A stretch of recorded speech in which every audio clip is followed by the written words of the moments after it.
Court of Fairfax County is now available. And ask the audience to rise. Please be seated. All right, good morning. Do we have any preliminary matters before we have the jury? Yes, sure.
All right, thank you. Good morning, ladies and gentlemen. All right, your next witness. Good morning, Your Honor. Plaintiff calls Tara Roberts. All right, let's see if we can get her on here.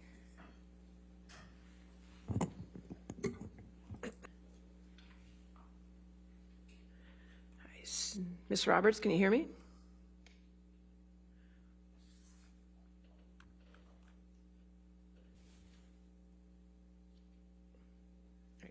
Can you hear me, Miss Roberts?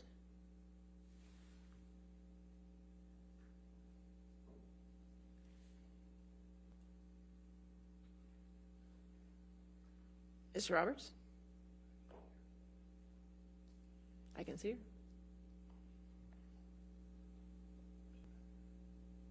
Excuse me? Yeah, you can bring them in. See if she's on mute or not.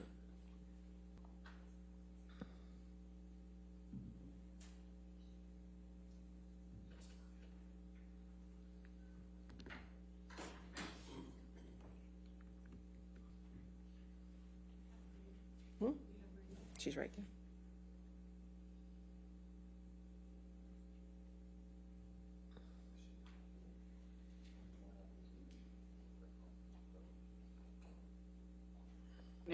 Oh.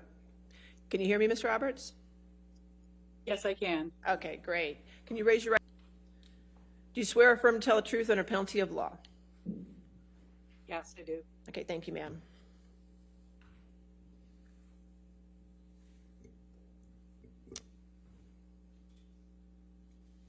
We can't see her on the big screen.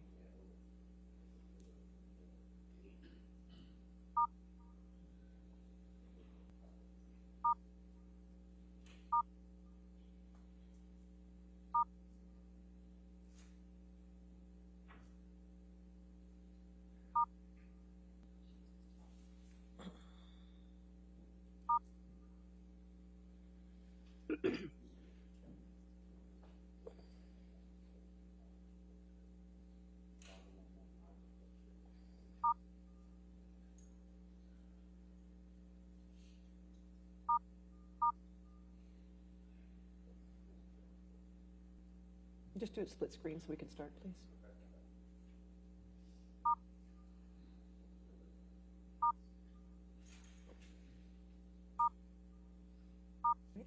Go ahead and ask your question. Go ahead. Go ahead. It's the best we're going to do right now. Okay. Ms. Roberts, how do you know Johnny Depp? Record.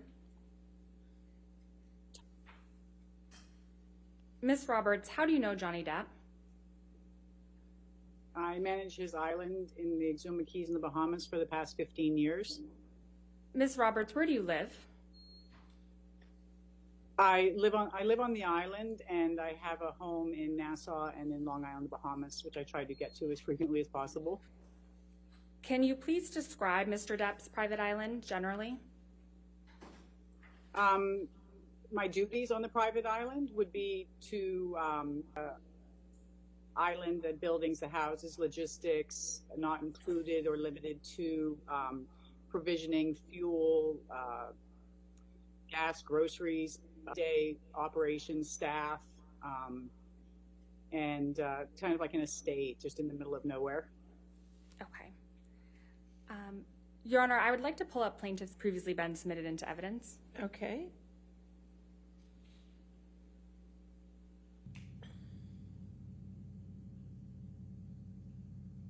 And Mr. Gibson, if you could play this, and Your Honor, if we could publish this to the jury.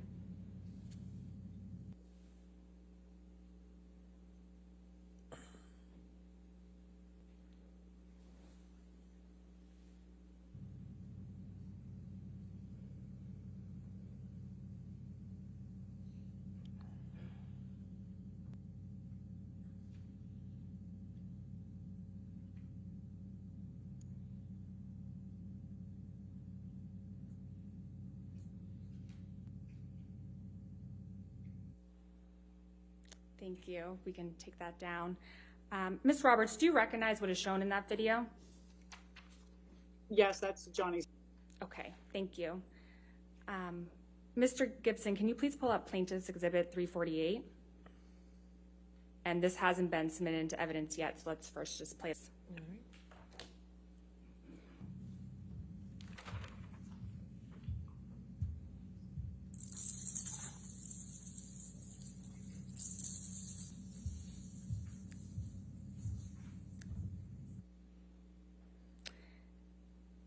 Ms. Roberts, do you recognize what is shown in that video? House and closet area. Okay. Your Honor, I'd like to, plaintiff moves to admit this into evidence. All right, 348 in evidence. Do you wish to have it published? Yeah. Jury. And Mr. Gibson, once it's published, if we could play that again.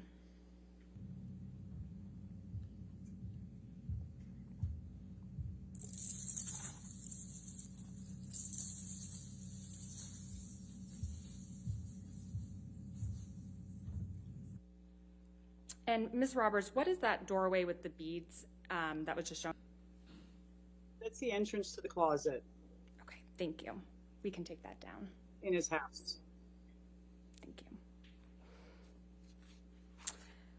Ms. Roberts, that you manage staff on the island. How many people work with you on the island? Myself and three others is Jason Major, goes by CJ, Stephen Farrow.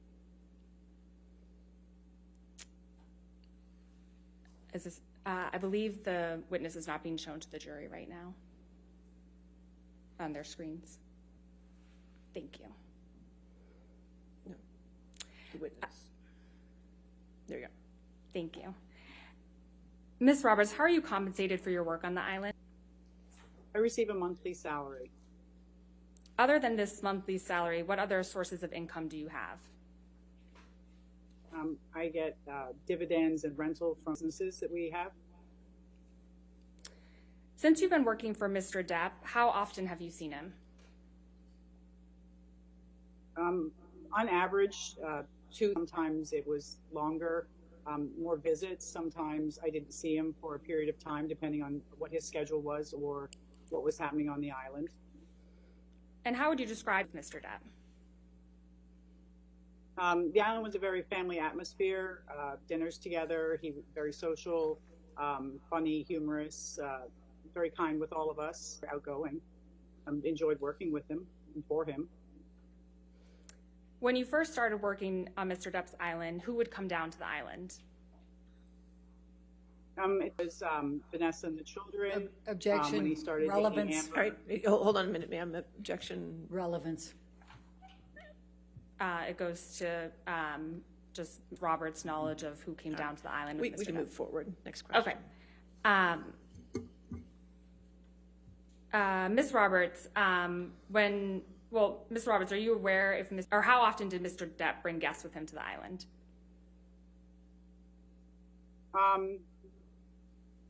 He had guests. He would bring Amber, and also I had, on one of the occasions, I had Paul Bettany and his wife and his children here on one of the trips. And when did the Bettnys come down to the island? Sometime in the summer of July 2013. What happened when the Bettnys came down?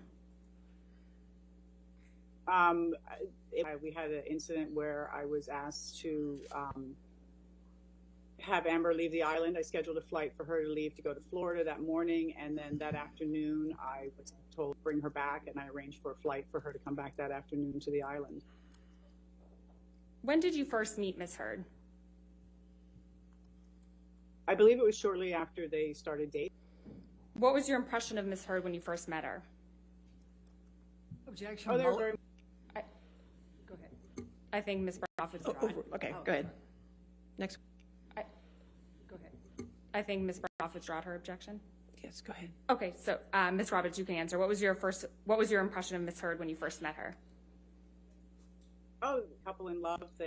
She cooked for him, cleaned up. They took care of each other. They were a very happy couple. When, if at all, did that change?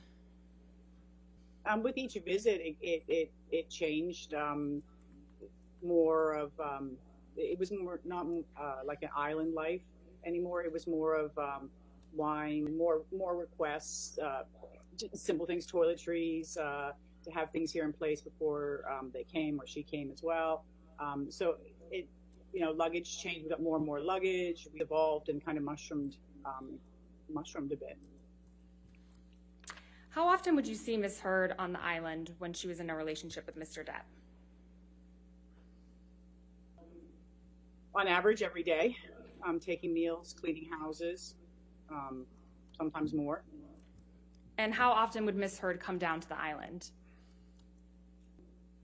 At the beginning, probably the same 2 or 3 times a year, sometimes 3 times with her friends and family and Johnny. During your interactions with Ms. Heard, what, if any, changes did you observe of Ms. Heard?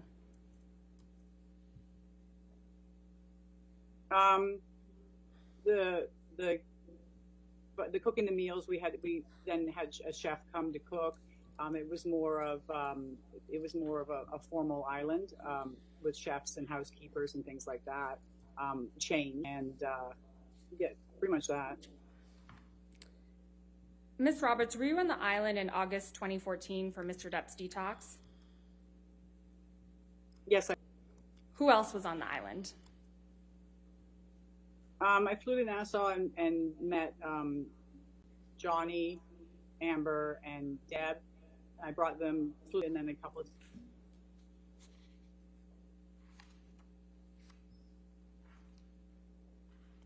Ms. Roberts, I believe you froze there for a second. I heard you say Johnny, and you were cut off for a second. A couple of days later, Dr. Kipper arrived.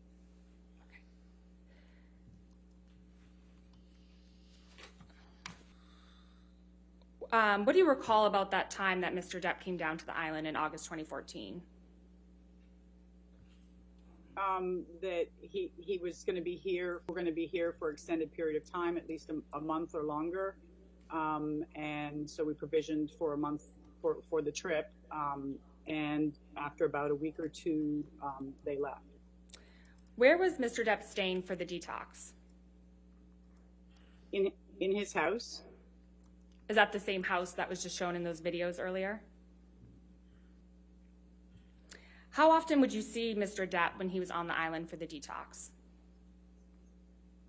I was every day, but face to face, just from delivering, replenishing the house, delivering supplies, waters, and things like that, linens, and changing things out. So glimpsing him, not as it used to be. How was Mr. Depp when you saw him? He was always asleep on the couch.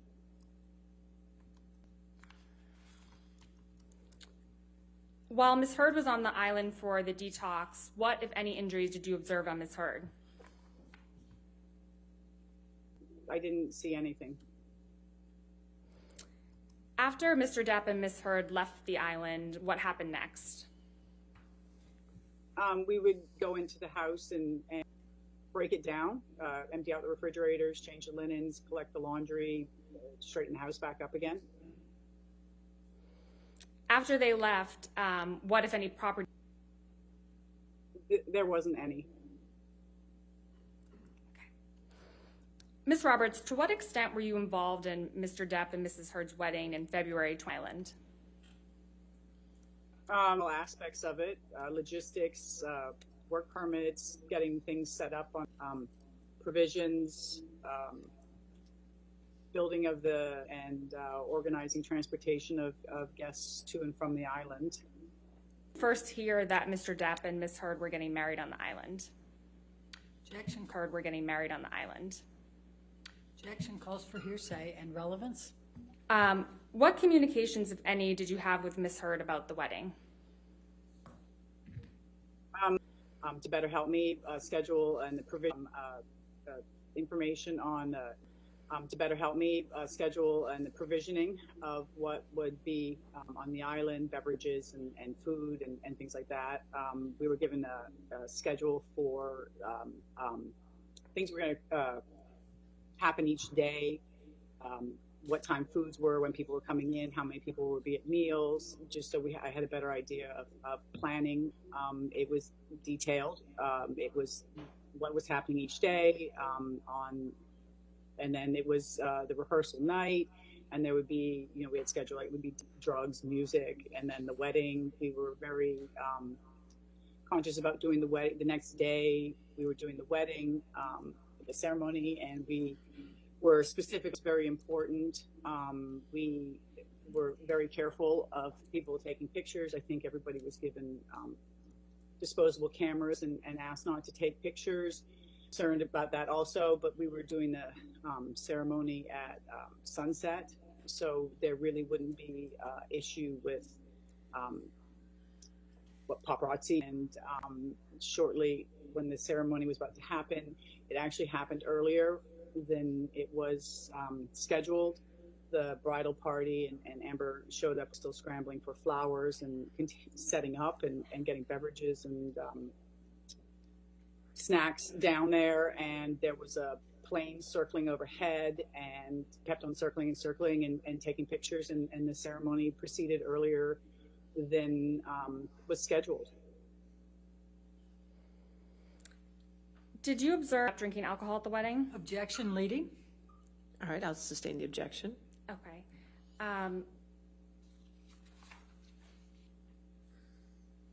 Ms. Roberts, as for the wedding, did you order alcohol for the wedding? Objection leading.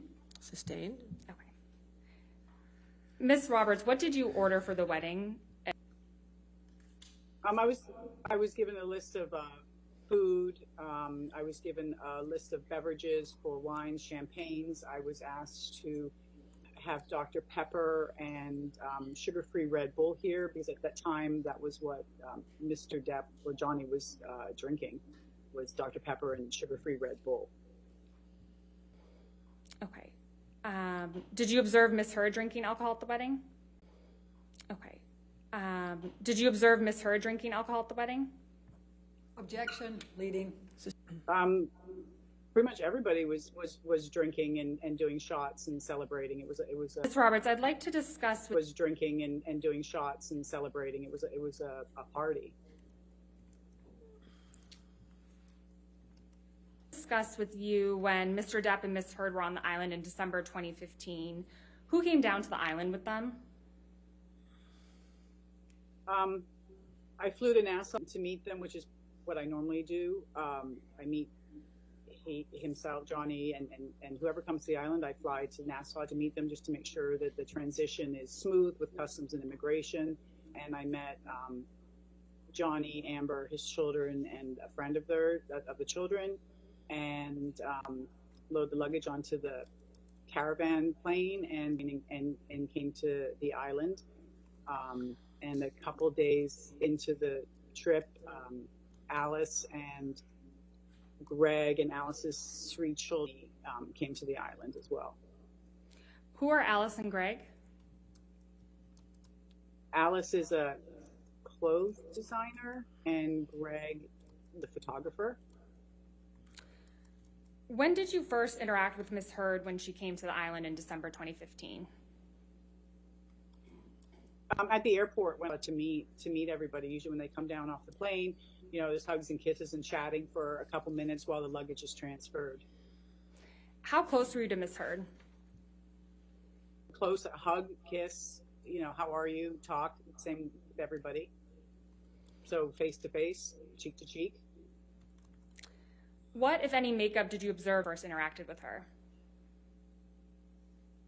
I don't recall if she was or was not wearing makeup. If she wore makeup, it was very natural. I don't think often she wore makeup on the island. I don't recall her wearing makeup. What, if any, injuries did you notice on Ms. Heard? I didn't notice any. Ms. Roberts, you mentioned that Gregory, a photographer, came to the island during that time. I interacted every day because meals went down and changing the sheets and there. And when you saw him, what was he doing? Amber was wearing Alice's clothes, and they were doing a photo shoot on the beach, and Greg was taking the pictures. Time that Mr. Depp and Ms. Heard came down to the island. Okay. What, if anything, do you remember about the time that Mr. Depp and Ms. Heard came down to the island? There was a incident between Johnny and Amber here during that. Okay, can you please describe that incident?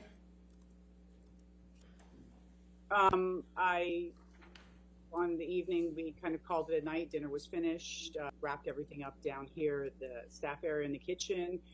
Myself and CJ came to the office later on that evening, and Johnny was in the office, and he was agitated, kind of walking back and forth. I'd asked him if he needed anything because I wasn't sure if he was up here to get something or was looking for something, which wouldn't be unusual to come up here. So he was here, talked for a couple minutes, the 3 of us, and a couple minutes later, Amber came into the office, and the 3 of us were in the office, and Amber came in, and she was asking him to tell him to come back to the house. I'm sorry, come back. And he stood here, reluctant to go, didn't want to go. And he left the office and got into his vehicle and started it up. And Amber went outside and stood in front of the vehicle so that didn't drive away. Amber was standing in front of it. And again, she was asking him to don't leave. I'm sorry. Come back to the house. A couple minutes. She got in the vehicle and they left to go back to their house. What happened after they went back up to the house? And I were still in the office and weren't really sure. Decided that maybe it would be best if we just drove up there just to make sure that everything was okay. So we got in the golf cart and we drove up to their house, got into the parking lot, and his vehicle was in the parking lot, and you can hear them inside you could hear inside the house yelling, Amber yelling, and Johnny answering back, and you hear what was being said. We stood there for a couple minutes, CJ and myself, and then you started to hear, it became audible. Amber was telling him, washed up actor, a fat, lonely old man. Then you heard steps, and Amber was behind him, and she had a bottle in her hand, and there was a brief pause at the moment, I think, of initial shock. Amber knew that we were there. And she again, walked uncertainty of why, that we were there. Neither Johnny nor Amber knew that we were there. He proceeded to walk back to the John Deere. She again walked. He was just sitting in the seat. Amber came up to him and was asking him to come back in the house. That she was sorry. Please come back in the house. He didn't come out of the seat, and she was hugging and kissing him, and I love you, I love you. She was telling him I loved you. He didn't react. Johnny sat there, eventually got out of the John Deere and proceeded to start to walk away. At that time, Amber started to grab at him and his shirt and trying to just basically viciously trying to pull him back and get him back into the house and yelling at him. And at that point, I was between them and felt I was getting worried about what was going to happen, and it was best that I remove him from the situation. And so CJ took Ambrose and I walked Johnny over to the cafe, which was basically 30 seconds away from the house, because it was the only place I could take him to at the time. Ms. Heard was viciously trying to pull Mr. Depp back. Can you explain what you mean by that? It was like clawing, grabbing at his clothes, pulling back, like an angry, like he was leaving and come back. He couldn't leave in the vehicle because the keys had been taken out. So there wasn't a way for away. The only way was for him to walk away, and it wasn't a pleasant situation of wanting him not leave, and angry and yelling and just yelling, come back, don't leave, and things like that. At any point, did Mr. Depp hit or touch Ms. Heard? Objection leading. All right, I'll sustain the objection. Ms. Roberts, how did Mr. Depp react to Ms. Heard viciously grabbing him? He didn't. He stood there with his arms by his side, and he Cafe with Mr. Depp. What happened next? I had heard him say that he'd gone. Objection to her being I'll sustain as to concerned. All right. Okay, Ms. Roberts, without testifying as how you felt, what did you observe when you went back to the cafe with Mr. Depp? When we went a mark across the bridge of his nose, I got a bag of ice to put on it so that it wouldn't swell, sure that it wasn't bleeding, and he walked over to the love seat at the cafe and he laid down and went to sleep. And CJ came back over, and I asked CJ to stay there for the remainder of the evening, for the remainder of the morning. And I left CJ inside the cafe, and I left Johnny on the couch. When did you? That morning, I saw her that morning. How close were you to Ms. Heard when you interacted with her the next morning? In a couple feet away. When you saw her, how did she appear?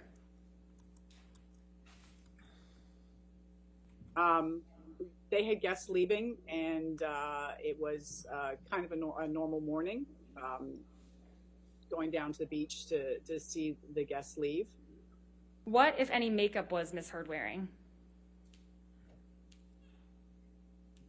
Again, I'm not sure if she wore makeup on the island. If it was very natural looking. What, if any, injuries did you observe on Ms. Heard? I didn't observe any. What, if any, injuries did you observe? The marking across the bridge of his nose. When did Ms. Heard? I believe they left that afternoon. The guests left in the morning, and I believe they left that afternoon. After Ms. Heard and Mr. Depp left there? Our usual, we go into the buildings and we break them down. We empty out the refrigerators, garbage, take all the perishables out of the house, straighten the place up, take the linens away, things like that.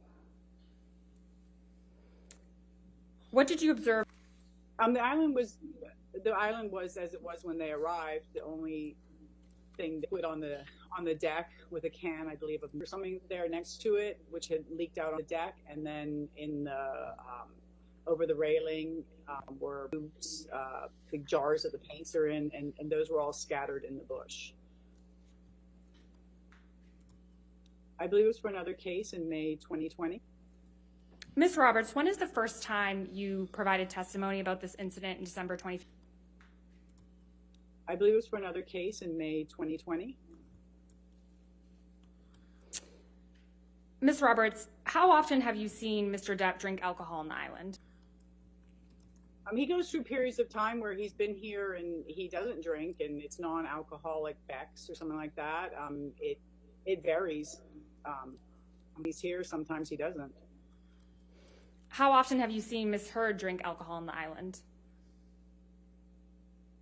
She drank wine. She drank wine with dinner, maybe in the afternoon, but I know definitely with dinner.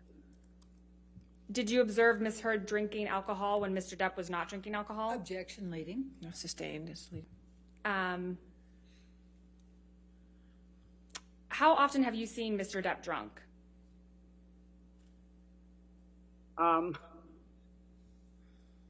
No, he has a huge tolerance for alcohol. I haven't seen him passed out drunk or anything like that. So he drinks, but I haven't seen him passed out. Okay. Thank you, Ms. Roberts. Nothing further. All right, cross-examination. Thank you, Your Honor. Ms. Roberts, the salary for managing the Bahama Island is approximately $10,000 a month, correct? Correct. Okay. And so that comes out to $100 a year? Correct? Okay. And you've been receiving that salary for many years, correct? Correct. I think you got a raise to $10,010 in 2018. Do you remember that? No, I don't know. They know I get that a month. Okay. And that's in addition to all of the expenses, correct? For running the island. The expenses. Of running the island. I get a salary every month. I'm not sure what you're asking me. So the other people that are on the island, to the extent they work, right? Yes. Okay, and all of the expenses you have, you talked about what you have to do to provision the island and everything else and run it. All of those expenses are paid. Correct. Okay, and you said you've been managing this island for 15 years for Mr. Depp, is that correct? Approximately, yes. All right. Let's talk for a moment about those two that you testified to were part of the house.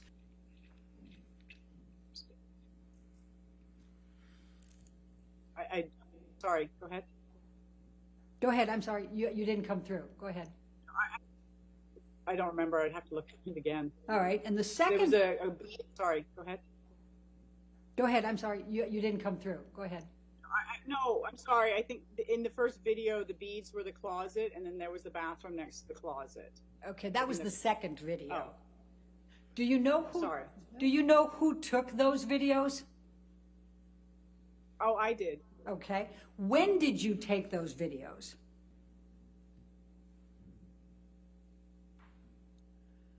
Oh, it would have to be, I'm not sure, a couple of years ago, maybe longer. Okay. Did you take those videos for the UK trial?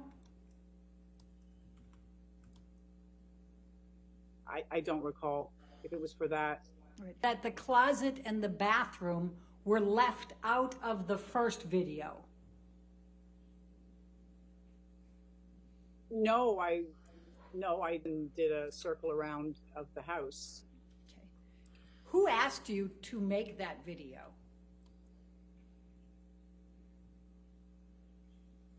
I'm not sure. Was it Mr. Waldman? Adam Waldman? I'm not sure. I don't know. Can't recall? I can't remember who. I can't. Okay. Now the second video that shows the closet, and then there's a door there. Would you agree that door opens up into a bathroom? Next to the closet, yes. Okay.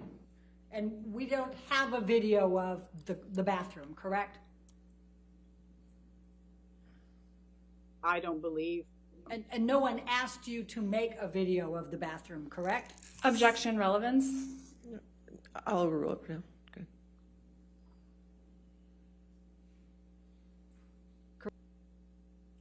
Oh, sorry.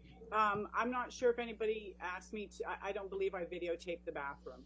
Okay. And my question was, and no one asked you to videotape the bathroom? Correct. Okay. Now, let's talk for a moment about the logistics of the island. So, Mr. Depp's house, we've seen the inside of. The cafe was a 30-second walk, I think you said. How many yards? Yeah. Walk, I think you said. How many yards? Yeah. I don't know. I walk it. It's a lot and walkway to the cafe. Okay. I don't know. Okay, and the cafe is where Mr. Depp would regularly, correct? Correct. All the guests would have their meals there. Okay, including Mr. Depp and Ms. Heard if she was there, and their children, correct? Correct. Okay, and then you were located on the other side of the island, correct? That's where you stay? Or I stay in the middle of the island, yes. Okay, how far away from the cafe and the house? Objection, compound. I'll sustain the objection if you want. How far away is it from the house? I stay? Yes. Probably a 3-minute golf cart ride, Okay. 5-minute walk. Okay. And then I think you were talking about tents. Do they stay in tents? No, the tents were a wedding, and then they were dismantled. And sometimes we would erect them if we were asked to, just in case somebody wanted to stay there. But people didn't stay in the tents; they stayed in the buildings here. Okay, so which accommodation can you handle in the buildings for other guests? I'm not talking about the house, Mr. Depp's house. We've seen that. But how many people can be accommodated in the buildings? We have a 2-bedroom yurt on Brando Beach, a beach house which has the bed in it, and then we have what we call a roundhouse, which has a bed in it as well. Now, when Mr. Depp and Ms. Heard were visiting, whether they had the children there or not, typically, would you bring the buffet for each of the meals? No, sometimes I would take them to the house. It depended on where they wanted to eat.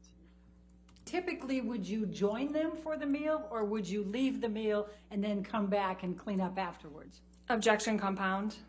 All right. I'll sustain the objection. All right, we'll take that. Typically, would you bring the meals to them? Myself or one of the workers here would take the meals. Okay, how often was it you? On how, if people were eating in their buildings or eating together. All right, and would you stay and eat them? People were eating in their buildings or eating together. All right, and would you stay and eat the meal with them, or would you leave? If we were invited for dinner, we would all eat. Usually we would take the food to the places and leave. Okay. And then would you be called to come pick them up? No, we would sometimes go back in the evenings on our own and clean up and turn some of the lights off. And sometimes we would do it in the morning. It depended on what was happening. Okay. So other than you or somebody else, how often did you interact with Mr. Depp and Ms. Heard during the days when they were on the island? Day? In what context other than delivering the meals and picking them up? Oh, Would you see if anything was needed, if everything was all right, things like that. Generally passing them if they were walking or in the office or on the beach. Okay. Now, would it be fair to say that you weren't 7 with them?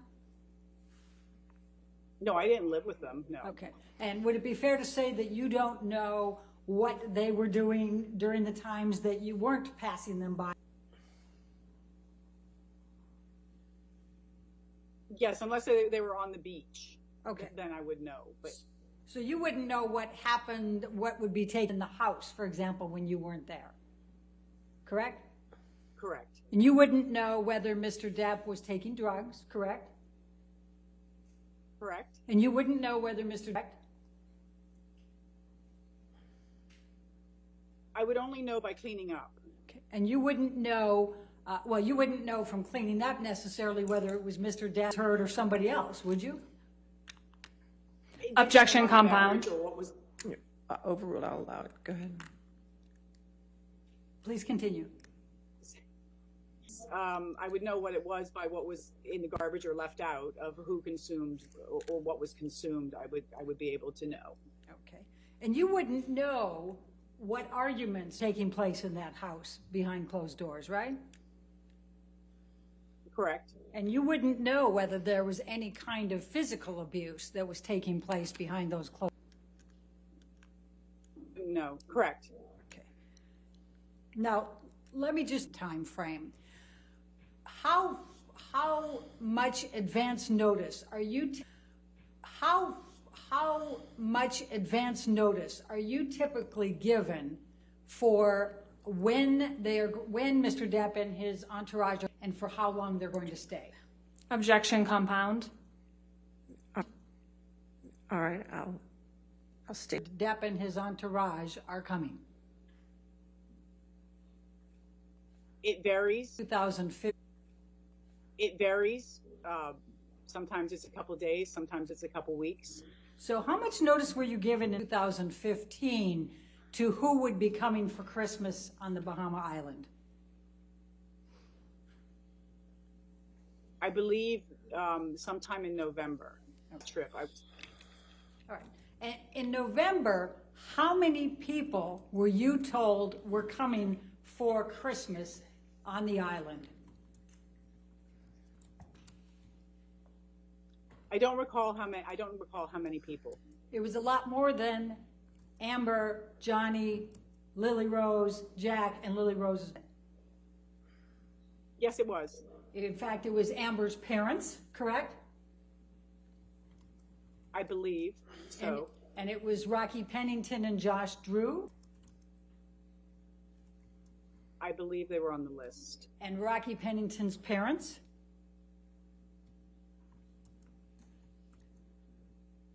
On the list. Do you recall them canceling?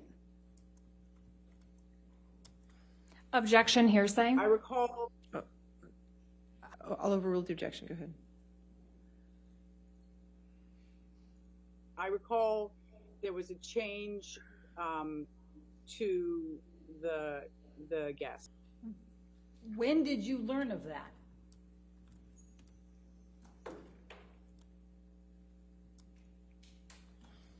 I don't recall. Maybe a couple weeks. It's beginning of December, maybe middle of December. I'm not sure. Do you recall if it was after December 15?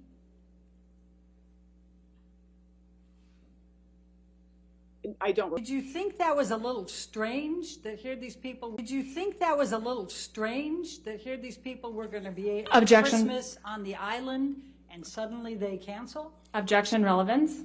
I think. Next question. What if anything were you told about why they canceled? Objection here. Party opponent admission. We've Well, laid you a don't know. foundation for. Told you that Amber's parents, her best friend and fiance, and her best friend's parents were suddenly canceling coming for Christmas on the island. Objection, compound. I'll allow that. Go ahead. I don't. They weren't coming, and don't know who told me, but I did receive a. I did. They weren't coming, and there were somebody else was coming instead.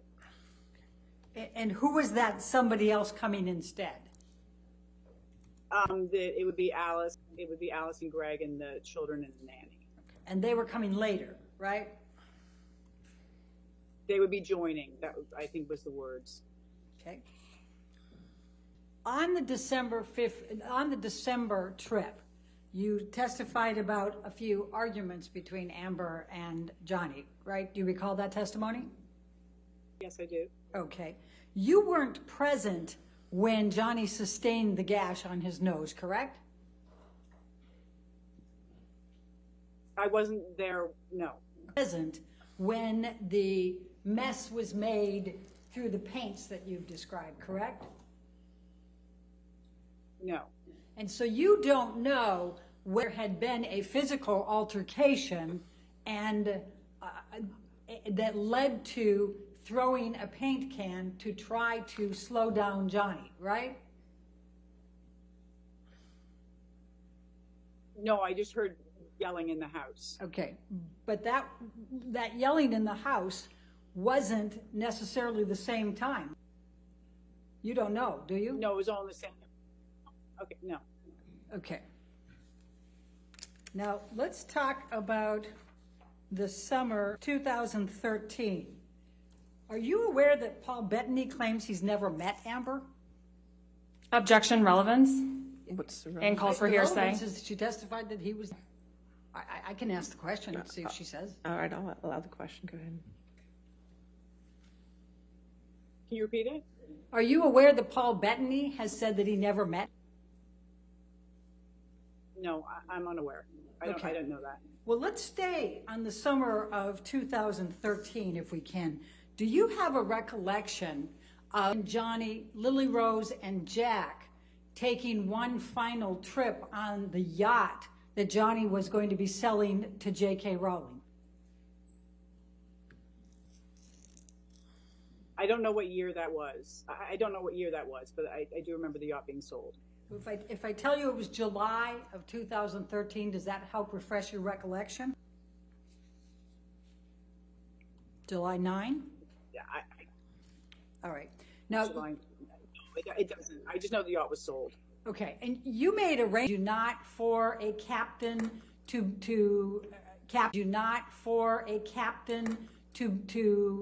captain the yacht and for them to go out on. On the yacht.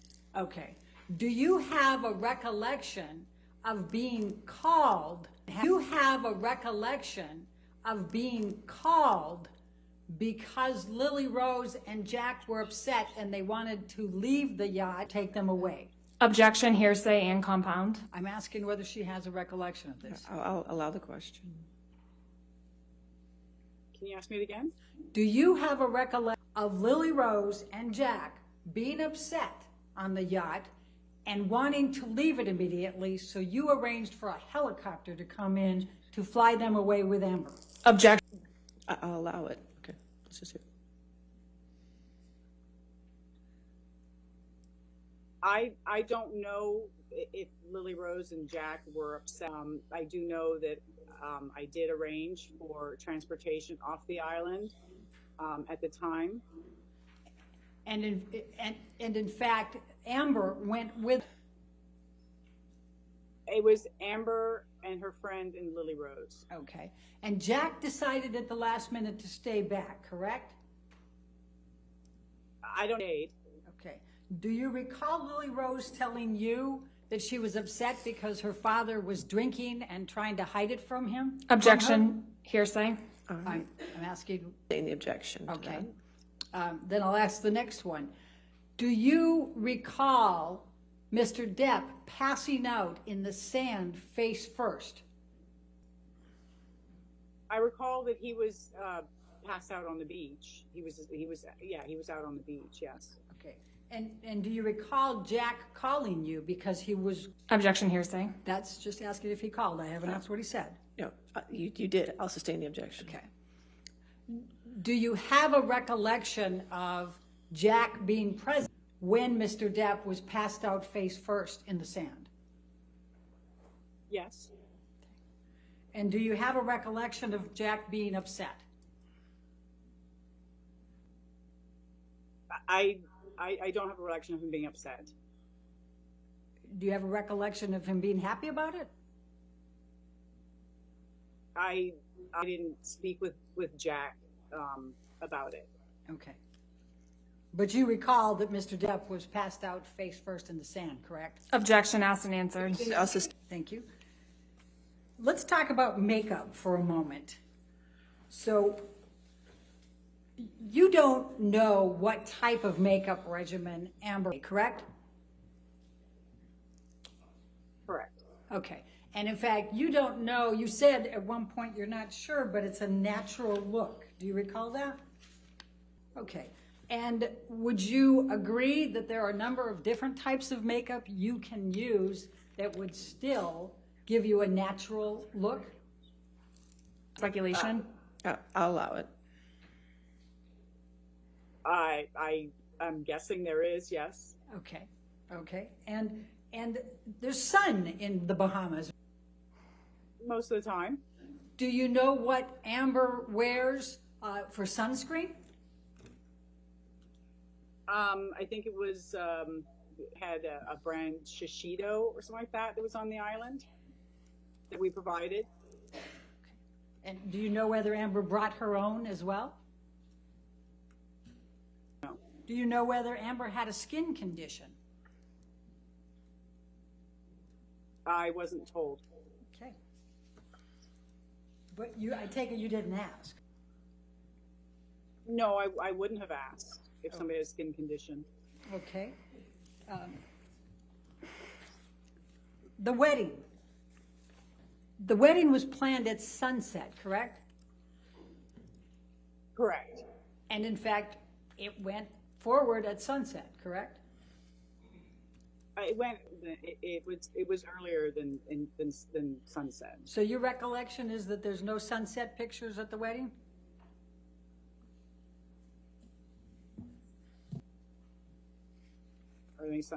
Okay.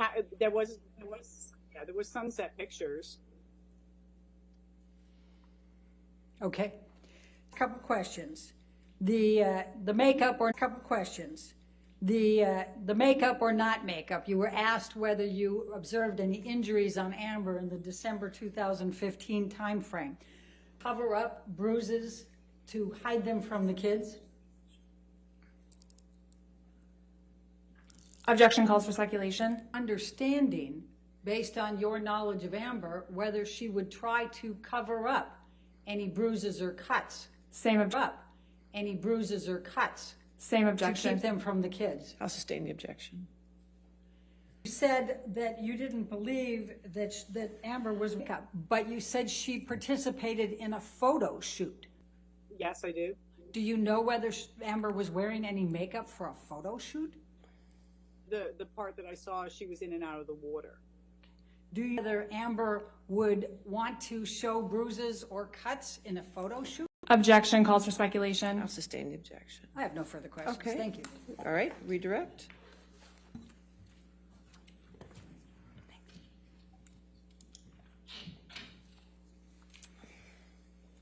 Ms. Roberts, how many times have you seen Mr. Depp? Leading? All right, sustained.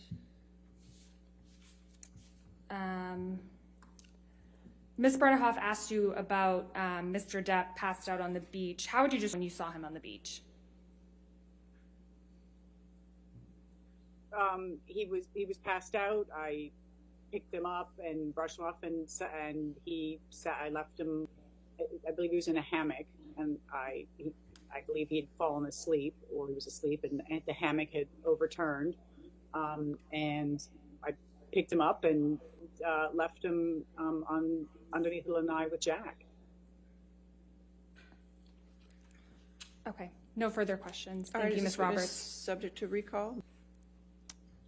Yes, potentially. All right. So we'll... Ms. Roberts, since you're subject to recall, did not discuss your testimony with anybody and just did not watch anything about this case, okay, ma'am?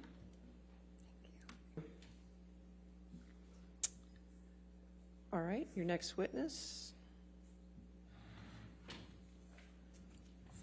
Dr. Shannon Curry. Dr. who? Shannon Curry. Can you, is it C-U-R-R-Y? C-U-R-R-Y. Yes. Okay, thank you.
Good morning, Dr. Curry.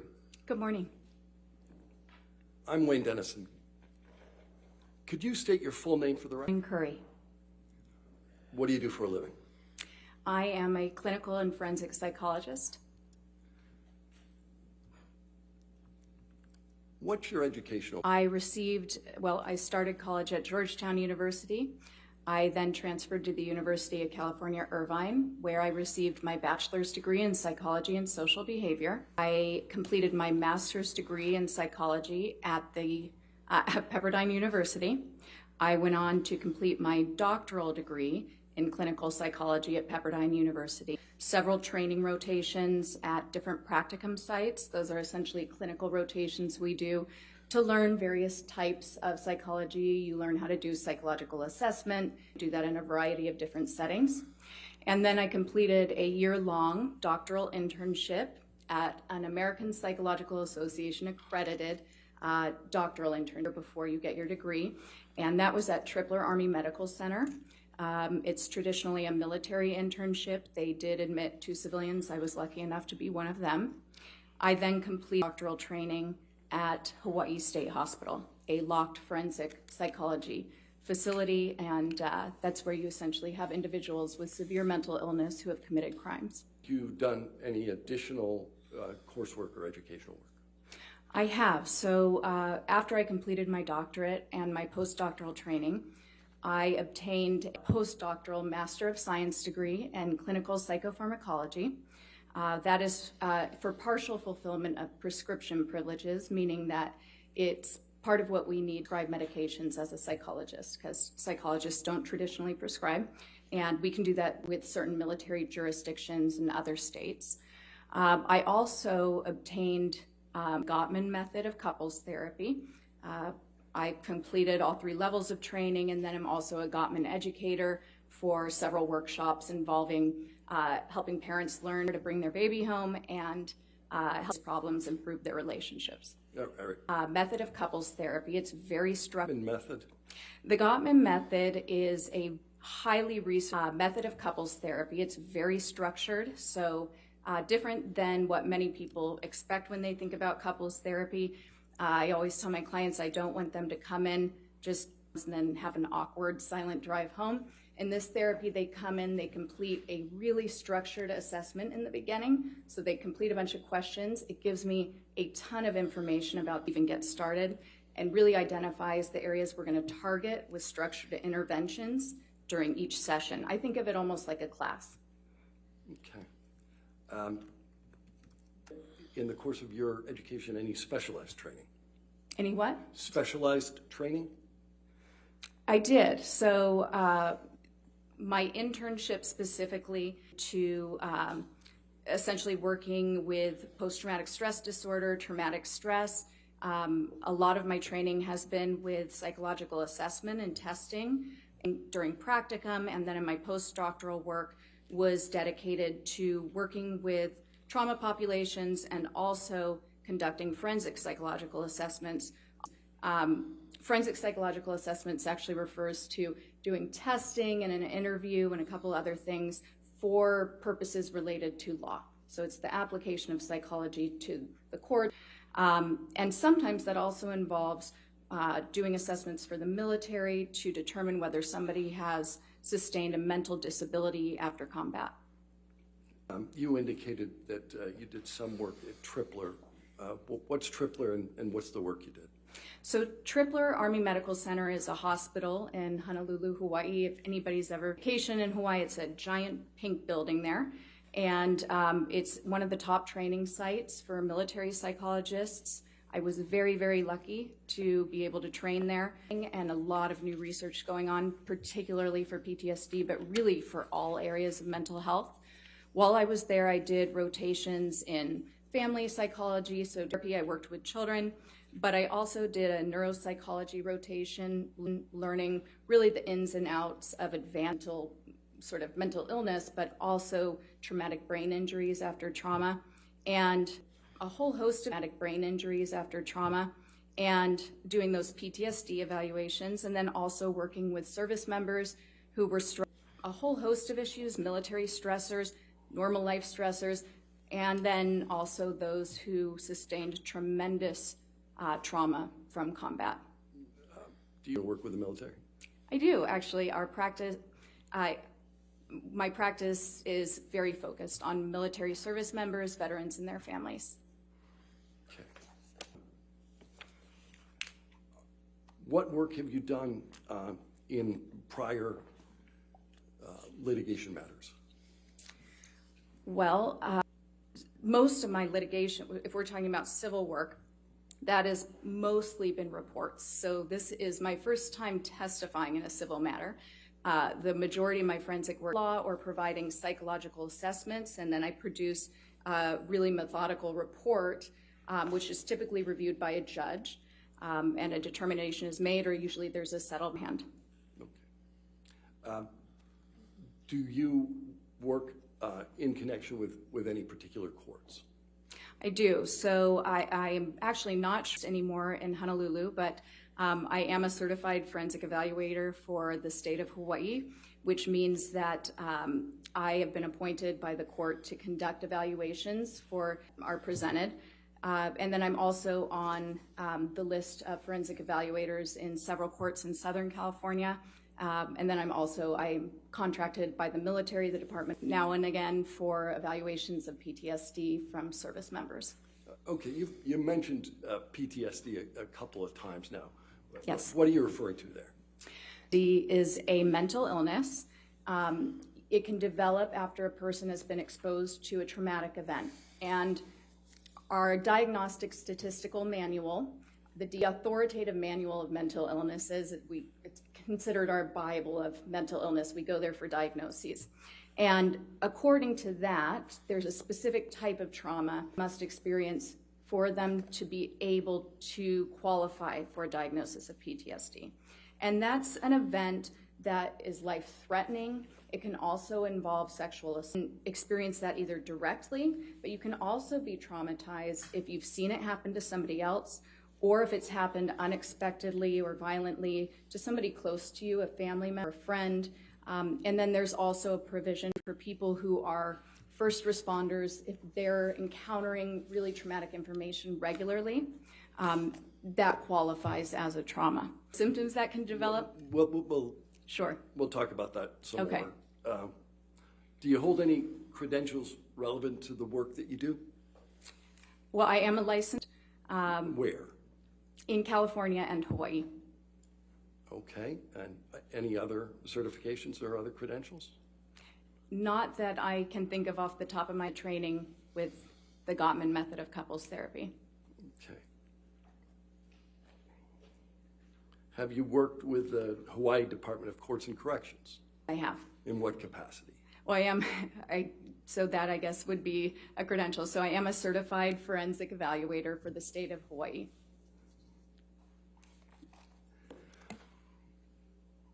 In connection with your doctorate, was there a research component?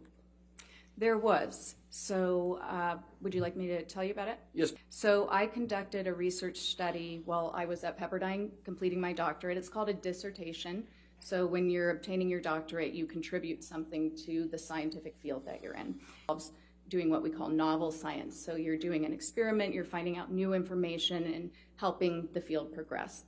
So I did research in Peru, and I was looking at the effectiveness of a therapy intervention there for kids who were growing up in this community called Ayacucho, which was exposed to 20 years of guerrilla warfare, the longest guerrilla war in the history. And there were a lot of issues in that community, tremendous trauma. And my research was around finding interventions that were really effective for that community. Where do you work now? I work for the Curry Psychology Group. What does the Curry Psychology Group do? We're a multi-specialty mental health center, so we have neuropsychologists we have therapists, individual therapists, couples therapists, family therapists. We even have a meditation teacher. We basically try to meet the needs of our community, and we highly specialize in working with. Who's the Curry and Curry Psychology Group? I'm Dr. Curry. How many people work for you? As I believe it's 13. How long have you been doing this kind of work? For about 15 years. How much of you focuses on treating individuals? I would say about half of it is individuals, half is couples. Okay. Do you do any? I do. What's that? So we have several unlicensed professionals at our office, and they're earning their additional hours so they're able to see clients, and then I meet with them regularly to supervise them, discuss their cases, provide them with information about different diagnoses, interventions, and treatment methods. Involved in this case? I was contacted by Ms. Camille Vasquez, one of the attorneys for Mr. Depp. Okay. And what was the nature of the contact? Ms. called me and indicated that she might be interested in having me meet the legal team so that I could discuss my expertise and possibly provide my opinions related to the matter. What were you asked to provide expert opinion on? So initially, my role that I understood at the time was to review the case materials and my opinions regarding anything that I noticed that was consistent or even inconsistent with the psychological science that exists today on intimate partner violence in Mr. Depp and Ms. Heard's relationship. All right, you used a phrase there, intimate partner violence. What are you talking about?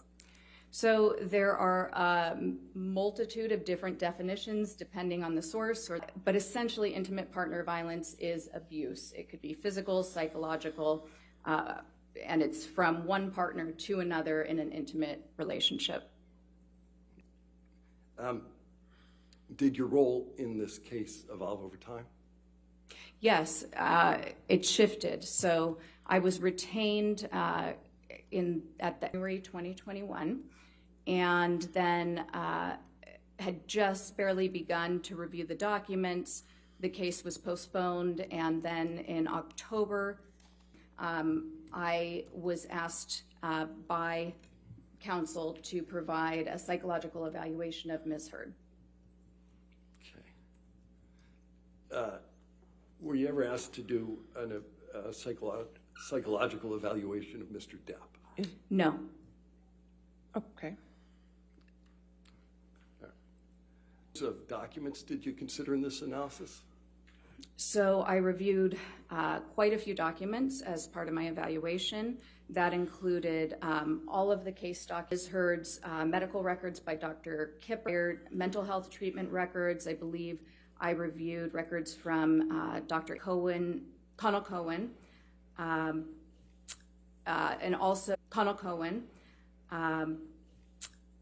And also a significant portion of my review involved notes from Nurse Erin Filati at the time, a significant time with Ms. Heard and her direct company. I also reviewed exhibits, quite a few audio recordings, a video recording, several photographs, I might be getting them confused, and witness statements, testimony. And yes, I did. So in conducting my evaluation. Did there come a time when you met directly with? Yes, I did. So in conducting my evaluation, I met with Ms. Heard on two separate dates, December 10th and December 17th, 2021. Approximately how much time have you spent? So the evaluation, we spent 12 hours directly with one another. However, there were more hours involved in the evaluation with some breaks. So we spent 7/10, not necessarily together because there was a 1 hour lunch break and about a half hour with breaks split up through the day. And then on the 17th, we spent a little more than 8 hours in the event to finish with a 1 hour break and another half hour of breaks distributed throughout the day. As a result of the work that you performed, did you form any opinions with respect to Ms. Heard? What were those opinions? The results of Ms. Heard's evaluation supported two diagnoses, borderline personality disorder and histrionic personality.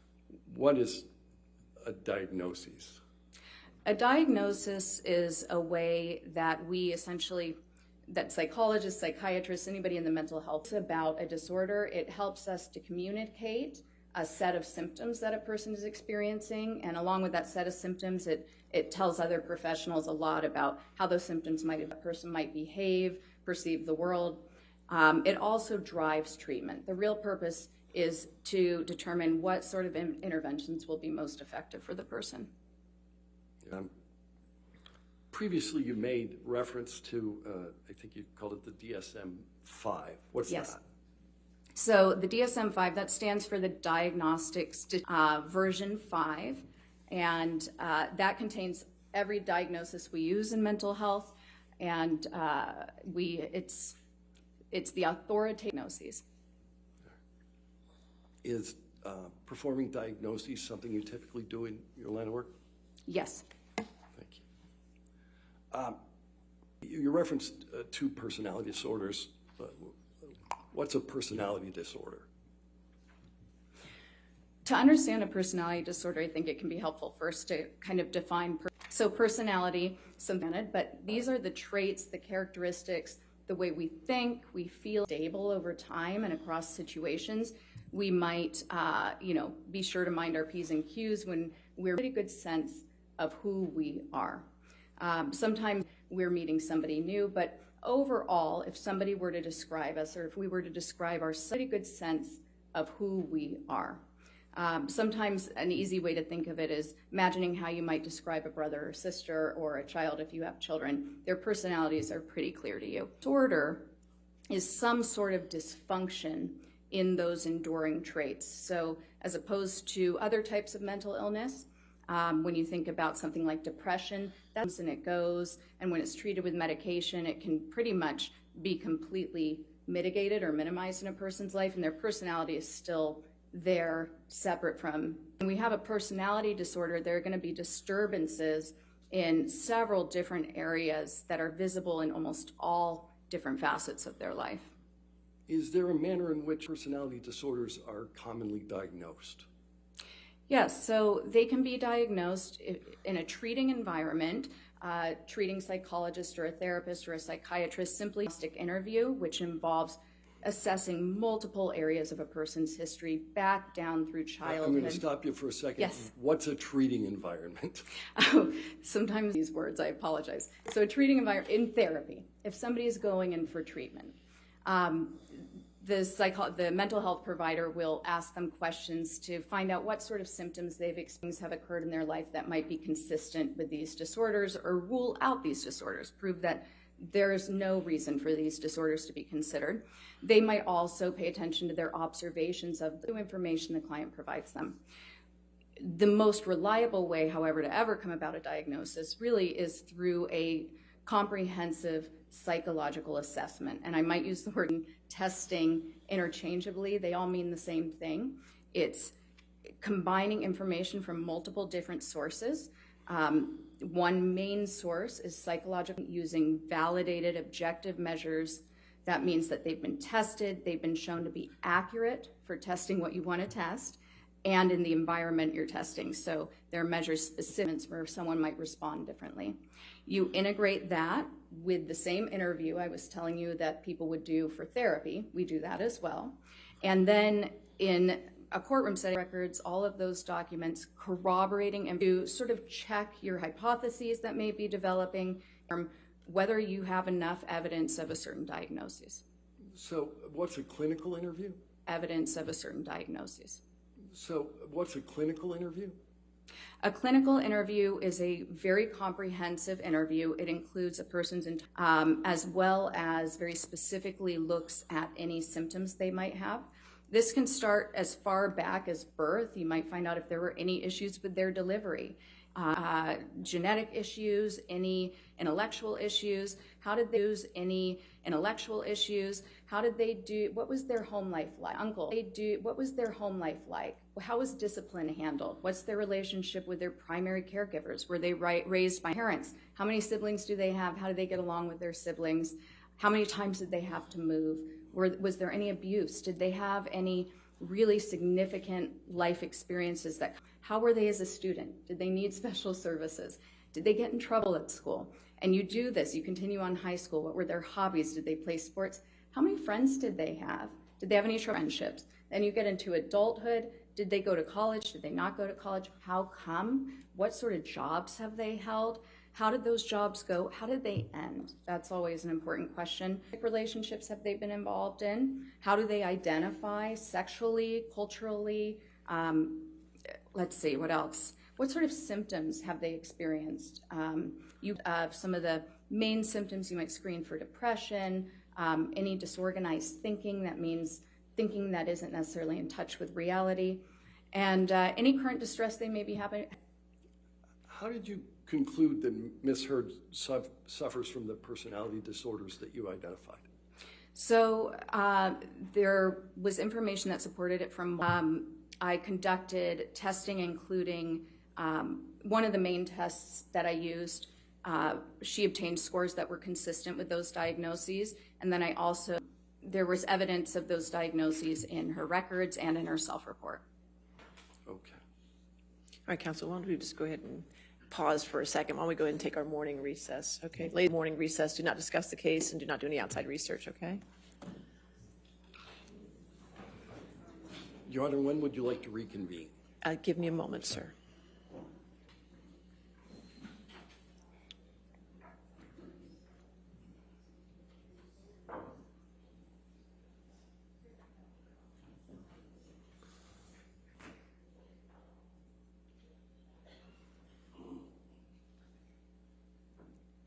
All right. And doctor, since you're on the stand now, do not discuss your testimony with anybody to include you. All right, let's go ahead and we'll come back at 11:45, okay? All right, thank you. Your Honor. All rise.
Ready for the jury? Okay.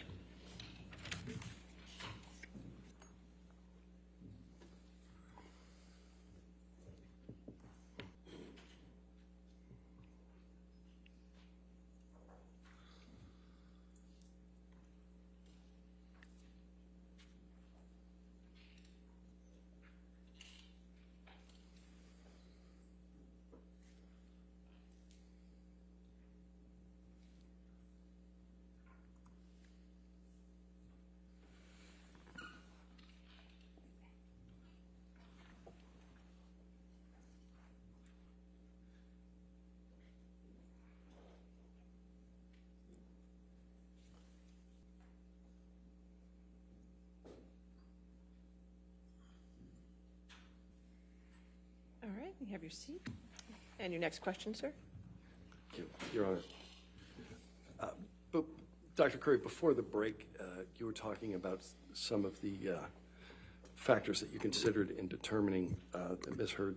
And one of them, I think the last one you said before you left, was self-report. What do you mean by that? So the self-report would be things that Ms. Heard. So there were a couple of characteristics that she noted in her self-report that were consistent with these personality disorders.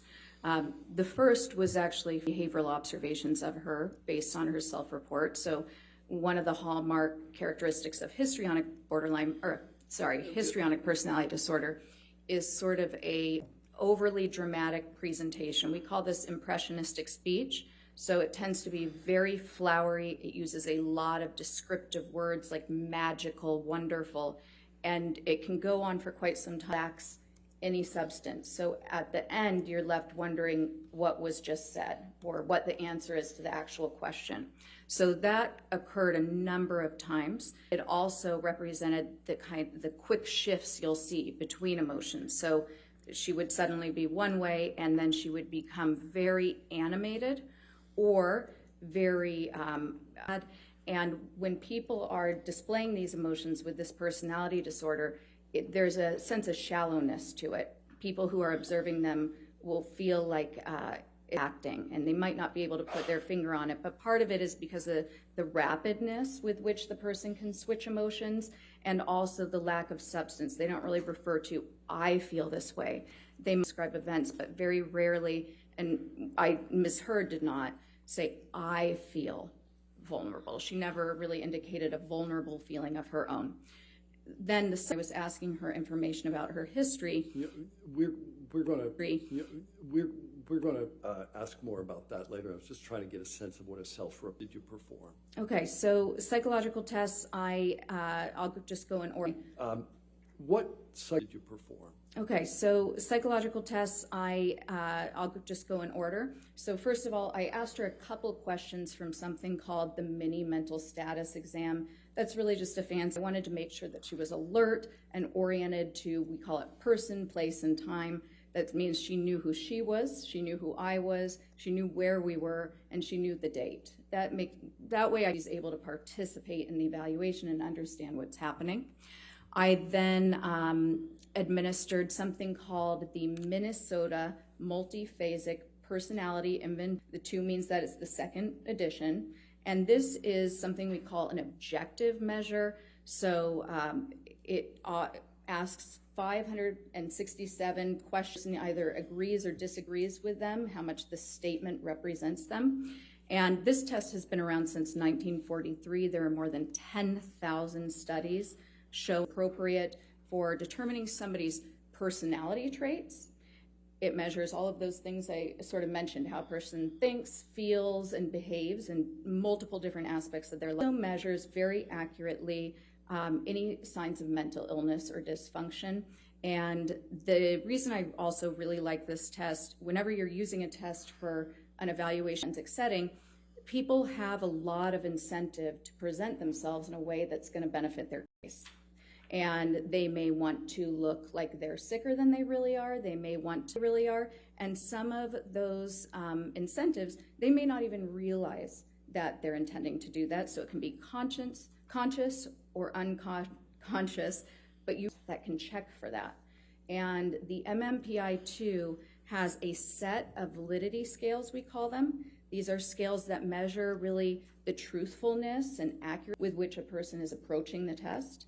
And these scales on this particular test have been so well researched over many decades that they've become very nuanced, and they can tell if somebody's, for instance, exaggerating.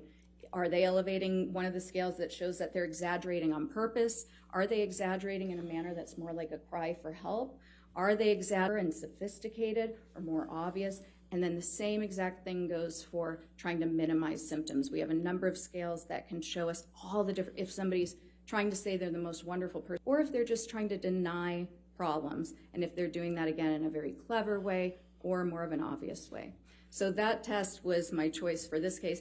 There's one other reason I'd like to add, is that evaluation was, one of the reasons was to assess whether Ms. Heard has post-traumatic stress disorder, which I told you about earlier, as a result of the occurred by Mr. Depp. And that's a really tough disorder to find out if somebody's faking it or not. It's one of the most easily faked. Of us know what it feels like to feel anxious. And a lot of people have seen war movies and movies that depict somebody having PTSD. And in fact, some research has shown that if you give someone a diagnostic checklist and say they can do it 96% of the time, just someone on the street. So you really need a test that's very sensitive to that. And the MMPI-2 has been shown in multiple studies to detecting those attempts. Okay, you keep using MMPI-2. That's the abbreviation that you folks use for? I'm sorry if I hadn't said that. That's the Minnesota inventory. What other psychological testing did you perform? So I also performed the clinician administered scale -5, and that -5 links it to the diagnosis for PTSD in our current diagnostic manual, the 5th version. To do that test, you first called the life events checklist. And the life events checklist, both of these tests, by the way, were developed by the National Center for PTSD with the Department of Veterans Affairs. But the life events, 16 different very stressful life events that people can go through that are often can be associated with developing PTSD. And then it also has a 17 fill in if you feel like you've been through something really difficult that wasn't included. Now, I like to also add something called the Life Events Checklist 5 interview, which digs a little bit into the person's childhood as well to find out if there's so many different things that can be difficult growing up. And also, it's very important that you have the person determine listed. Let's say they have a number of different types of traumas. Which one do they feel like was the most traumatic for them? Which one still causes them to feel distressed when they talk about it? They can't just identify one. And then that leads to your next decision. So if they have multiple different similar types of events, like seeing combat, then use that as the worst one, the multiple similar. So that looks like you describe an anchor, we call it, to do the testing, and we would maybe the worst of my combat experience, okay? Now, if somebody had multiple different traumas from different times in their life, like childhood abuse, and then went to combat and has happened there, you would do the clinician-administered PTSD scale test, the one that comes after. You do one for the childhood event and a separate one for the adulthood event. Does clinician-administered PTSD scale have a handy abbreviation? It does. Okay. We'll call it the CAPS-5. That's actually what it goes by. Okay. How common is the use of the MMPI-2 in your profession? The MMPI-2 is actually used assessment worldwide by mental health professionals and in forensic settings for the court. Why'd you use it? I used it for that purpose and for its excellent validity across genders, across ethnicities, for different reasons. And when I keep saying validity, by the way, what I mean is accuracy, and I'll try to work that in, but then the accuracy with which a person reports PTSD. Okay. Is that scaled in some way? I'm sorry, what was that? Does that make use of a scale in some? The MMPI-2, do you mean specifically for PTSD? Yes. There's actually a combination of scales you want to look for. You would never make the diagnosis just based on one scale alone, or just alone. You'd integrate other data. All right. How did you administer the MMPI-2 to Ms. Hurd? I provided her the test on an iPad, desk area, and then an iPad. She hits start, it provides her with the instructions, and then it gives her 567 statements in order. For each one, she taps true or false. What did you learn about Ms. Hurd from the results of the MMPI-2? Quite a bit. I wrote up a 25-page interpretation outline. Has numerous scales. So one of the reasons I like this measure so much is that it can tell you so much about multiple different traits and tendencies. And one of the primary things I learned was that she had a very sophisticated way of minimizing any personal problems. Also learned that she tends to, well, there were a number of characteristics that were consistent with the eventual diagnoses, but some of the, try to condense 25 pages here, were essentially externalization of blame, tending to have a lot of inner hostility that is attempted to, a tendency to be very self-righteous, but to also deny that self-righteousness and to judge others critically against these sort of high moral value, but also to deny doing that. Essentially to claim that one is very non-judgmental and accepting and yet very full of rage. And these aren't facts, but her scores essentially correlated, so they were consistent with other people who obtain these scores who have been shown many studies to have these very specific traits. So externalization of blame, a lot of inner anger and hostility. Sometimes that anger among these groups with similar might have that anger kind of explode out at times. They tend to be very passive aggressive. They may be self-indulgent, very self-centered. They could use manipulation tactics to try to get their needs met, very needy of attention, acceptance, approval. They tend to them. Initially, they may seem very charming. They're very socially sophisticated, actually. That was a major component on there. They have a capacity to kind of some of their faults, but in a way, but only the ones that people think of lightly and can all relate to. And so they can present as very fair and balanced, really might be very judgmental of others and unaware of problems in their behavior and their thinking. So after you provide the exam via the iPad, what do you do? So once they've completed the test, you can have it scored by the computer immediately.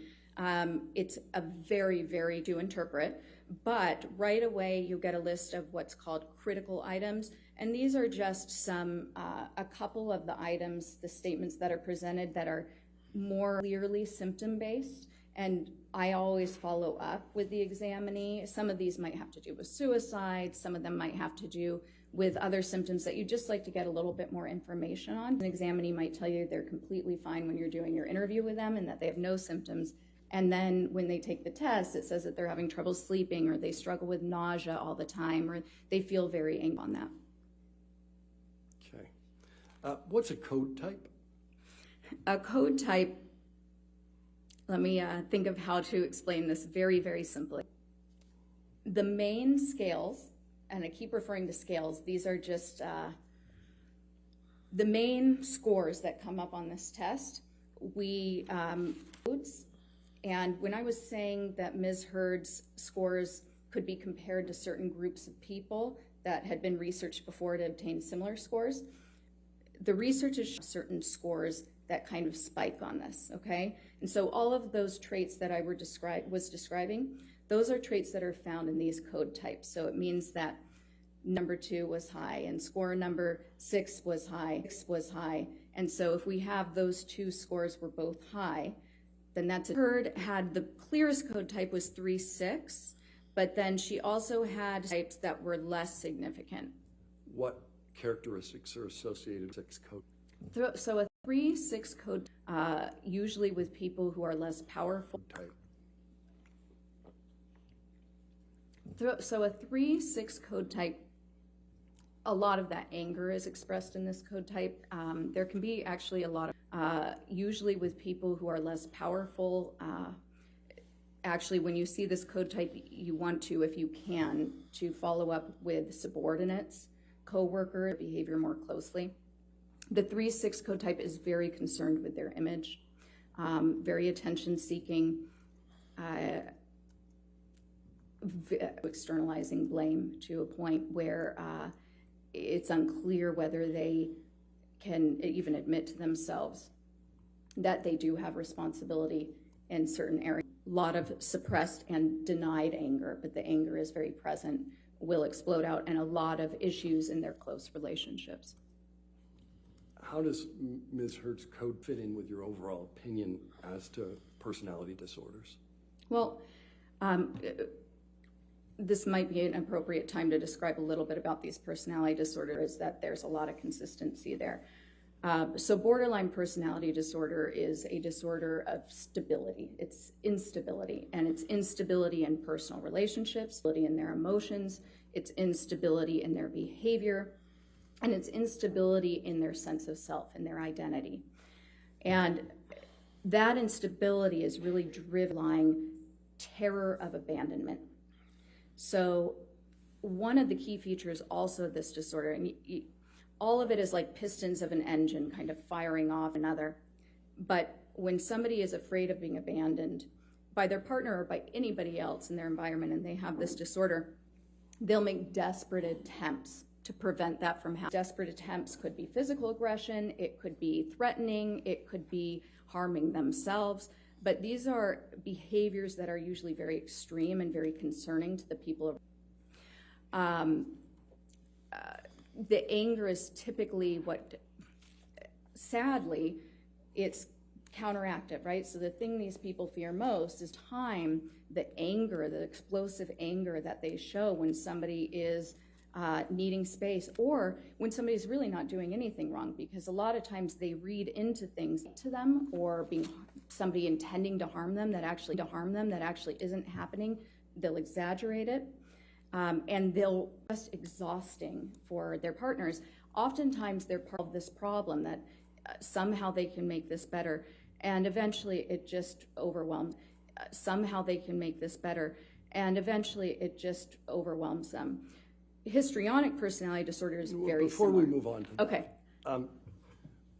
Emotional reactivity, I am. what is that? So emotional reactivity is very common in the diagnosis.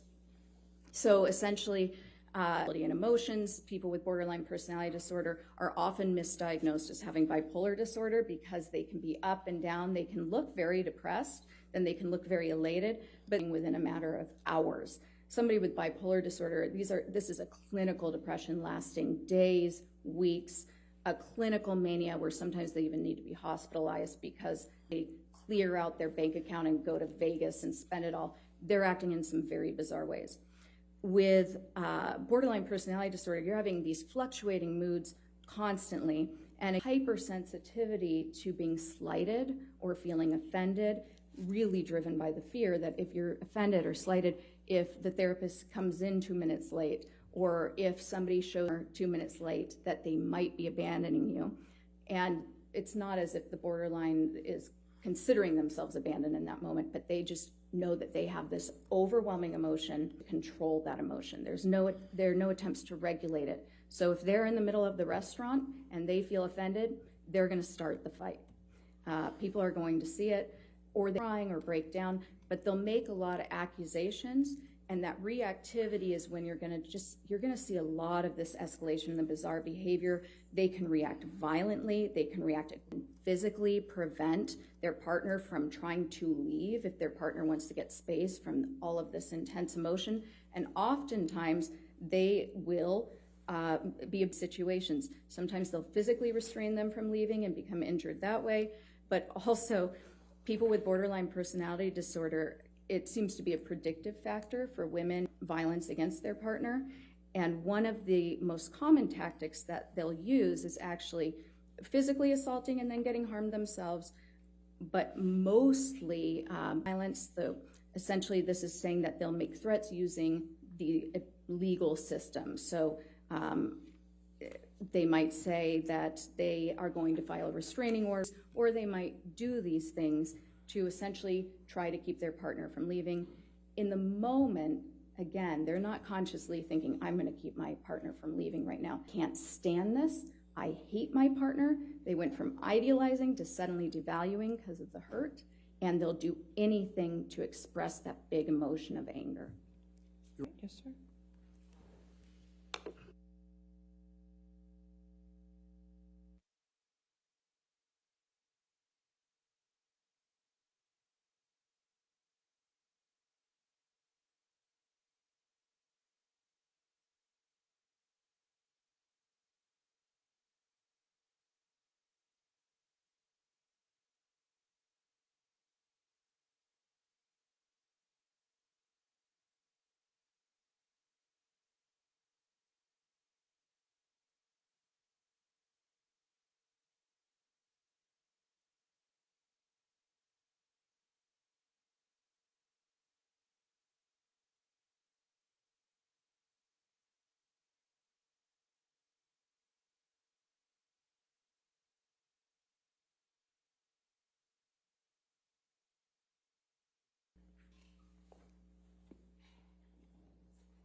Okay.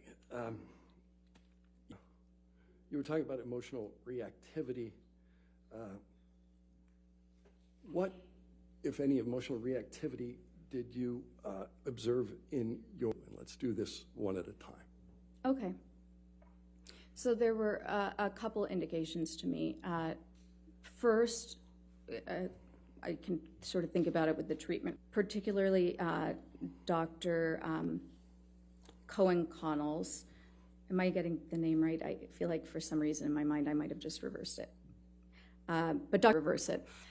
He actually refers to this reactivity quite a bit and to Ms. Heard's temper. And that temper, it's often branded, or being hot-headed, is really characteristic of borderline personality disorder, as is their very charming, personable nature. This is a disorder of contradictions.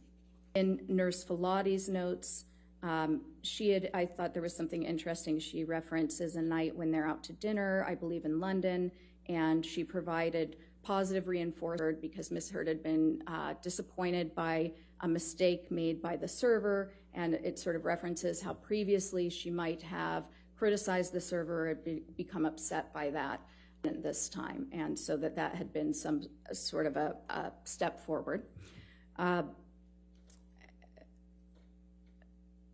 And there was also an indication, Dr. Hughes is a forensic psychologist who had been appointed by Ms. Heard to conduct as an evaluation as well.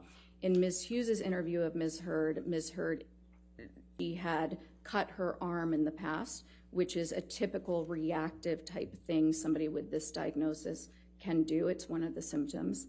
And that's sort of all treatment records.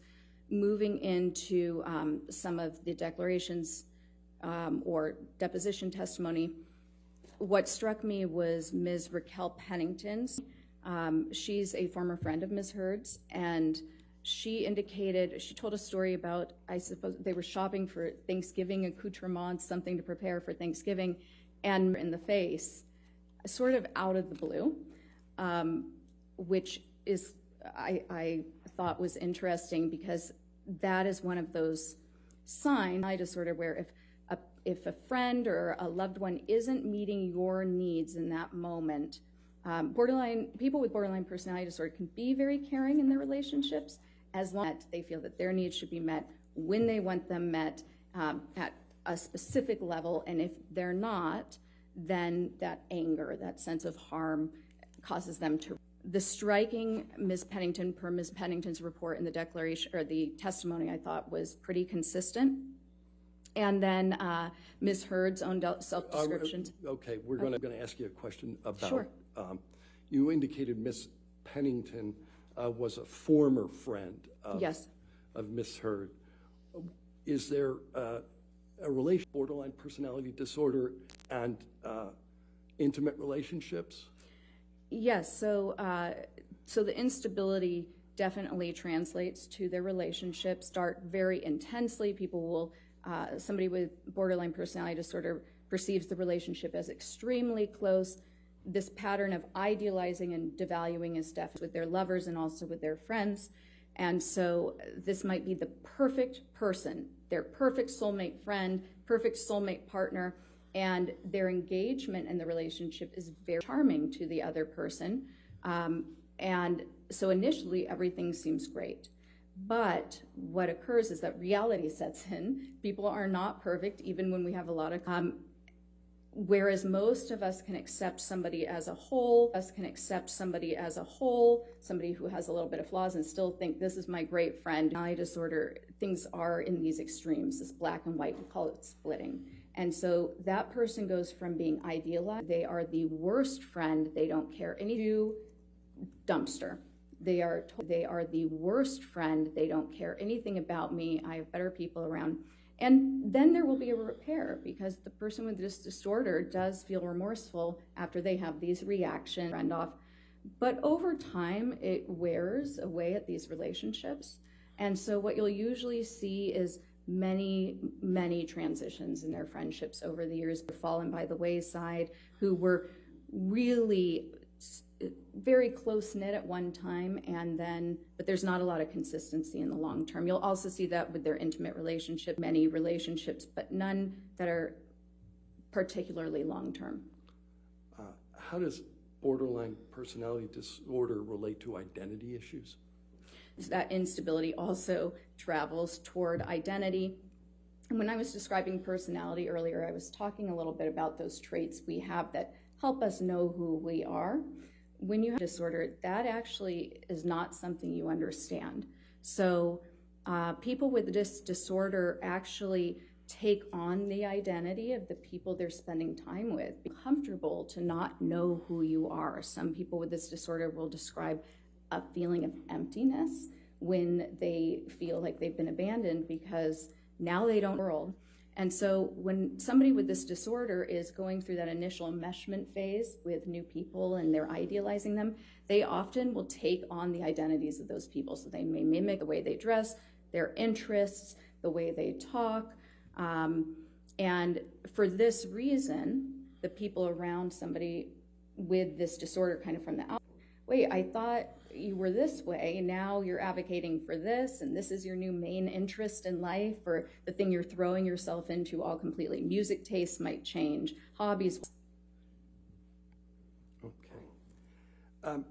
In addition to borderline personality disorder, I understand that you, another personality disorder, what's that? So histrionic personality disorder, and these are really two sides of the same coin. They belong to the same cluster we call organized personality disorders, and that cluster is described as the personality disorders that are unpredictable, but really having to do with emotions and relationships. They're very similar, whereas I was saying when it comes to histrionic, a lot of the key features are going to be drama and shallowness. Drive of avoiding abandonment. With histrionic personality disorder, that underlying with histrionic personality disorder, that underlying drive is to always be the center of attention. Because if you don't have that attention on you, it feels similarly to borderline personality disorder, you feel pretty empty, like you don't have that sense of being or of value, okay? Whereas borderline personality disorder might have more of the visible reactivity if somebody seems to be leaving. With histrionic personality disorder, what you're going to see is extreme efforts to be the center of attention. And when they feel that they're not the center of attention, you will see some strange things, making up stories to try to get attention on a victim or princess role. Those two roles in particular are pretty consistent. Seeking caretaking. Borderline personality disorder is similar because with disorder, these shifts of identity and the splitting, you might see somebody go from being, in the DSM it describes it as a needy supplicant of help seeking the perfect caretaker to suddenly being justice or thinking that their partner is a terrible person. With histrionic, what you'll see is somebody who wants to be the center of attention, has chauvinistic speech, very flowery, very enthusiastic, but nothing's really being said. The moment your attention wears away because they're so that's when they might take the victim role or the princess role and even make up stories. Sometimes those stories are to bolster the victim role. Sometimes those stories are just more accomplished in their mind so that they can get respect and attention that way. Is there a relation between histrionic personality disorder and attractiveness? There is, strangely, and this is always one of the trickiest things to talk about because how is that a symptom? But characteristically, people with this disorder are very interested in looks, but more importantly, they utilize their looks to get that attention, to get that respect that they're seeking. And so this type of flirtatious with everybody, characteristically, they actually couldn't even be subtly, and when I say flirtatious, I'm not talking overtly sexy, but really flattering. Sometimes they act in a kind of a girlish way, cute and to engender attention. And this will even occur in their therapy relationships as a way to sort of avoid getting negative. Oftentimes they'll bring the therapist gifts or be distracting if they engage in therapy because they just don't want any criticism. They want the therapist to like them. The intelligence of the affected person bear on the manner in which these disorders present? Excuse me, I choked a little at my water. And I think one way to think about it that's probably a little more accurate than just intelligence is, in psychology, we would describe this more as sophistication. So street smart, so to speak. The way, for instance, I've had many clients who have borderline personality disorder who are messy and really suffering, and they might be difficult and all over the place and yell at you in the middle of a session, but it's so, it's not tailored. It's so much easier to work with because of that just openness and rawness of it, genuineness. Sometimes you'll have a more sophisticated presentation. There are to be met. There are a lot of different combinations and different ways it can present. And sometimes you'll have more of a petulant version of this where it really shutting and you're kind of, whoa, what was that? So somebody who's really productive, high functioning, successful, and you get to know them and you think they're fantastic because they're so interesting, and you might not realize it, but they're mimicking you perfectly. So you're really just kind of falling in love with this new friend who is being you. But then all of a sudden, you're offensive, and you can't, even in your wildest thoughts, understand how that could have offended somebody, but their reaction is so strong that you kind of, maybe I did say something offensive, and you feel bad about it. So that sophisticated version, they can be a little bit more calculated in the way they present. They tend to kind of hit you where it hurts a little bit and be actually very, very destructive. What conclusions were you able to draw about Ms. Hurd's sophistication from her testing?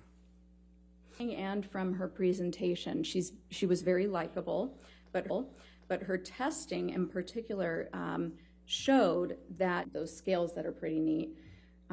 She approached it in a manner that very clearly, not just that, but really presented herself as free of aims. And she did so in a way that was very, very sophisticated, not obvious, by responding to questions that most people might not were trying to detect that. How did you determine that? So that's based on a particular MMPI-2 that is designed specifically to detect a type of responding that's a little bit more clever, a little bit more sophisticated, minimizing problems in a way people probably wouldn't understand, and even providers, very difficult to detect. You mentioned that one of the characteristics of borderline personality disorder is emotional reactivity. How might that present in an intimate relationship? So I think it probably presents, or you'd see the bulk of it in intimate relationships because of that regular interaction and the desire for your partner to meet all of your needs, to be the also that the hallmark of the disorder with the splitting, so idealizing, devaluing, and the perceiving of all sorts of neutral events as somehow demeaning. It's regular escalations of anger, frustrated complaints, criticisms of your partner. But because the personality disorder, first of all, they're more sensitive to things, they feel distress more strongly, and then that distress lasts longer. So these go on forever, and they're very cyclic. It feels like you just can't get a resolution, and eventually the partner will try to leave, will want to leave, to force them down, and that's when the borderline might explode and act very aggressively or violently to try to prevent them from leaving.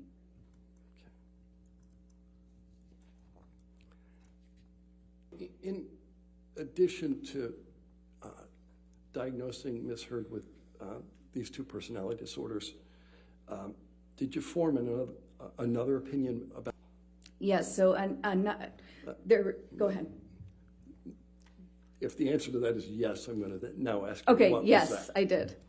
Okay, what is it? In addition to looking for Ms. Heard's general mental status, any psychological issues that were present, I very specifically was assessing to determine whether post-traumatic stress disorder. It was not. How do you know that? So first of all, from multiple information, so testimony, her treatment record. So I was integrating the interview, my review of the data, the case testimony, her treatment records. And then I also conducted, in addition to the MMPI-2 and looking at that data, I also conducted the clinician-administered PTSD scale, which is the gold standard PTSD assessment developed by the National Center for PTSD, shown to be valid, accurate for use not just with service, also with civilians, men, women, all genders, and also all ethnicities, and then also specifically for use in a courtroom setting. Conduct the CAPS-5? So the CAPS-5 is a standard interview. What that means is that it's an interview with very clear questions that are scripted. Those same questions every time you test a person. So because you're doing that, you're actually taking something that would typically be kind of subjective, an interview with somebody, and you're making you ask those same questions in the same way every time somebody's assessed with this. Now you can apply a scoring protocol and actually score their responses. As a result of applying those protocols, what did you conclude? Ms. Heard did not have PTSD, and there were also pretty significant indicators, grossly exaggerating symptoms of PTSD when asked about them. How did you make that latter conclusion? So one of the strengths of this test, as I mentioned, about any test used when you're doing an evaluation in forensics, is to make sure that the person is responding accurately. And this test does that by not just asking people whether they have, but asking follow-up questions that draw out very detailed accounts of every single symptom of PTSD. And when you're really familiar with this disorder, which you need to do this test, there are nuances in the way a person will describe their symptoms that have been shown repeatedly to indicate exaggeration or faking, indications when somebody is clearly giving you a genuine response. Okay. What, if any, symptoms of PTSD did Heard? So there are 20 kind of core symptoms. There are 20 kind of core symptoms that somebody can manifest with PTSD. You don't have to have all of them. Ms. Heard initially had, in the first question, you say, do you ever have this, before you get to the more nuanced follow-up questions. When I asked that first question on each item, she initially said, yes, I have that, to 19 of the 20. That's not typical even of somebody with the most disabling form of PTSD. When we eventually sort of dialed it down, she had 3 having symptoms of any disorder is common for all of us. Some of us struggle with sleep. Some of us get anxious. It could be several different sorts. Have this struggle in your life. But she had 3 specific symptoms that I scored as present. Off the top of my head, I might miss one, but one was sleep disturbance. She reported that she has frequent nightmares. Another one was that she said that she tends to have a startle response. So if she gets startled or surprised, stay in sort of a hyper startle mode for quite a while. And that's consistent with a couple of things. It can be consistent with PTSD if other criteria are met. It's also consistent with childhood, which is something that can occur when your brain is forming. If you constantly feel unsafe, if your parents are abusive, or if they're not present, if you're neglected, you certain physiological responses that can stay for a long time in your life. So I noted that seemed like a very genuine, accurate account where she stays hyper arousal, has a hard time calming down if she gets surprised. You mentioned nightmares as well. Yes. Did she recount for you the nature of the nightmares?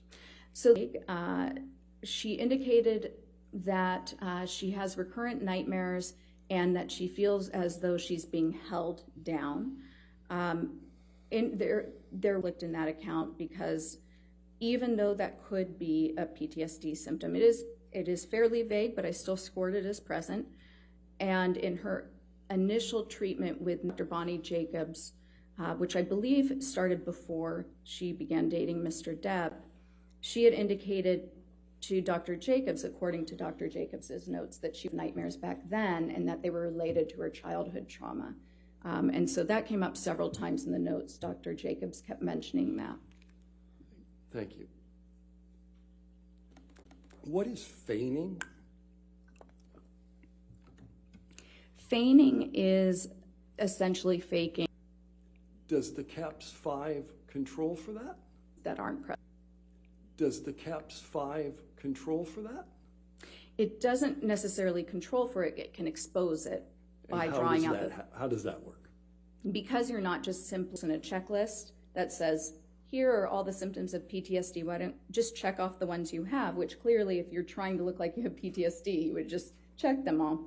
The CAPS 5 requires them to describe in detail how they experience the symptom, where it shows up, what it looks like, what sort of examples they can give you, how many times it's happened in the last month. By the end of each symptom, you've gotten a very good picture of a couple things. One, does it meet the definition of the symptom? Is this actually the symptom, or are they kind of confusing this with something else? Number 2, are they giving you very vague accounts? Are they giving you kind of idea of what the symptom is based on media or movies or something that actually is completely different from genuine experiences of this symptom? Or are they giving genuine, heartfelt, sometimes minimizing, but it's ticking all the boxes. Their mannerisms while they're describing it, the actual very nuanced symbolic ways they're describing it. A lot of times it smells, it sounds. That all appears in genuine accounts, and it's something that people really get wrong when... In addition to your conclusion that Ms. Heard does not have PTSD, did you make a conclusion with respect to her symptoms? Yes, actually I did. So, just because somebody doesn't have PTSD doesn't mean that they weren't harmed psychologically by whatever is heard is alleging that she was psychologically harmed and that she suffered PTSD because of abuse that she alleges occurred by Mr. Depp. So the MMPU, kind of everything, any other symptoms, and then in Ms. Heard's own self-report and her prior treatment records, I knew that she had reported to me that she had some other. What becomes really important is determining, and let me clarify one thing here, not so much a diagnosis, but did she start to experience symptoms? Did they worsen after? Or could these types of symptoms or reports be explained by other factors? A, by feigning, B, by pre-existing conditions, C, by other stressful life events that might have occurred. So the main symptoms that I was looking at didn't meet criteria for PTSD, right? There was also evidence of this sort of emotional dysregulation, emotional disorganization, the shallowness, the dramatic affect. Now, when you have a lot of childhood trauma, you can actually have type presentation in adulthood.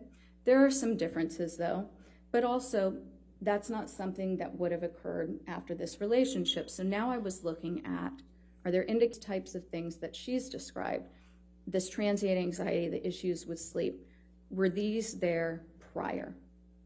And sure enough, Ms. Heard, in her own self-report, got to LA. She was seeking treatment for, in her words, blanket anxiety and depression. She also reported that she was taking medications. In general, none of them were helpful. Of borderline personality disorder, medications typically aren't very helpful for somebody with the disorder. They really need an intensive, lifelong type of therapy, which is, but interestingly also, people with borderline personality disorder often respond really positively to stimulant medications that are for ADD or ADHD. And in one of Nurse Filati's notes, she reported that Ms. Heard told her that none of the medications were working for her except for one Provigil, which is stimulant medication. And I just thought that was interesting and sort of consistent with more of these lifelong personality disorders that aren't necessarily caused by a harm, but have been there and will remain there typically.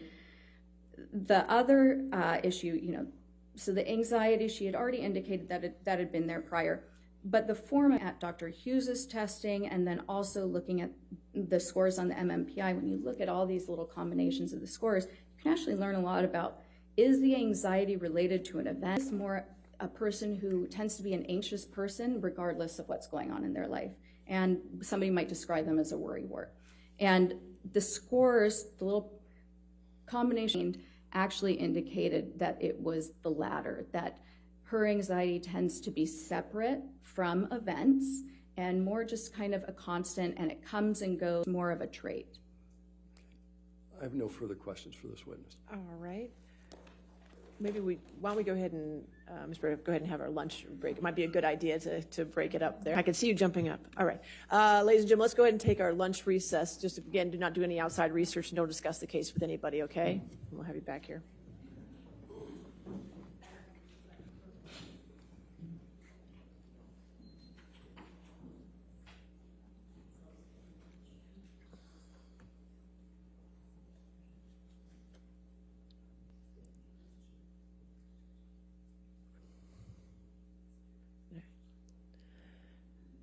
And again, Dr. Curry, since you're in the middle of your testimony, please do not discuss your testimony with anybody at this time. Just when we come back at 1:50, okay? Come back at 1:50? All right, thank you.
your seats. All right, cross-examination, you can sit down, ma'am.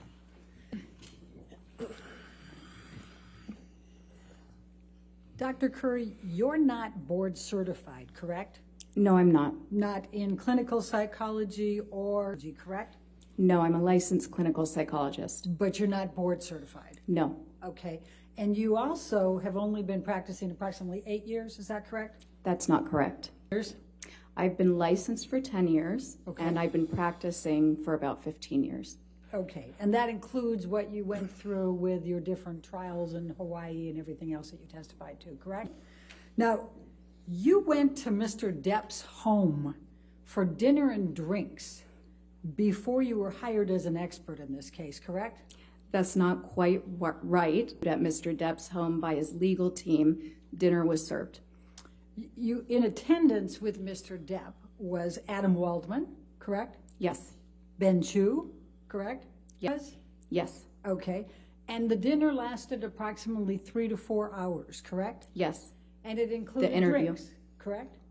yes. Dinner and I believe drinks were served. Was before you were hired as an expert, correct? Yes, this was an interview so that they could make an informed decision as to whether or not to retain me. And don't you think that's a little odd that you're Depp to decide whether you're going to testify adversely against Amber Heard? I was interviewed by the legal team. And Mr. Depp was present, it was correct? Yes, And he was serving dinner and drinks. he was Correct. not serving dinner and drinks. Well, it was at his house, at his behest, correct? Yes, it was at his house. Okay. And you were Camille Vasquez, somebody you knew in the community in February of 2020, is that correct? I knew of Ms. Vasquez. At that time, you not only knew Johnny Depp, you'd seen a number of his TV and movie roles, and you believed her, correct? Not correct. I did not know Johnny Depp. I Well, had you seen. knew who he was, Yes, right? And you believed he was a good actor, yes. correct? Okay.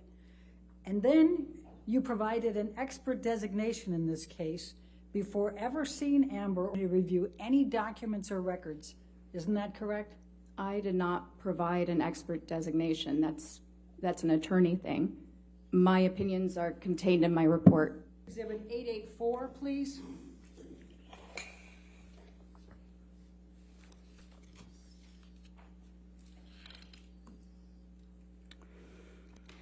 This was plaintiff's designation, identification of expert witnesses in this case. And this is dated February 2021. That's a year after you went, correct? Yes, Okay. And it attributes, if you go to page 13, it says you have 3 opinions.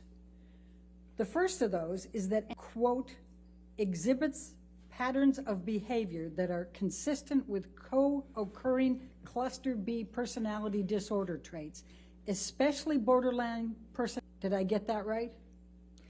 I'm reading that here. That is not my opinion. Okay. Well, but it's a current attributed- opinion, but this was not an opinion of mine then. I didn't have any opinions at that time. It says, why, correct? That's what it says, yes. Okay. And this is a signed pleading, correct? On behalf of Mr. Depp. I'm not sure I understand what that means. Signed pleading is? No. Okay. Do you understand that Mr. Depp's counsel prepared this and served it on Ms. Heard's counsel? I'm not an attorney, all of these procedures. Okay. Are you aware that Mr. Depp is on an audio recording years earlier taunting Amber Heard that she has a borderline? I was made aware of that in this case, yes. So you did, is that one Actually, of the audio not tapes you necessarily listened to? taunting, but I do recall hearing that Mr. Depp had used that phrase. So it's a coincidence that you now think she has those attributes after the attorneys listed it in February 2021 before you'd looked at anything, and Mr. Depp had made that accusation. My opinions aren't based on coincidence. It's objection, I'm Okay. sorry, Doctor. Yes. Compound, I'll sustain the objection. All right. It's a coincidence then that you came up with symptom disorder years later after has been taunting Ms. Heard. Based on the results of my evaluation. And it's a coincidence. Speak to whether or not there's a coincidence. What I can tell you is my evaluation. And it's a coincidence that Mr. Depp's counsel attributed that to you, said that to you in February 2020, anything, correct? I'm not sure. Okay. Now, would you agree that a disproportionate number of women are tagged with a diagnosis of disorder? No, that's not quite right. 75%? The way you phrased it is not quite right. Tell me what's right. Okay, so there are more women who have been diagnosed with bipolar disorder than men. It's more prevalent in women. And trauma can cause borderline personality disorders, can't it? No. Right now, we know that there are people who have borderline personality disorder who have sustained childhood trauma. There are also people who have borderline personality, had no childhood trauma. So like most personality disorders, and really like most mental health issues in general, there seems to be both a biological component. In this disorder, the research tends to support a genetic component and possibly a neurological component. And then there is also possibly an environmental component triggering markers. Do you know the percentage of women who are victims of IPV, intimate partner violence, or domestic abuse who are diagnosed with borderline personality disorders? I can't tell you the percentage, but I do know that there is a larger, women with borderline personality disorder tend to have a higher prevalence of being involved in intimate partner violence, being the receiver of violence and being the perpetuators of violence. Now, you've never been asked to testify or serve as an expert with respect to whether someone has a bipolar disorder. Is that correct? That's not correct. Okay.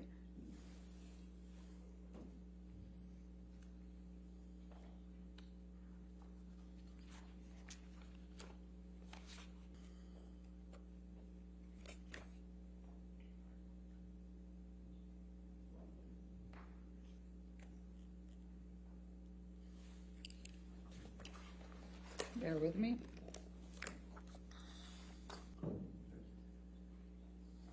Thank you. Having your deposition taken in this case Yes, on March 21, 2022, I believe that was, 2:07. That time? yes. All right, I'm going to ask you to turn 2:07. And the question was, have you ever been asked to testify or serve as an expert with respect to whether someone has bipolar disorder? And your answer at that time, will you please read to the jury? Page 207. 207, line 5. Could you No. read? Okay, thank you. Now, when this designation, 2021, you had not rendered an opinion that, quote, Ms. Heard exhibits patterns of behavior that are consistent with co-occurring cluster B personality disorder, borderline personality disorder, correct? I'm sorry, I missed the first part. What was that? When this designation was served that you have in front of you as Plaintiff's Exhibit 884, Oh, okay. an opinion that, quote, Ms. Heard exhibits patterns of behavior that are consistent with co-occurring cluster B personality disorder traits, especially borderline personality disorder, correct? Any opinions. My opinions weren't finalized until after my evaluation. Right. So when this came out, you had not rendered that opinion? I had not rendered that opinion. Okay. The second opinion that's listed 21 is that Ms. Heard repeatedly and characterologically perpetuated severe physical and psychological intimate partner violence, IPV, over the course of their relationship. End of quote. Did I read that correctly? It says perpetrated, but other than that, yes. Okay. And so is it correct that this pleading says in February 2021 that you are going to testify to that? This document, yes. Okay. It says that. And you have never testified as to whether anyone has behaviorally or characterologically conducted conduct that suggests they may be an IPV perpetrator, correct? Again, because I stumbled, I can't do characterologically. That one's just a tough one for me. Okay. You have never been asked to testify as to whether anyone has behavioral or characterological conduct that suggests they may have been an IPV perpetrator, correct? No, I've never been asked to testify for that. Okay. And that was not your opinion in February 2021, correct? You do not hold that opinion now, and you were not even asked to provide such an analysis or opinion. Isn't that correct? No. Or that is correct, That's yes. correct. Okay. And you have never held, correct? No, that is correct, yes. Okay. And your third opinion, if we can go to page 14, was that Ms. Heard's patterns of behavior that suggest her allegations of abuse against Mr. Depp are false, end of quote. Do you see that? I see that. You said it's my third opinion. That is not my opinion. All right. But in this pleading, it says that you will testify to that, correct? Yes, that's what this says. Okay. And that was not your opinion in February 2021, was it? No, as I said, not formed any opinions at that time. I had just been retained. Okay. And in fact, Just been retained. and in fact, you have never arrived. In terms, no, the opinions that I've rendered are provided in my report today. And you have never arrived at this opinion in this case, correct? I'll sustain. You have never arrived at the opinion that Ms. Heard exhibits past her allegations of abuse against Mr. Depp are false, correct? That's correct. Okay. And in fact, you've said that has never been my opinion, correct? What I'm saying is that the opinions in here, these are not my opinions. My opinions are provided in my report. Can you please turn to page 255 of your deposition?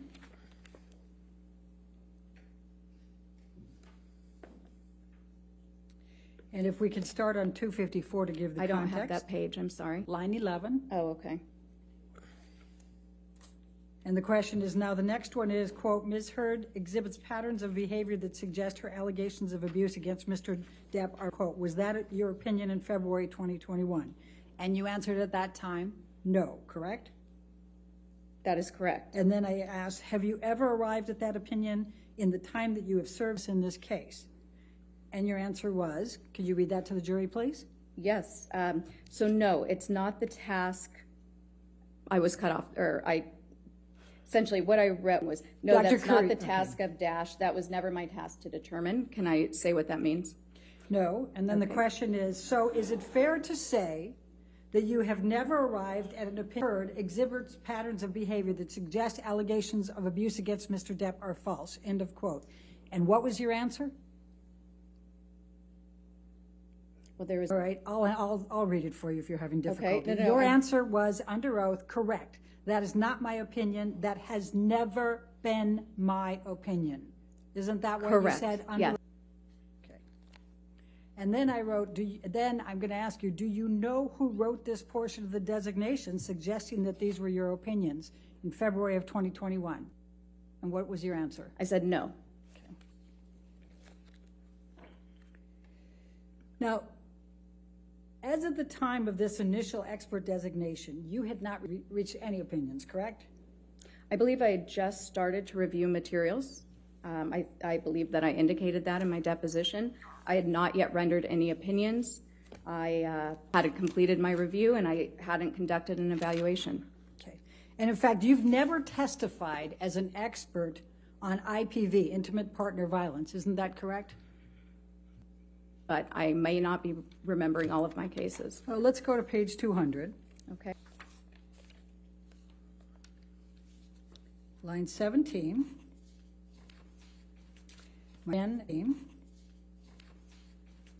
My question was, have you ever testified as an expert on IPV?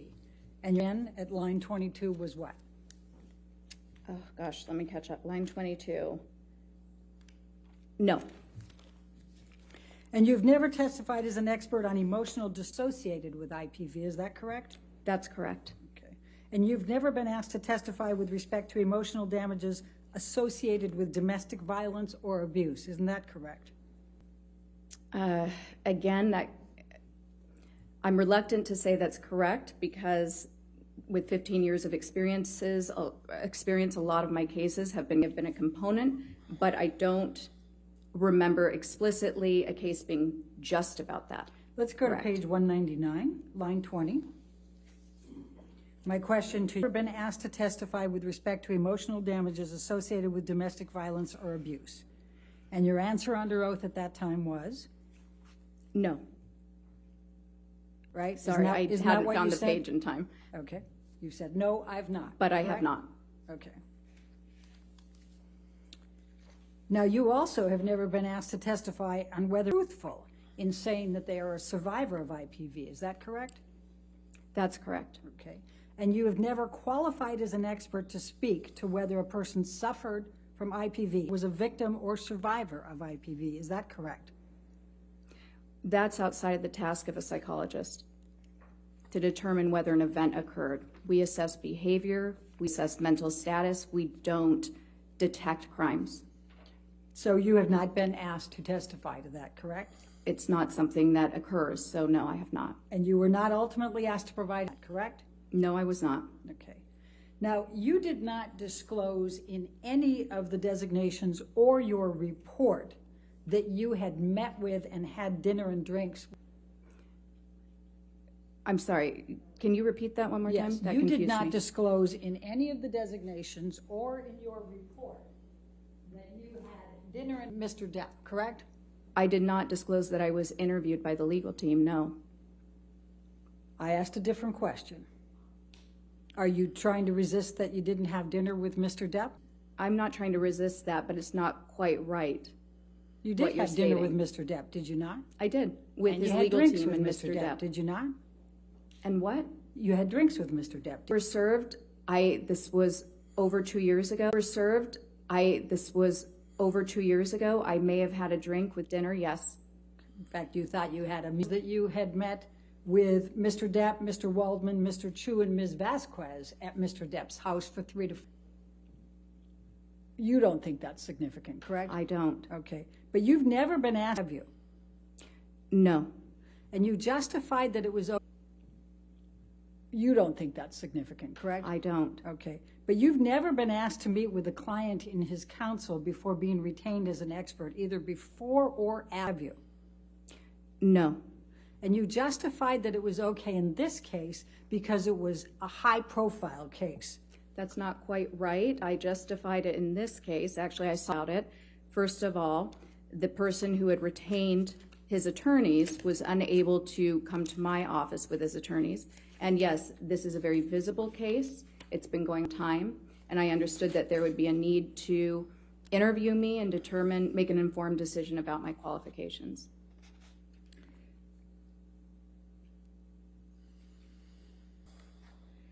Can you look at page 240, please?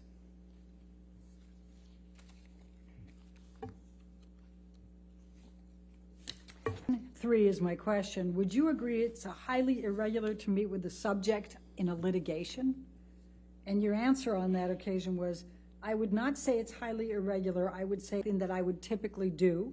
However, I had not yet been retained on the case. This was a large, high-profile case, and I understood that I believed that it was appropriate for a person retaining me with file to meet me to be able to vet me, essentially with the attorneys present prior to retaining me on his case. Do you recall that? Yes. That's what you said under oath, correct? Yes. And then I said, have you ever done that before? And you said, Correct. And then I said, have you ever done it since? And you said, no, correct? Correct. Okay. Now, would you agree that if you did not find something that would be in favor of Mr. Depp and negative to Ms. Heard, that you wouldn't be an expert in this case?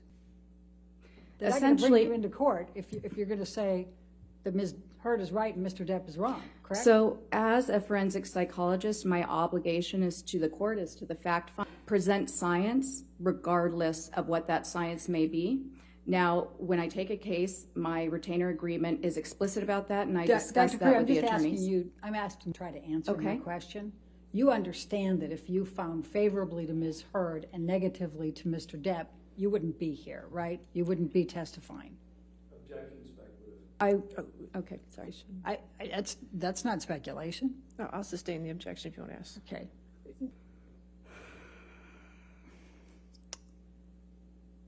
It goes to bias, Your Honor. I sustain the. You were, in fact, so excited about being involved in this case that you told your husband, even though this was a highly confidential matter, that you were going to be conducting the examination of Ms. Heard. You not only told your husband, but you told Ms. Heard that you told your husband, correct? Ms. Bredehoff, that is not accurate. What is accurate? You're incorrect. That Is your testimony today under oath that you did not tell your husband that you were going to be conducting the examination of Amber? that is my testimony. Okay.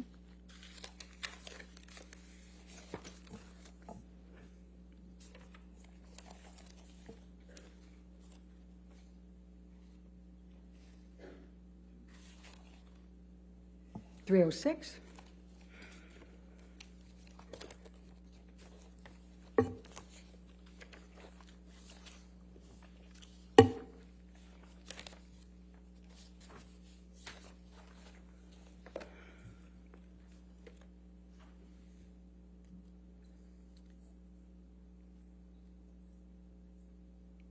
So the question asked was because you brought muffins, you said, from your husband, right? You gave those to Ms. Hurd, correct? May I clarify what occurred so that we can fence? What happened was that I was getting ready that morning. I frequently bring muffins to the office. My husband did happen to know that there was going to be a celebrity client coming in. Because that occurs, which often occurs, we have to actually clear the office and move the staff to the other office. So yes, on the one hand, he was aware of that. I was getting ready. I asked him to go to the bakery near the muffins for me because I was running late. He often has to do that because I often do run late. He brought the muffins back to the house. I brought them into the office. Ms. Hurd and I enjoyed the muffins together along the lines like, we can thank my husband. My husband got these for us today, meaning he purchased the muffins. We are now enjoying them because of him. Did you say on pages 3 and 6 that you frequently have examinations of high-profile clients?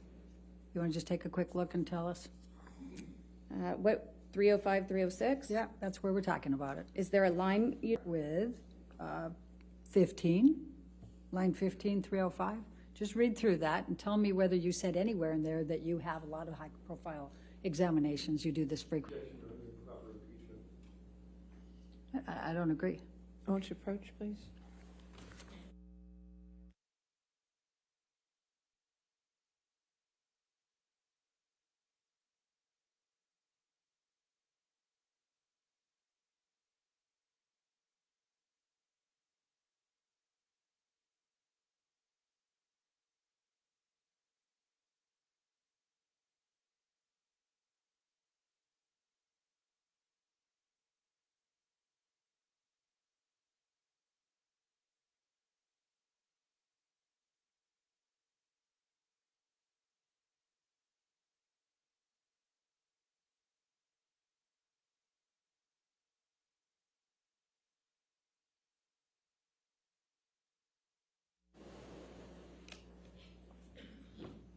So, why get the muffins for Amber Heard? He did not get the muffins for Amber Heard. He knew you had a high-profile client, and you were a very long time, and you asked him to pick up the muffins, correct? I asked him to pick up the muffins for me, yes. Okay. Now, would you agree that domestic abuse can be... Absolutely, yes. Would you agree that domestic abuse can be emotional? Yes, certainly. Would you agree that domestic abuse can be psychological? Yes. Would you agree that domestic abuse can be physical? Okay. Now, you indicated, and I believe you testified in your direct, that it's very important to review the treatment records before forming opinions. Is that correct? Yes. Okay. In fact, that's the first thing you would do, correct? Not necessarily the first, but it's part of the evaluation.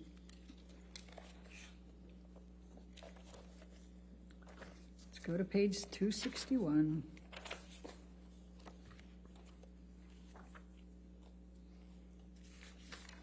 And let's go to 260 because that's where I start the question.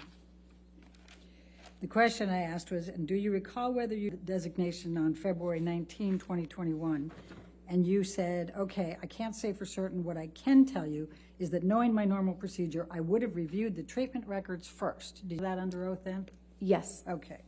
Now, before we start getting into the ones that you testified about, I just want to be really clear about what you actually have as an opinion with respect to the borderline personality disorder and the histrionics. You didn't diagnose, you didn't actually have a DSM-5 diagnosis. It suffers from either borderline personality disorder or histrionic personality disorder, correct? That's not correct. in fact, your report says Ms. Heard's psychological symptoms of a combined borderline and histrionic personality disorder. Would you agree? Yes, I did say that in also what designation was that? I believe 18th that report was included. Yes. Okay. And that's what you said at that time, correct? Yes. Okay. I said a little bit more than that as well. And I'll read it, I'll quote it. Quote, based on the combined results of my interview with Ms. Heard, behavioral observations, psychometric test data, and Heard demonstrates psychological symptoms of a combined borderline and histrionic personality disorder, BHPD. That's Yes. what you wrote as one of your conclusions, correct? And that's a DSM-5 diagnosis. And it did not say that you were diagnosing with a DSM-5 for borderline personality disorder or history, did it? That's what it says in different semantics. Oh, so what you meant to say. It did not use the words you just said. Treatment records that you said that you reviewed, but I'm going to start with Rocky Pennington.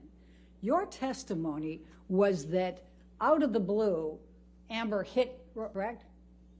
I can't remember exactly what I said, but I did reference Ms. Pennington's deposition that Ms. Heard struck Ms. Pennington in the face. In Yes. fact, Ms. Pennington testified hit Ms. Heard, and in response to that, she can't recall, but Ms. Heard either pushed or slapped her, correct?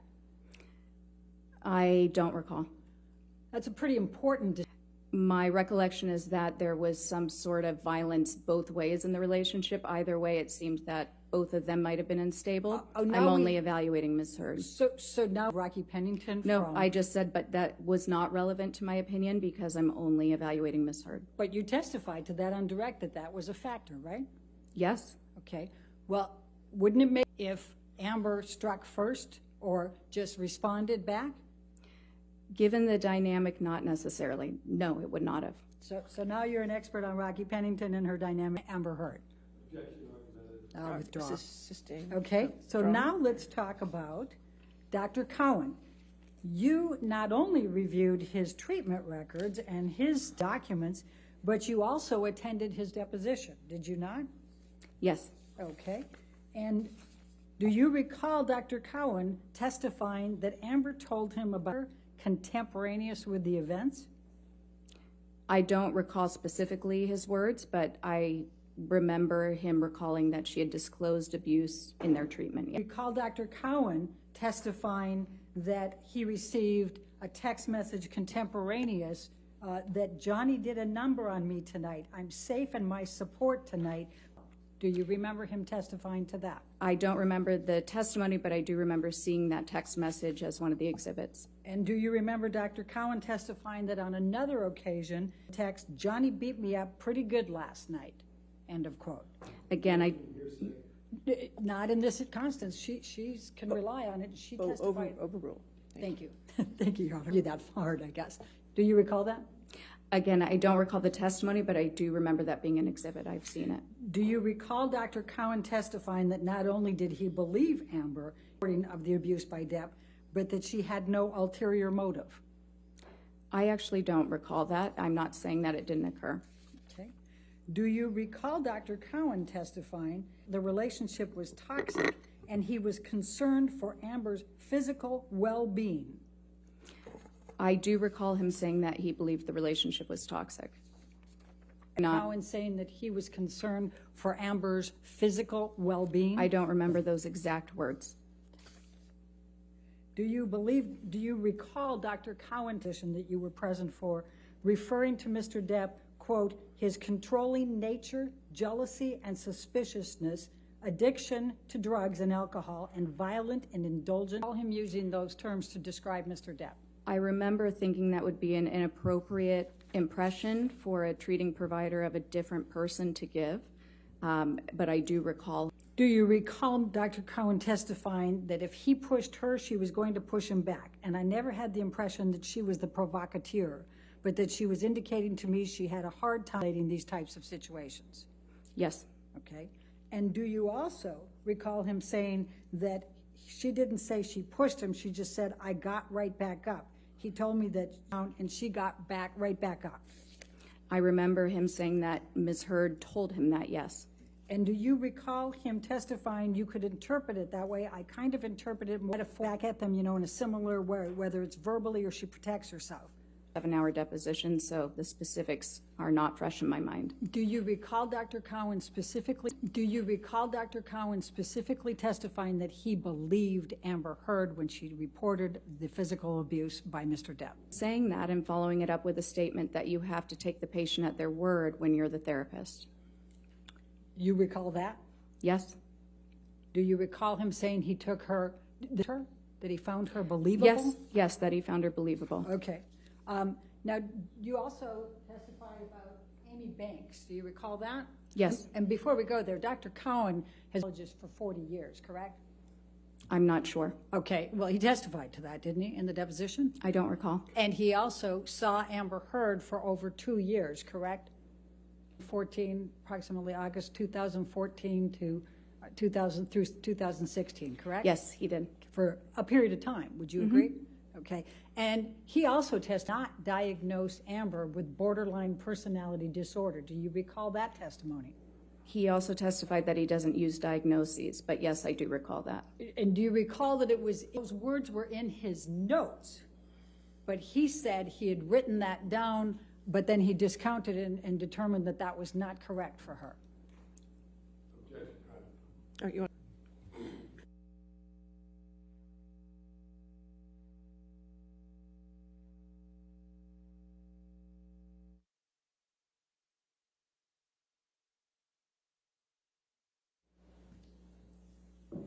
All right, now let's jump to Amy Banks. Dr. Banks is a psychiatrist, correct? Yes. And from school at Georgetown, and she did her psychiatric training at Harvard Medical School, correct? I believe that's correct. I don't recall 100%. All right, and she was a psychiatrist Amber Heard had reached out to Yes. after the Australia incident to try to help her relationship with Mr. Depp, correct? Let me back up. Did Dr. Banks' deposition as well, did you not? Yes, I did. And Dr. Banks testified to that, correct? I don't remember if she testified to that. I don't have the notes right in front of me or the. All right. Do you testifying that she understood that Amber? I don't recall specifically, no. Do you? I don't recall specifically, no. Do you recall Amy Banks testifying that they had physical altercations and his drug use had escalated? Amber felt she was at risk. I don't recall. Do you recall Amy Banks testifying that Amber was reporting the violence by Mr. Depp and it was not?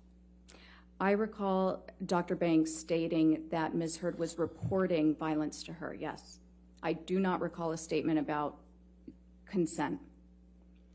Do you recall Dr. Banks testifying that there was discussion about Mr. Depp cutting off his finger, and she said only that it was a middle of a kind of out-of-control escalated fights, and that did make a fairly big impact on me?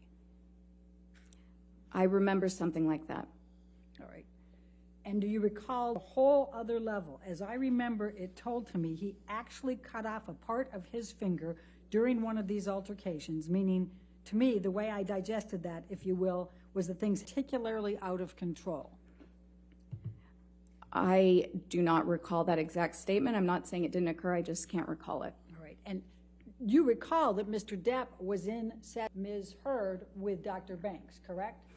Yes. Okay. My understanding, however, is that they met with Dr. Banks, and then it was primarily Ms. Heard meeting with Dr. Banks for treatments and therapy. All right.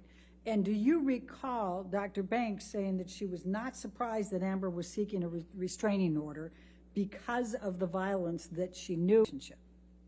I do recall that, and it would be impossible to know that violence exists as a treating therapist or as a psychologist. Again, we're not investigators. However, I do recall that she remember having that thought.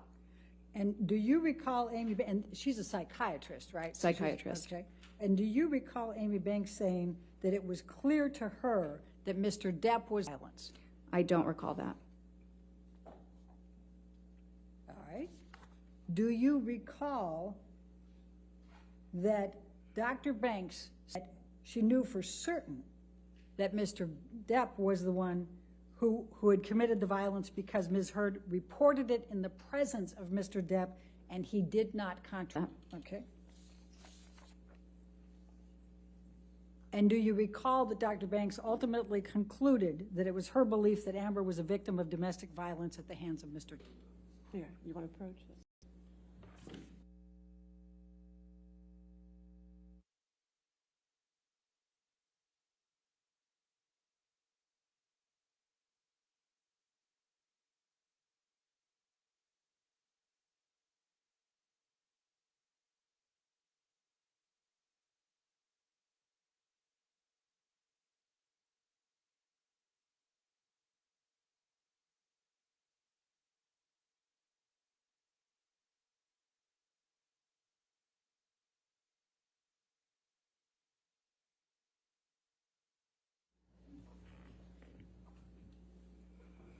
And what was your answer to that last one? I'm sorry.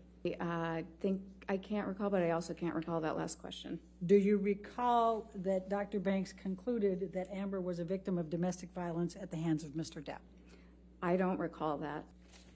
Now, you also reviewed the records of Laurel Anderson and you reviewed her deposition, is that correct? Let me refresh my.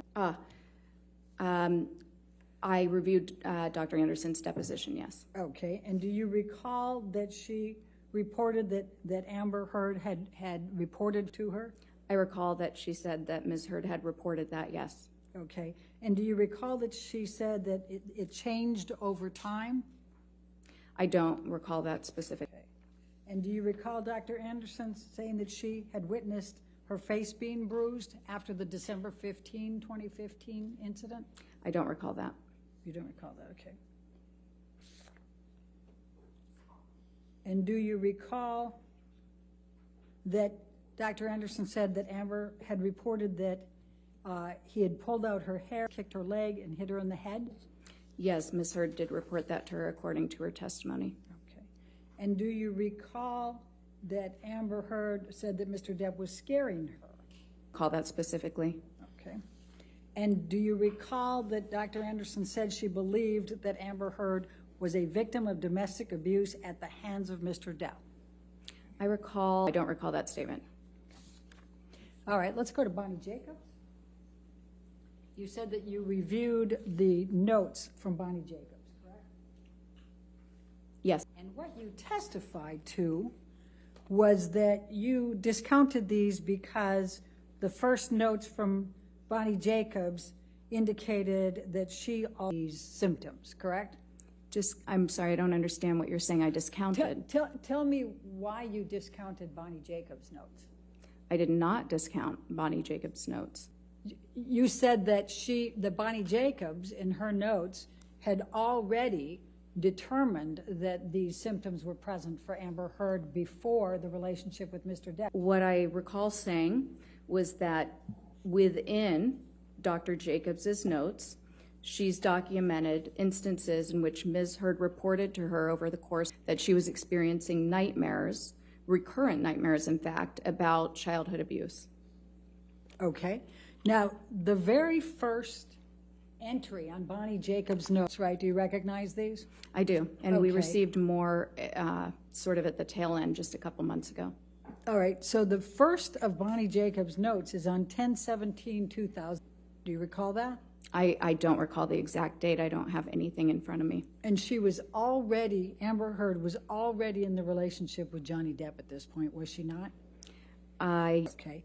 And in Bonnie Jacobs' notes, she documents. However, go ahead.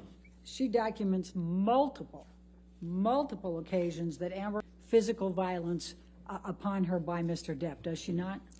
There are several notes that indicate that Ms. Heard has reported violence by Mr. Depp, yes. Many. I wouldn't qualify it as many. I'm not sure what you mean by many. How many would you say? I don't know. I don't have the notes in front of me. Okay, well, what do you recall in deciding this case? Well, I'm confused about the dates because I know that Dr. Jacobs treated Ms. Heard even while she was in her prior relationship, leaving her prior relationship with her last. Dr. Curry, I'm not going to ask you to try to bring in extraneous things. I'm asking you what you recall of these But notes. the dates would have been different based on that alone. Okay. And I recall that there was quite a bit copious notes spanning back in time from her relationship with Tasha. So Dr. Curry, please answer my question. How many occasions do you recall Dr. Jacobs documenting Amber reporting physical abuse? I don't know.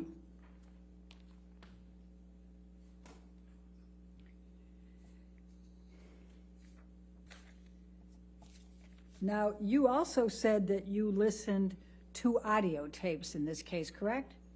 Yes, Did you hear Mr. Depp admitting to headbutting? that is not what I heard. You didn't hear that?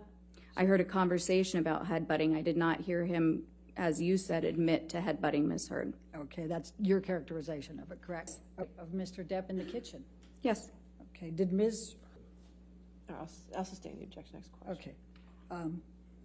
What, if any, impact, I'm not. what, if any, impact did that have on your opinions, watching Mr. Depp in that video? It was one of many pieces of the exhibits and other collateral data that I considered. I'm not sure what the direct, if that could be measured. All right. Now, counsel asked you whether you had conducted any type of examination on Mr. Depp, and I believe your answer was no, correct? No, You did not review or psychological records from Mr. Depp either, did you? I reviewed all of the records that were available. Do you recall reviewing medical and psychological records on Mr. Depp? Do you recall Dr. Blaustein referring to Mr. Depp having rage? No, I actually recall him referring to Ms. Heard in that note. That Dr. Blaustein was referring to Amber Heard as having rage? I transcribed several of the notes, and I may be missing a time when I said that about Mr. Depp. The handwriting was very difficult to transcribe, but there was one instance in which I recall transcribing him stating that Mr. Heard had rage. Dr. Blaustein's deposition was taken, was it not? I don't recall. Do you recall, so I take it then you don't recall him Mr. Depp told him he had rage and demons? I don't recall. Do you recall Dr. Blaustein testifying that Mr. Depp looked at his wife, his mother, or his sister that he didn't like? I haven't seen his deposition. I don't recall that. Okay. Now, did you see and do you know whether Mr. Depp has ever been diagnosed with personality disorders? That's not relevant to my task to conduct an evaluation of Ms. Heard. So would it I be- do not know that he has had one. It was not in the records that he did. You don't know whether Mr. Depp suffers from any personality disorders? That's not my task. Okay. Let me go to IPV perpetrators. Would you agree that accusations of infidelity can be considered one of the characteristics of a personality perpetrator of IPV? It can be a characteristic of a lot of things. It is something that can be weaponized if somebody is trying to or is having rage toward their partner.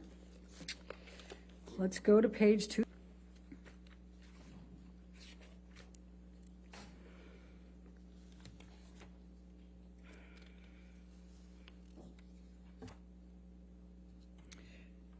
Line 3, my question was, are accusations of infidelity considered one of the characteristics of a perpetrator, a personality perpetrator of IPV? Objection. The question is vague and ultimately ambiguous. I don't understand. Okay. And your answer under oath Can at you that time? remind me of the page? I thought Page 270, line 3 was where my question was. Okay. And your answer is at line 8. You said it can be, correct? Okay. And interrogating your partner about unfounded accusations of infidelity can be abusive. Would you agree? It can be if they're unfounded, yes. Okay. And psychological consequences for a victim of IPV can include diminished self-esteem, correct? Yes. Yes. Anxiety, Yes. fearfulness, Certainly. diminished self-agency, Yes. feeling powerless, Yes. loss of sleep. Yes. An IPV is a traumatic stressor, would you agree? It is. All right, an IPV is capable of resulting in PTSD, is it not? It is. Okay, an IPV is capable of result orders, correct? Yes. Okay. Now, Amber's medical is cooperative, correct? Her psychological, yes. She was cooperative and polite. Okay. And in the 2 full days of examination, you felt she was polite and answered all your questions. One instance where she furrowed her brow when you were asking about friendships in high school, correct? That's not correct. All right, let's go to page 275.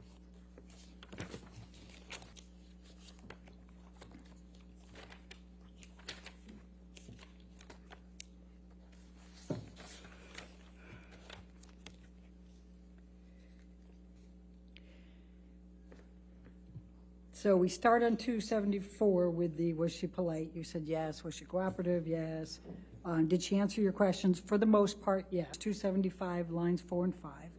And then my question was, did she at any time become combative or unfriendly with you or angry? And your answer was, there was one in which she appeared annoyed and the posturing forward a bit, more assertive tone, furrowed brow, when I was questioning something, following up on data that had been inconsistent about friendships in high school. Very polite. Is that your answer at that time? That was my answer at that time, and it's inconsistent with the question you had just asked me. And would you agree that appearing for this examination by Mr. Depp more than a year earlier might be a little stressful? Yes. Okay. And in fact, not only had you been retained by Mr. Depp, communicated by Mr. Depp's team was that you had called Amber Heard a liar and a perpetrator of abuse, correct? First of all, I'd like to clarify that I was not retained by Mr. Depp's counsel. And what I can say that, yes, any examinee in a forensic context, you would consider that they're probably stressed. All right. Would you agree that all perpetrators of IPV have anger management issues? Yes. And a large portion of perpetrators have substance abuse issues?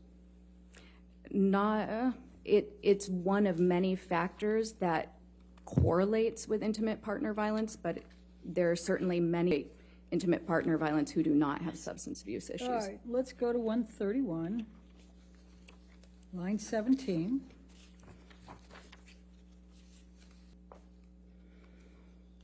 $131, you said? Yes, line 12 is what I have here. About, you said, and just to give context, remember I was asking you what percentage of people you treat that are perpetrators, and you'd said 5%. Do you recall that? I see that here. Okay, and then I said, of the 5% that are IPV perpetrators that you've treated over the last 8 years, how many of these perpetrators? And your answer was? I see that I answered with a figure of speech, a large portion. Okay, thank you. And it's common for the perpetrator to essentially, the victim, accuse them of being the perpetrator. Would you agree? Are you in a different area, or are you asking me a separate question? I'm asking you a question. Oh. And it's common. Sorry, can you please repeat it? Yes. And it's common to gaslight the perpetrator. Would you agree? Victim. Accuse them of being the perpetrator. Would you agree? That's exactly how it was asked in the deposition. So I understand it is a compound. And it's common for the perpetrator to essentially gaslight. I don't think that's, Your Honor, I think it's just one question. Let me try it. To gaslight the victim. That's a characteristic of psychological abuse, yes. Okay, and it's common then for them to accuse them of being the perpetrator, the victim. That's a characteristic of abuse perpetrated against men. It's actually very, very common. About 90% of male victims of IPV have reported that a female partner who abuses them makes threats to their partner as an abuser. It's less common for men to make that statement to female partners just because there's less potential consequence. Isn't it true, though, that gaslighting is often present in these personality-based IPV scenarios? Yes, Okay. And it's distressing for the victim to be accused, is it not? absolutely. Certainly. And it causes them a lot of distress? Absolutely, yes. And in fact, they feel falsely accused, correct? And they feel paranoid, Yes, and they feel frightened, yes, afraid that everyone's going to believe the perpetrator, correct? yes. And in fact, they're afraid they're going to lose their security, correct? Can you clarify what you mean by security? I'll ask the next one. And they're afraid they're going to lose their reputation, correct? Yes. Okay.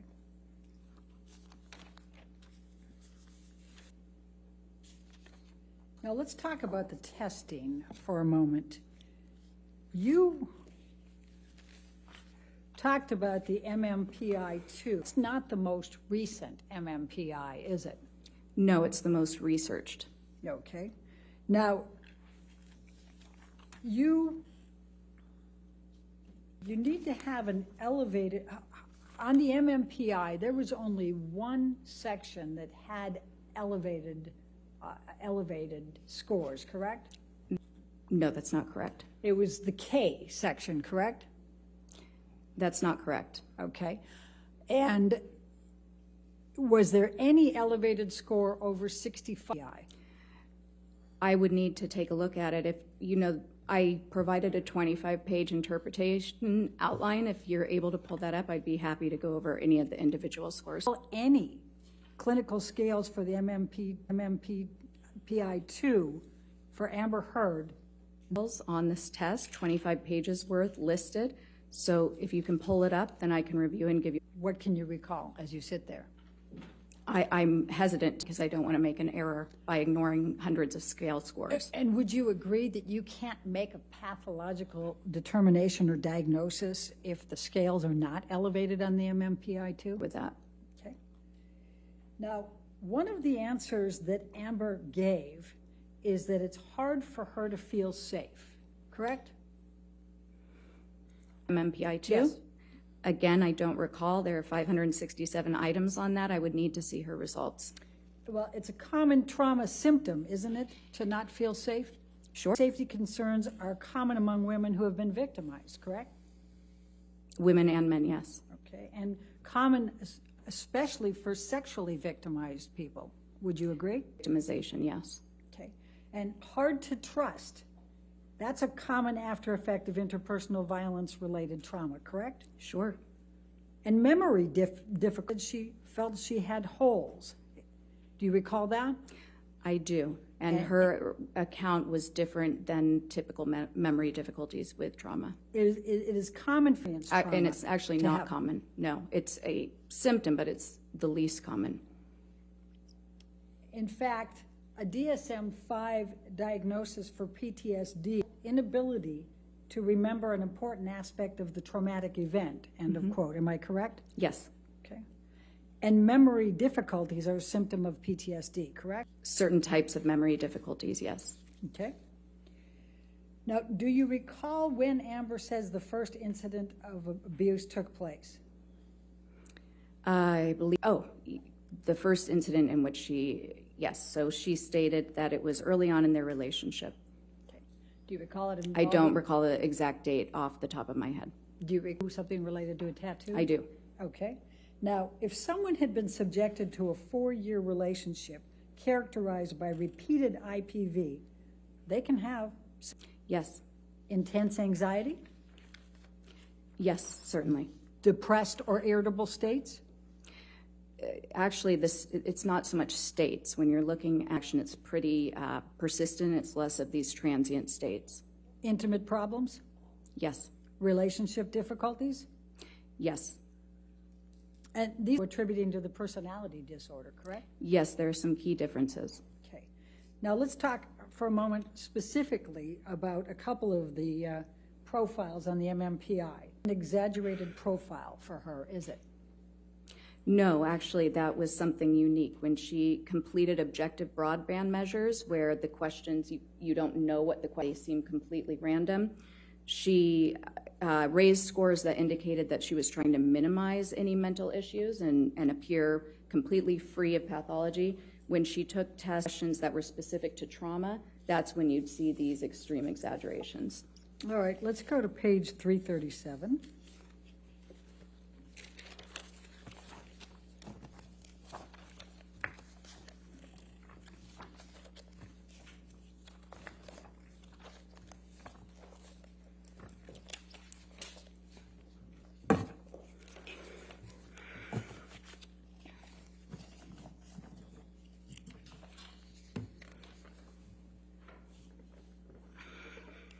Question on line 7. This is not an exaggerated profile, is it, for her?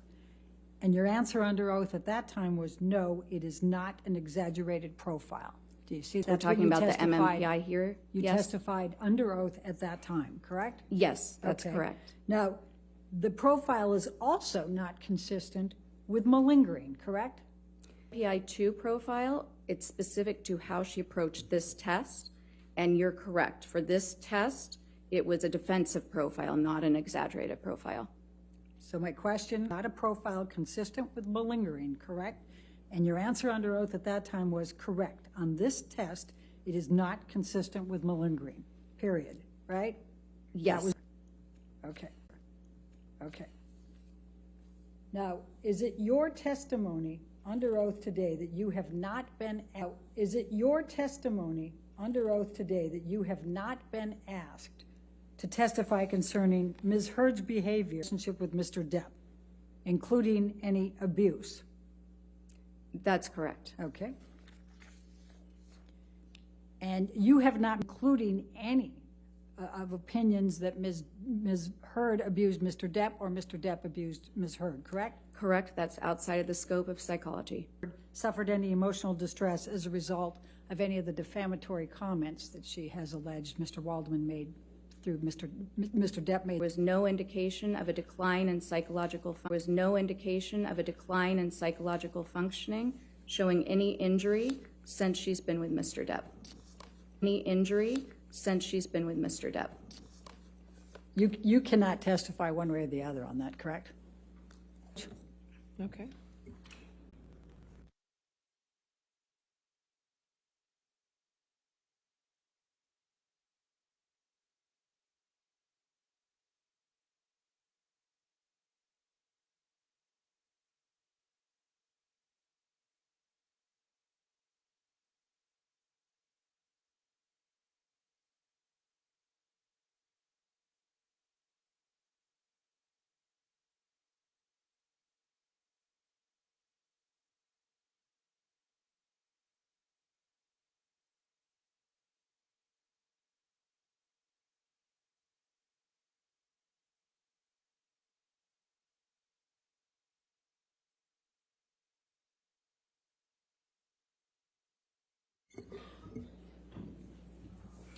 Dr. Curry, Yes. in your report, did you provide any opinion of whether Ms. Heard suffered emotional distress as a result of the defamatory statements? Is that correct?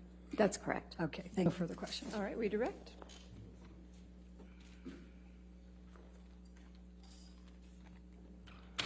Dr. Kerr, you were just asked a question about malingering and made reference to the MMPI-2.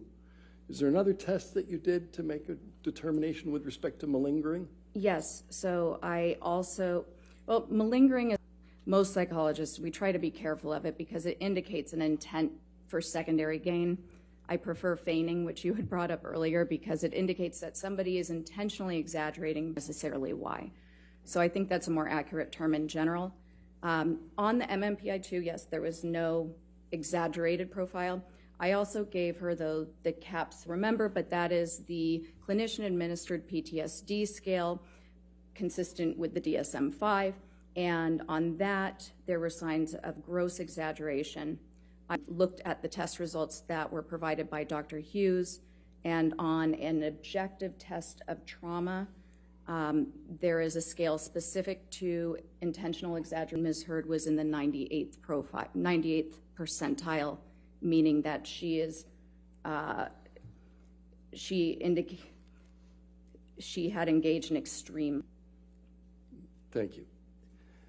You were asked about intimacy problems, relationship difficulties associated with IPV, and then said that there were some key differences. Yes. What are those?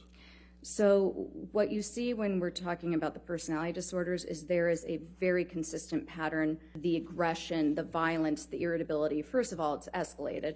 But second of all, it occurs when there is either, for the borderline component, a threat of abandonment, a feeling like the person is about to leave you, about to walk away to get some space from an argument. It also occurs to a more mild extent, but when there's a loss of attention, manipulate to try to get that attention back. But it's not, when somebody has PTSD, that irritability is sort of at a low, constant level, or it's completely random. For instance, you might have a Vietnam went straight to bars for a period to get into fights with the hope that he would kill somebody and just self-destruct. So it's a very different type of presentation. IPV, it might more irritability, but that's actually less of a symptom for female IPV victims. Usually what you'll see is somatic symptoms, the depression, a lot of fearfulness and anxiety, but typically more complaints. Okay. You testified that some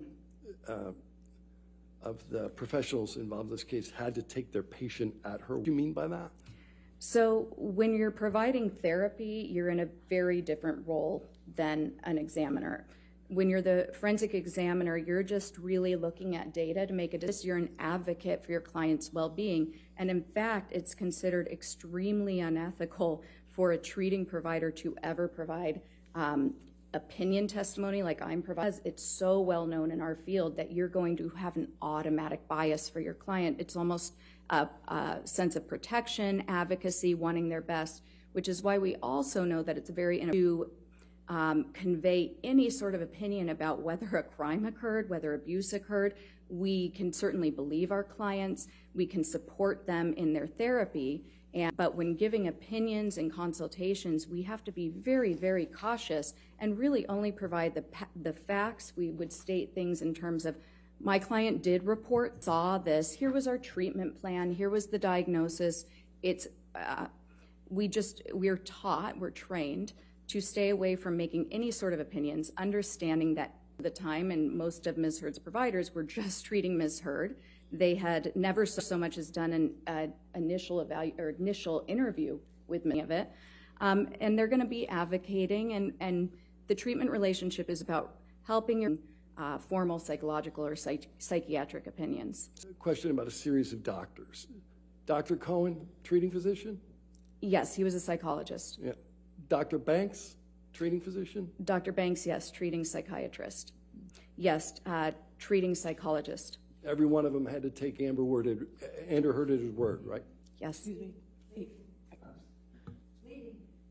Oh, overruled. Thank you. No further questions. All right. Is this witness subject? Yes, sorry. Is this witness subject to recall? Yeah, for rebuttal. All right. So, Dr. Curry, please do not discuss your testimony with anybody, and please do not watch anything of this trial, okay? All right, thank you. Thank you. You can stay there for a moment. Okay. All right, ladies and gentlemen, we'll go ahead and take our afternoon recess for 15 minutes. Do not do any outside.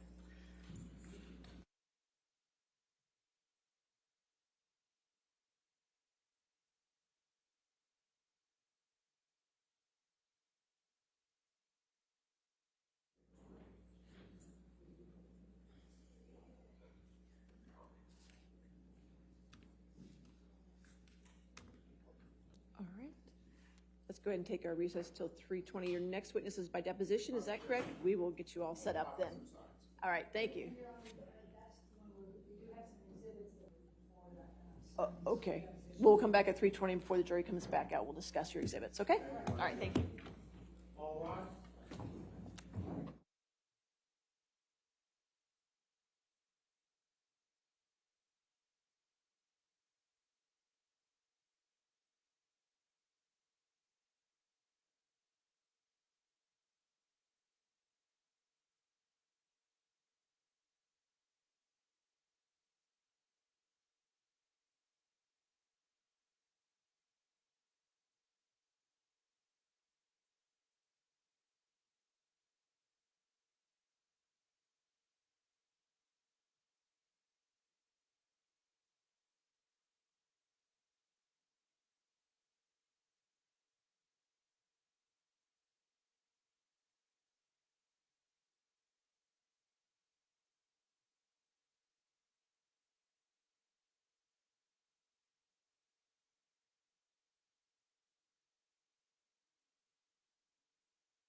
You want us to? Sure, well, You approach? Sure.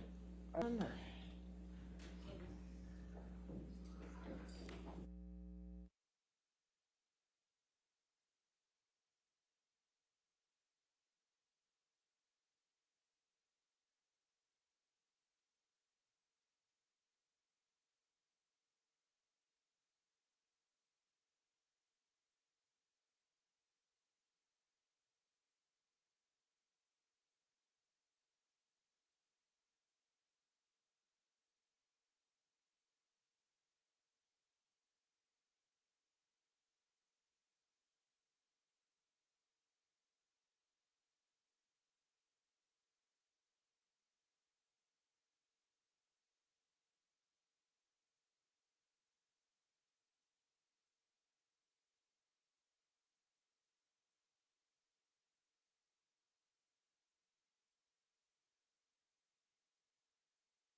We're ready for the jury then?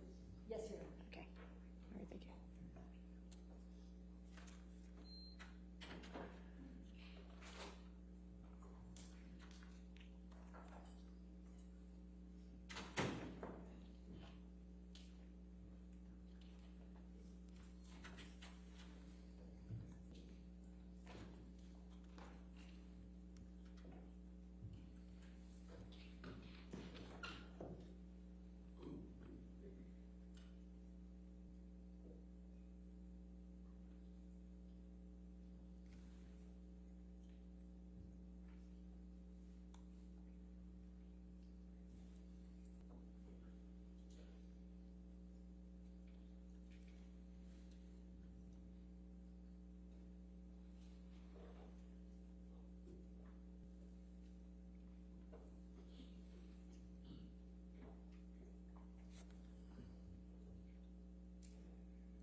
All right, thank you. Your next witness?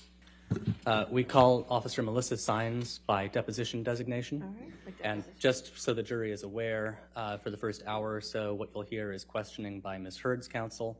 It will then show Mr. Depp's counsel. All right, thank you. Please state your name and your business address. Yes, Officer Sines, 1546 West Martin Luther King Jr. Boulevard, Los Angeles, California.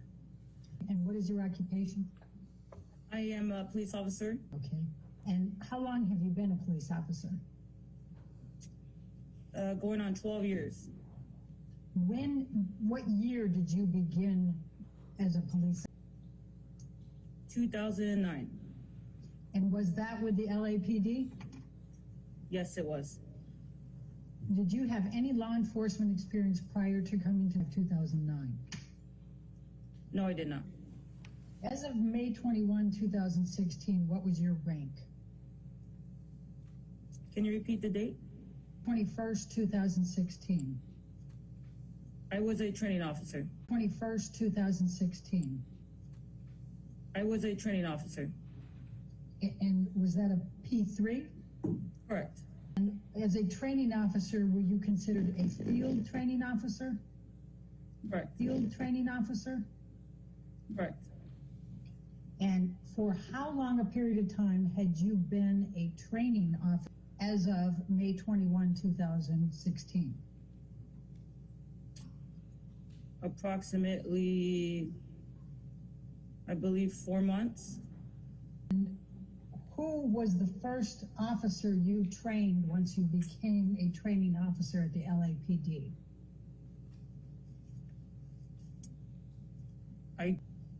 When did you start training Officer Haddon?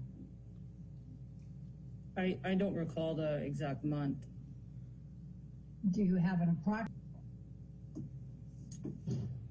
If the incident was in May, then it's going to be within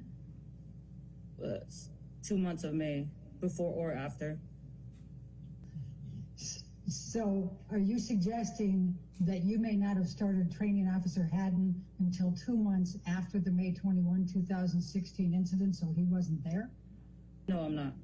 Was it 2 months or less from the time you started training Officer Haddon before the May 21, 2016 incident?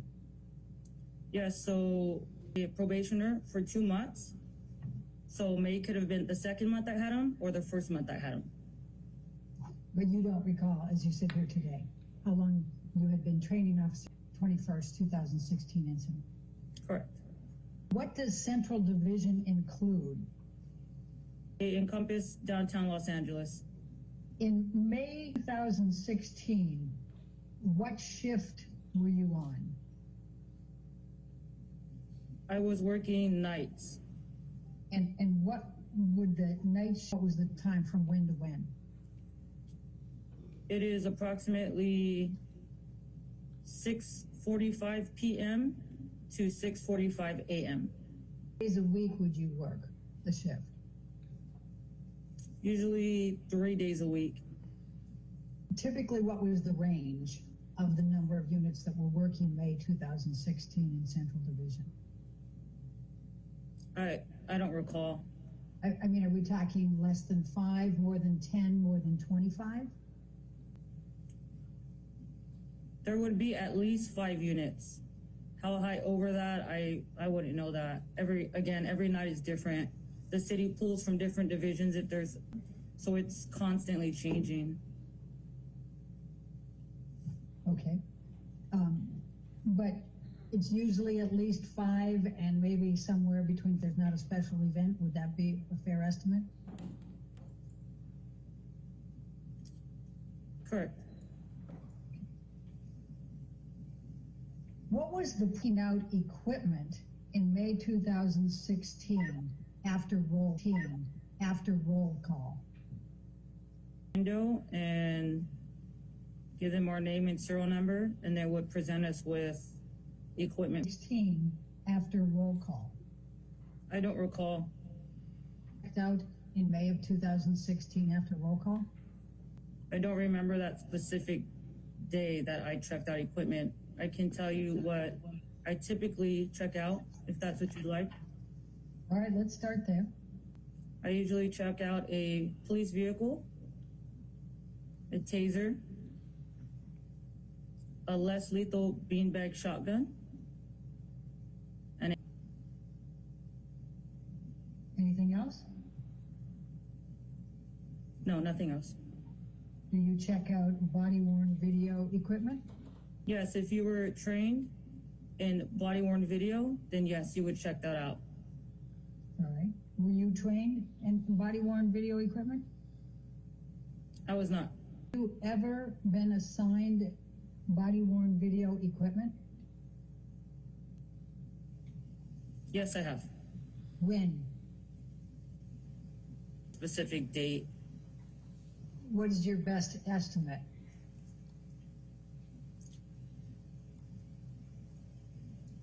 If I had to guess, June of 2016. Why do you think it was June of 2016 that you first were assigned body-worn video?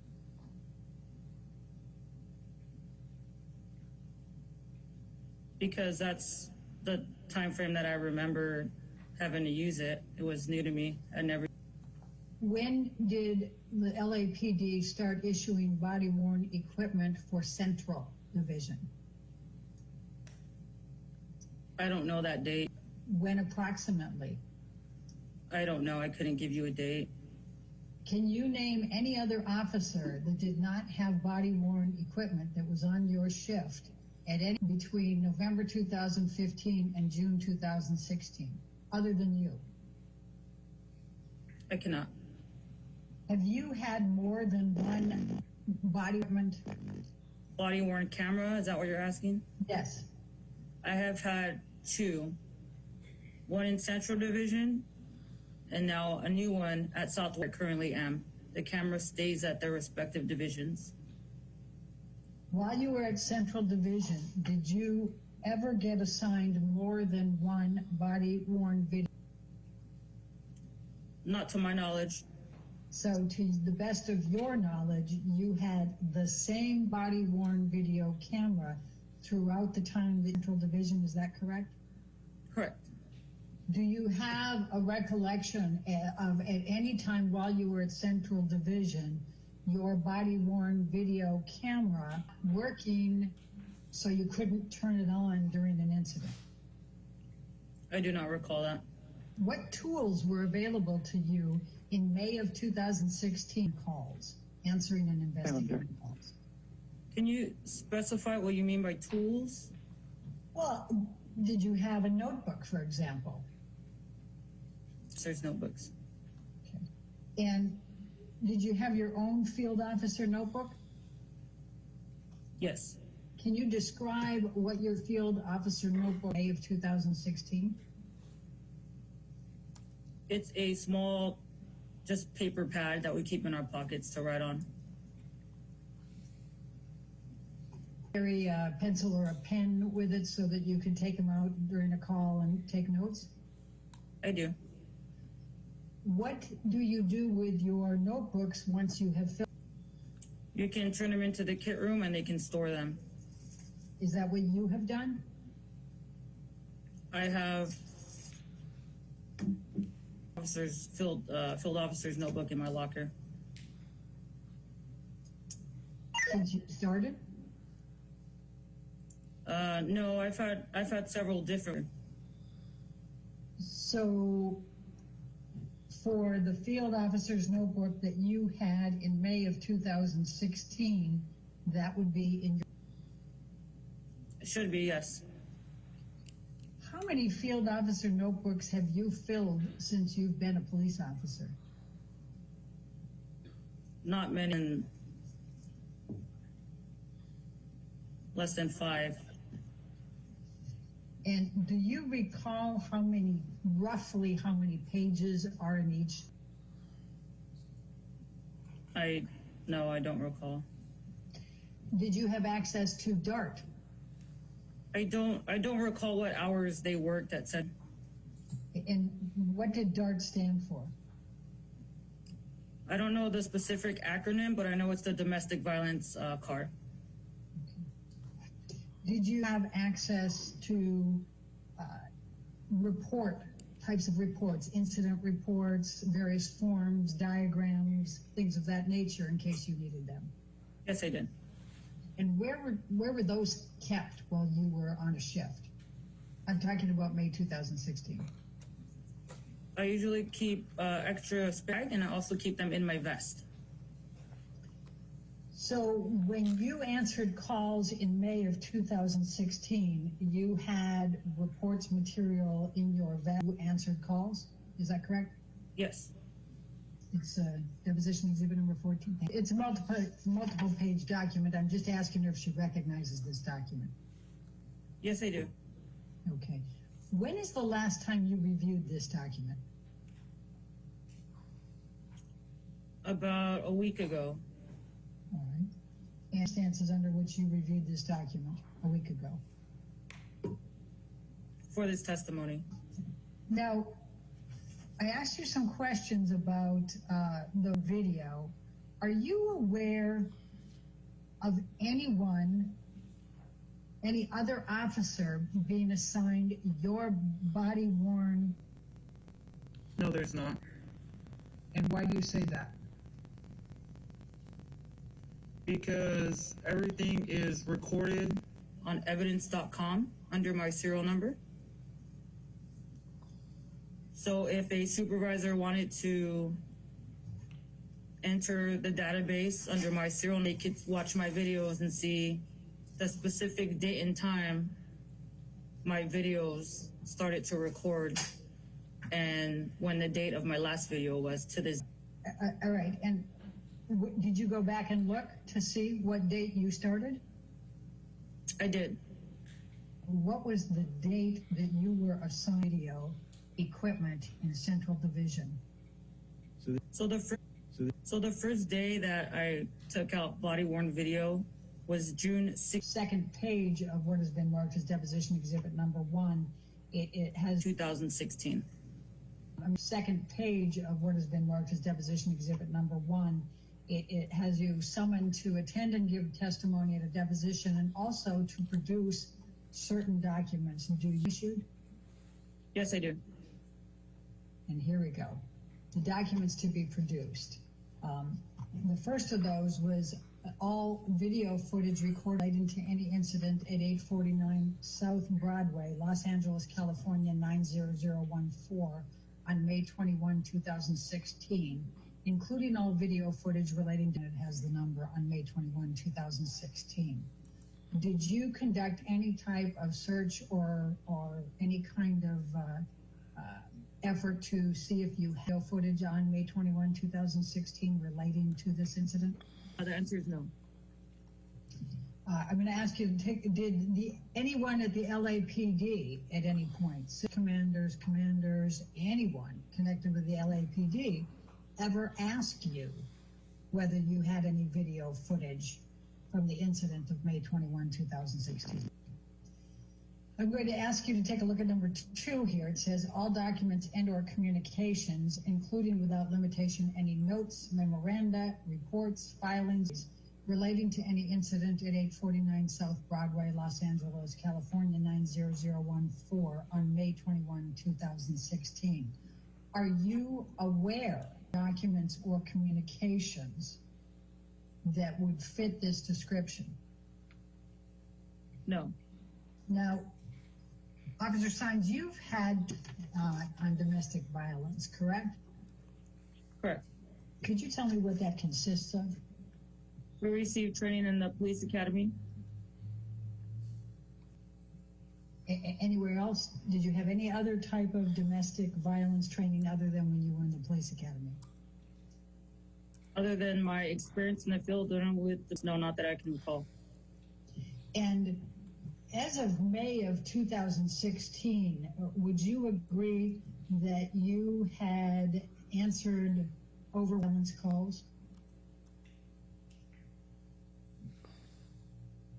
I go to a lot of domestic violence calls every day.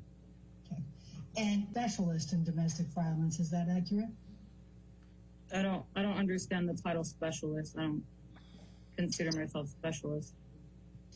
In May of 2000, what was the police officer supposed to do when the victim of a domestic violence would not respond to questions or cooperate with pursuing charges after a call was placed? If an individual is uncooperative, we are to check the location to make sure that the suspect is in hiding and offer a business card if they decide to speak to us later. In May of 2016, was it if you saw evidence of injury or property damage and disarray, that even if the victim was not cooperating? Correct. Correct. Could you show something that was dated November 24, 2018. It's to all department personnel from the chief. It's to all department personnel from the chief of police. Domestic violence supplemental report form. And it starts out on supplement report form, and it has the number of it. Has been revised to provide a more concise picture of the history and needs of the victim for the purpose of investigating the crime of domestic violence. That you recall receiving at some point? Yes. Okay. And do you understand, do you have any understanding of why this was in November 24, 2014? I do not. And I'm going to ask you, officer, to take a look at what has been marked as exhibit number 9, and it's called Department Domestic Violence Supplemental Report. Do you recognize this document? Yes. Okay. And what is your understanding of what this document is? Supplemental document that we add to a police report for domestic violence. All right. And is this one of the reports that you would carry in your vest when you answer? Yes. I'm going to ask you to take a look, if you can, at the very left-hand column, where it has a number of different. It has victim shaking, unresponsive, crying, scared, angry, fearful, of why these on this supplemental domestic violence report. So identify somebody's emotional state during an investigation? And this is specifically with respect to domestic violence? Correct. Okay. And then if you can turn over to the crime scene section on the right-hand side, you'll notice that there are some categories that include location ransacked, personal property damage, furniture disarray, broken. What is your understanding of why those categories are included in there for making notations for domestic violence supplemental report? So identify the crime scene at the time of the incident. Okay. And was it your understanding items that they have on here may be significant in assisting in determining whether there was in fact domestic violence and improving the case? And I direct your attention specifically to the evidence section. And it indicates witnesses present during domestic violence, statements taken, evidence collected, photos taken on there. What is your understanding of the significance of this information? It's significant to tell a story about what happened at the domestic violence incident. Okay. A little bit further to additional questions. There's a series of those, including, has suspect threatened to kill you? Do they possess firearms? Have attempted to smother, strangle, or suffocate you? And things of that nature. What is your understanding of why you're supposed to ask those questions? Give you a background on what the victim and the suspect have been through. Okay, thank you. Just let me ask you the question, Officer Science. You did not fill out that supplemental when you responded on May 21, 2016 to the Broadway call, correct, with Amber Heard? Yeah. The question I asked was, did you fill out one of those forms? No, I did not. I did not meet criteria. Officer Science, I'm going to ask at what has been marked as exhibit number 10, and if I can direct your attention to the top, it says domestic violence standards of review, and it has field notebook divider domestic violence ED form number 18.30.02. Are you familiar with that? Yes. It has case preparation. It says complainant's emotional and physical condition. Do you see that? Yes, I do. And then ensure all evidence is gathered and preserved, e.g. blooded clothing, damaged phones. You see that? Yes, I do. And it also says ensure photographs are taken of injuries or lack of injury to complainant and accused. And then suggest, what is your understanding of the reasons for collecting this evidence? Because these are fruits of a crime. I'm sorry, I didn't. A crime. If there's a crime, this is important to prove that a crime was committed. And what do you mean by fruits of a crime? If we're talking domestic violence, the location would be evidence. So if there's, a house is ransacked, and that should be noted in the report, that would be considered evidence. All right, then we're going to go to has ensure photographs are taken of scene and damaged property, e.g. broken evidence of alcohol consumption, general disarray. Do you see that? Yes, I do. And what is your understanding? And then it also... Same thing, proof of a crime. Okay. And then it also says canvass location and interview all witnesses, including children, fresh complaint witnesses, neighbors, and do you see that? Yes, I do. And what would be the reason for canvassing the location and interviewing all witnesses? That would be further evidence. All right, and then of what fresh complaint means. I couldn't tell you. Okay.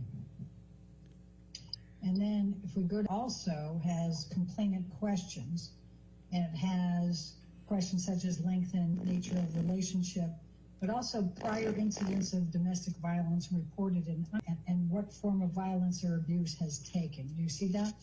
Yes, I do. And what is your understanding of why that would be important? Because it gives us an idea. Okay. And then we go to the next page, and we have a little bit more here. We have the not too far.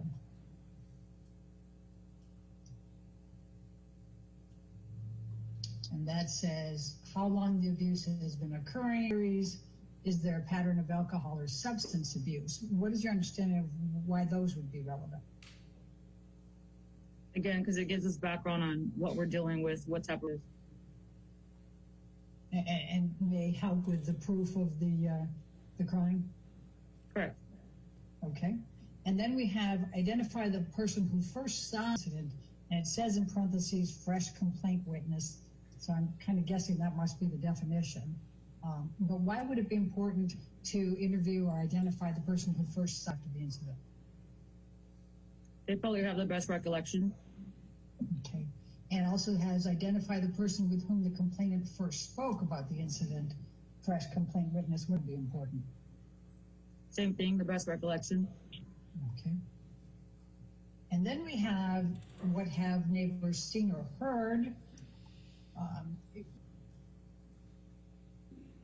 Because it would prove to us that there was an incident if there was other people with the same story as the victim. Okay. And also did witness observe how physical injury occurred? Why would that be important? Because that would tell us that there was a crime, that somebody got injured. Okay. And then we have statements by the complainant and or accused after the incident. Why would that be important? We're getting our story from the complainant, so what they say is everything with the crime. All right, let's look at 12 for a moment. This is exhibit number 12. It's Office of the Chief of Police, April 9, and it's a domestic violence victims memo. And it says, purpose, the department is legislatively mandated to provide specific information to victims of, and then they go in to describe that.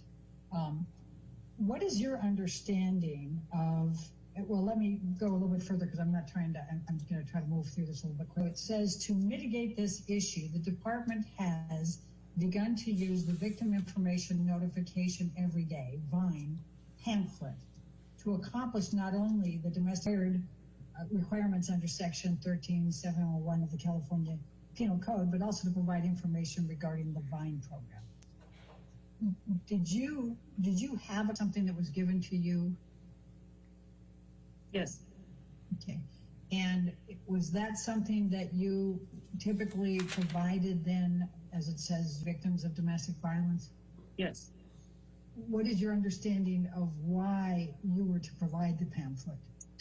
You understand the question? Yes, it gives resources to the victims, domestic violent resources, like shelters and phone numbers to provide help. I'm going to show you what has been marked as exhibit number 11 document. Yes, I do. This is the VINE. Okay, when you say VINE, is this the pamphlet that was being referred to? Okay. And it's your understanding that you were supposed to victims of domestic violence on calls, is that correct? Correct. Did you provide a copy of this pamphlet to Amber Heard? I did not identify violence. Is that the sole reason why you did not give that to Amber Heard? Yes, we want to give them to victims of domestic violence. I'm going to ask you to take a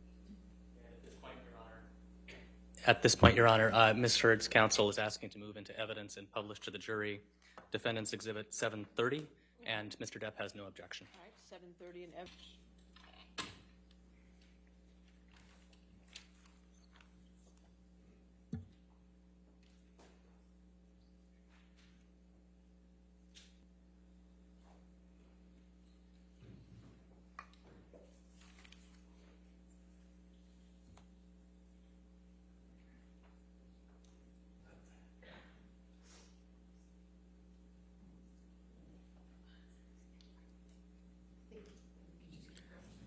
Okay, and then we can keep going.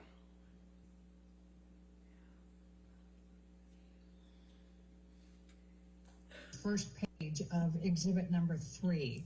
It's an incident recall, specifically May 21st, 2016. Do you recognize this document? Yes, I do. And please explain to me what. It's a summary of our radio call. All right, and how is this recorded? By dispatch. And you? A computer in our car. Okay. So I'm going to ask you to take a look at the very beginning of this. It obviously has an incident number. Is this your understanding of the incident recall for the report 2849 South Broadway involving? Yes. It starts out with 5/21/16 at 20:30:58, which is 8:30:58, or almost 8:30. This incident initiated by such and such. Do you see that? Yes, I do. Okay. And the next thing that's communicated is Penthouse 3, PR victim's friend Amber assaulted by boyfriend. PR refused to give further. You see that? Yes, I do. Now, when you were out see that right away, or did you have to look this up later when it was you that was going to respond? We review the calls as we're driving to the call. Okay. Then we have at 5:21, 2037, which is 8:37, a duplicate call. Do you see that? I do. To 5:21, 16. Officer Science, can you go where I just highlighted here? And it's 2057, which would be what time? 8:57. All right. And it has STAT:AS. What does that mean? There you go. So would that, when you and Officer Haddon arrived at 849 South Broadway? Correct. And then it has the next entry, 21/2016, it has 21/22/57, so that would be 9/22? Correct. Okay, and go ahead, I'll have you read this. What does it say after that? Met with Vic, Chuck loped, verified husband left loped, advised verbal. Okay, go ahead into the next, go ahead and go into the next page, or next line, go ahead. Dispute and refuse to give any further info, business card. Who wrote those two lines? I don't recall. And what did that mean to you, those two lines that you just read? It's a disposition of what happened at the call. Okay, can you tell me what that means? I mean, just tell me in real person. Yeah, that we met with the victim, we checked the location, the husband wasn't there, and that the victim advised us that an argument and that she wasn't going to give us any further information. And because we didn't identify a crime, we issued her a business card, letting her know later she changed her mind and wanted to cooperate. Okay, and at what point did you close this incident? What is the 9/22/57? Okay, and what did incident closed mean? That we cleared from the location, we were complete. Okay, now if we could go to page Bates stamp number 12.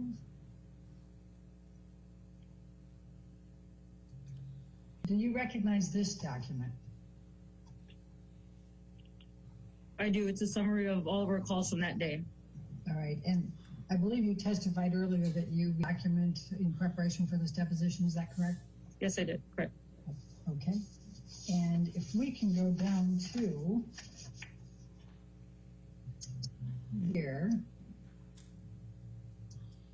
that's 9/22, correct, at the end of that? Correct. All right, and it says 2-4 domestic violence. What is that? It's a code for domestic violence. And what does the 242D mean? That's battery. Officer Science, when we broke before, I had just asked you about whether you had believed that you were at the penthouse on May 21st, 2016 for 30 to 60. In that? Yes, I do. And do you recall testifying that that's what you thought was the time that you and Officer Haddon spent at the penthouse on May 21st, 2016? Yes. And in fact, it was significantly less, correct? Correct. Okay, and in fact, it was, you entered from the 9:04 p.m. and went back into the elevator at 9:19 for a total of 15 total minutes, correct? Correct. Okay, and we've seen the video clip there and getting off, and that's where those timestamps come from. Now, once you got off the elevator at 9:04 p.m., the first thing you did was, correct? Correct. All right, and then you went around and checked out the outdoor courtyard to see if anyone was outside. Do you recall that? And you saw that there was a woman in the gym who was not related to the incident. Do you recall that? Correct. How did you know the woman was not related to the incident? Because she seemed unfazed. She was just working out. Did you speak with her? No, I didn't. Do you recall what she looked like? I don't. Did you take any notes during the entire 15 minutes from when you got off the elevator till when you got back on the elevator from the penthouse? I did not. Did Officer Haddon to your knowledge? Not to my knowledge, no. Okay. Did you take pictures or record anything? I did not. So after the gym and looked at the perimeter, you went back to the hallway and you met with what you called a white male who was generic. Do you recall using that term? Me to describe him, yes. And you said generic, correct? And what do you mean by generic? He didn't have any identifying, I don't know, nothing that I could remember. I just remember a male white, nothing out of the ordinary. What color was his hair? I don't even remember now. Did he have facial hair, a beard, or a mustache? I don't remember. Do you recall how tall he was, roughly? I don't remember anything. Did you ask him his name? I don't recall. Okay. Now, the generic white male talked with you. Do you recall that? Yes, I do. First saw Amber Heard. She was crying, red-eyed, and was not making eye contact with you, correct? Correct. And you asked her a few questions, and it was quite clear to the police. Is that correct? Correct. Now, Amber Heard was visibly upset, so she would look down. Sometimes she would look up at you when she spoke, but was back and forth. Correct. What was Amber Heard wearing that night? I don't recall. What hairstyle did Amber Heard have that night? I don't recall. Now, when was the first time you were asked to provide details of the events of May 21, 2016? Do you recall providing your testimony at a deposition in July of 2016? Correct. Is that the first time you were asked to provide any details of what your recollection was of the events of May 21, 2016? Correct. Roughly 2 months later, is that correct? Correct. And how many shifts had you worked in that 2-month period? How many calls had you answered in those 2 months? I don't know that number. How many of those calls were domestic violence calls in those 2 months? I don't know that number. And if you saw any signs of injury on Amber Heard, or even just damage to property, bound to make a report? Correct. Now, your recollection is that there was no damage to the flat. You searched the entire broken glass or anything out of the ordinary. Would you agree? Correct. Did you see anything, did you observe anything out of the ordinary during this call that you answered at the penthouse on May 21, 2016? I did not. When you left that call, when you got back into that elevator, you were thinking? I remember being impressed by the penthouse, how big and beautiful it was, yes. But anything else? No, nothing. And just so we can stay on that for a minute, you had not heard of Amber Heard at the time of this report, right, on May 21st, 2006? But you did know that Johnny Depp was an actor, correct? Correct. Okay. And you didn't know, correct? Correct. But you, as you just said, were impressed with the penthouse. But you, as you just said, were impressed with the penthouse. Would it be fair to say you thought probably somebody with some wealth lived there? Plaintiff's Exhibit number 23. Officer Science, do you recognize this elevator at all? Yes, I do. What do you recall? That's the elevator from the location. Okay. Alex, I'm going to ask you to go to 1940. And as you're moving that, Officer Science, I'm going to ask you to take a look at this and see if you can tell me what you are saying to Officer his video clip. That's you, is that correct? Correct. And Officer Haddon, do you recognize? Officer Sines, can you tell what you... I cannot. Does it look like you might have said at the beginning that was crazy? I can't tell what I was saying. Would you agree you're quite animated in your discussion with Officer Haddon? No, I wouldn't agree. How would you describe your demeanor? Comfortably talking to my partner. All right, I'm going to ask you to take a look at plaintiff's exhibit number 17. Alex is bringing that up. So your best recollection is that you saw no injuries on Amber Heard, correct? Correct. And your best recollection is you saw nothing in disarray, nothing out of the ordinary, correct? Correct. And if you had seen either of those, you would have had to file a report, correct? Correct. This question. So we've established that you got off the elevator on the penthouse level at 9:04 p.m. Do you recall that? Yes, I do. Do you recognize the person here? Yes, I do. Amber Heard. Okay. And do you see any signs of injury on Amber Heard? I do not. Is it your testimony that you do not perceive this cheek to be reflecting an Amber Heard? Correct. No injury. I'm going to ask you to take a look at this section here above the eyelid, and now I think with the, I'm going to ask you to take a look at that eyelid. Is it your perception that does not reflect an injury? I'm sorry, what was your answer, Officer Sainz? Correct. No injury. Okay, and then up above on the forehead level, where there's a couple of bumps, is it your perception that does not reflect an injury? Correct. Officer Sainz, I'm going to ask you to look at what has been marked as deposition exhibit number 18, time that you alighted from the elevator, correct? Correct. Please describe for me what you see in this photograph. I see a discoloration on the right-hand side of the photo, and what I perceive as, I don't know if that's a reflection, some sort of mark.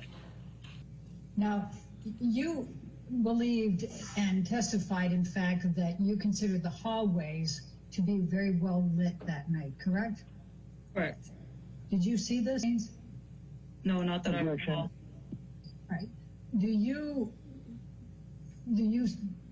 Would you agree that those are reddish stains on the? Correct. What does it look like from your experience? Like a stain, like from a liquid. Red wine, possibly? It could be, yes. But you don't recall seeing that in the hallway after you got off the elevator? I do not. And you did not investigate this or take any picture about it, correct? Correct. Okay. Now let's go to number 19. Do you recognize what is depicted in number 19? Yes, it's our business card. And it has 1A1 on the front of it. What is that? That's our unit designation. Okay. And a badge number, is that his badge number? That is his serial number. Okay, serial number, thank you. And it has your name, and is that your serial number? Correct. Who wrote this on the card? I don't recall. Would it have been either you or Officer Haddon? Correct. Do you recognize your handwriting? I can't tell from this. Now, I think you indicated when you were looking at the incident recall and the CAD summary that a business card had been left. Yes, I do. And why did you leave a business card? I advise Amber Heard that she could contact us at any time if she changed her mind and speak to us and cooperate. All right, let's go to number 20. Yes, I do. It's the back of the business card. All right, and it says this. What's depicted? Yes, I do. It's the back of the business card. All right, and it says 5/21/2016, and the time is 9:16 p.m. Is that the time that it was written? Correct. Okay. And do you recognize the handwriting on this side? It looks like my handwriting. Okay. Now it says radio call of dispute. Do you see that? I do. Did you dispute?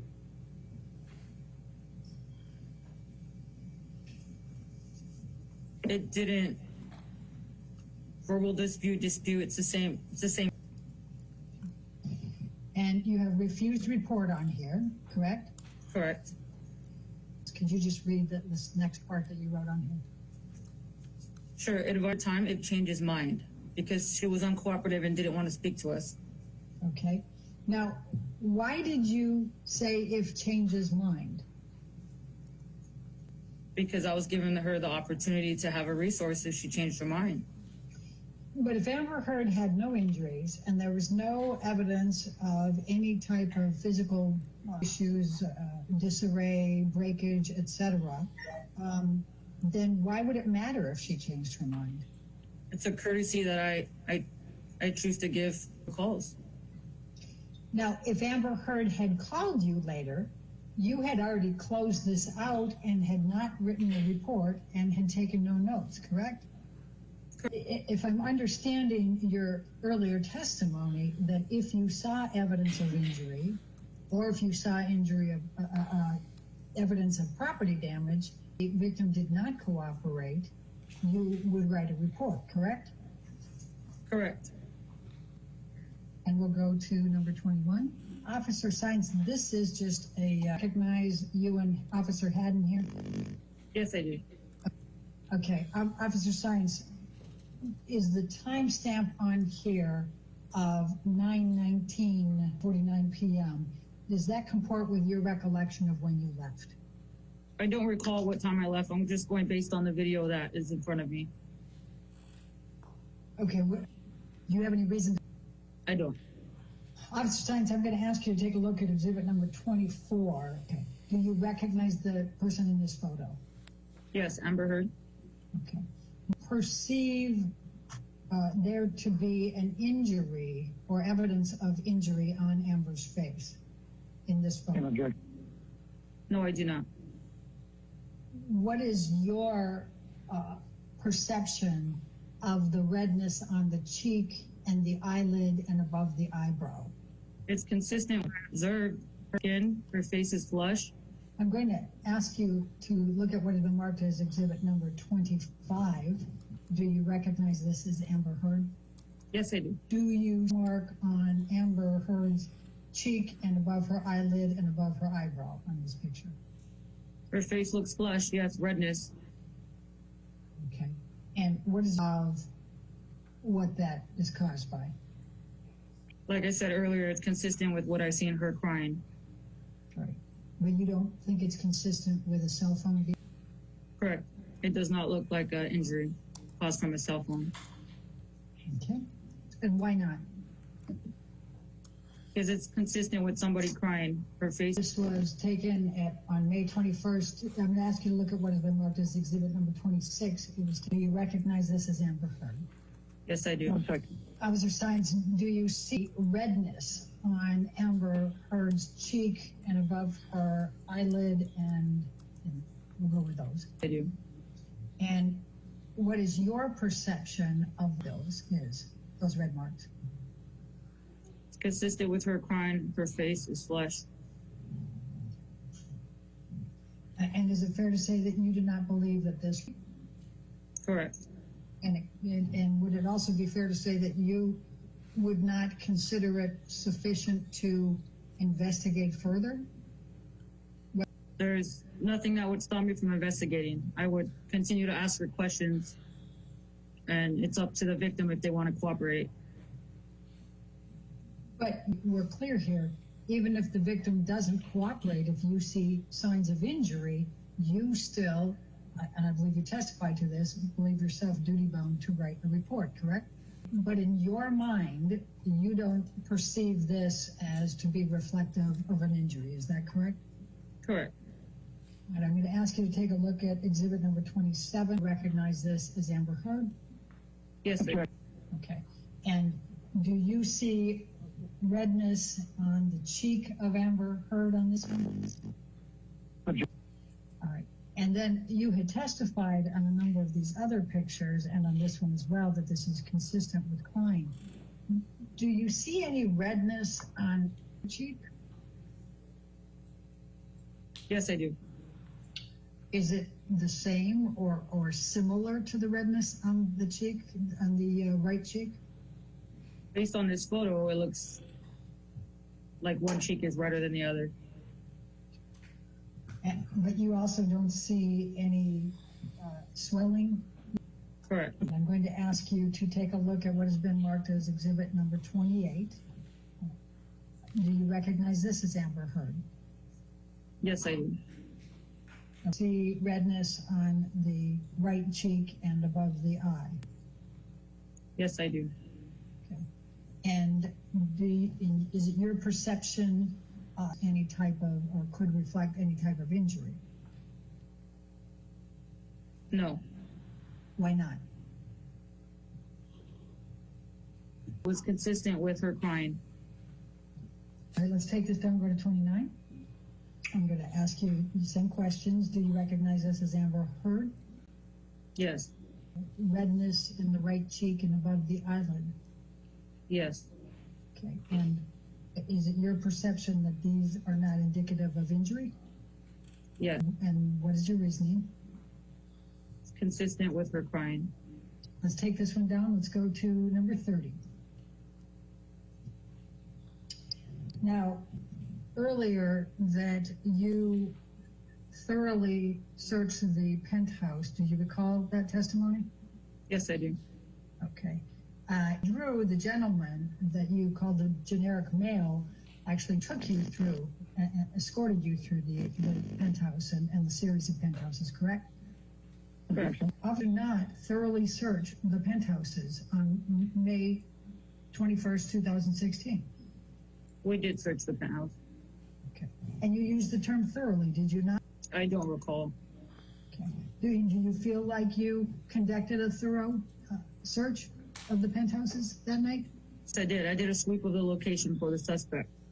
Talking about a sweep of the location, did you go through every room? Yes, every room. Okay. And was there anyone escorting you through those rooms?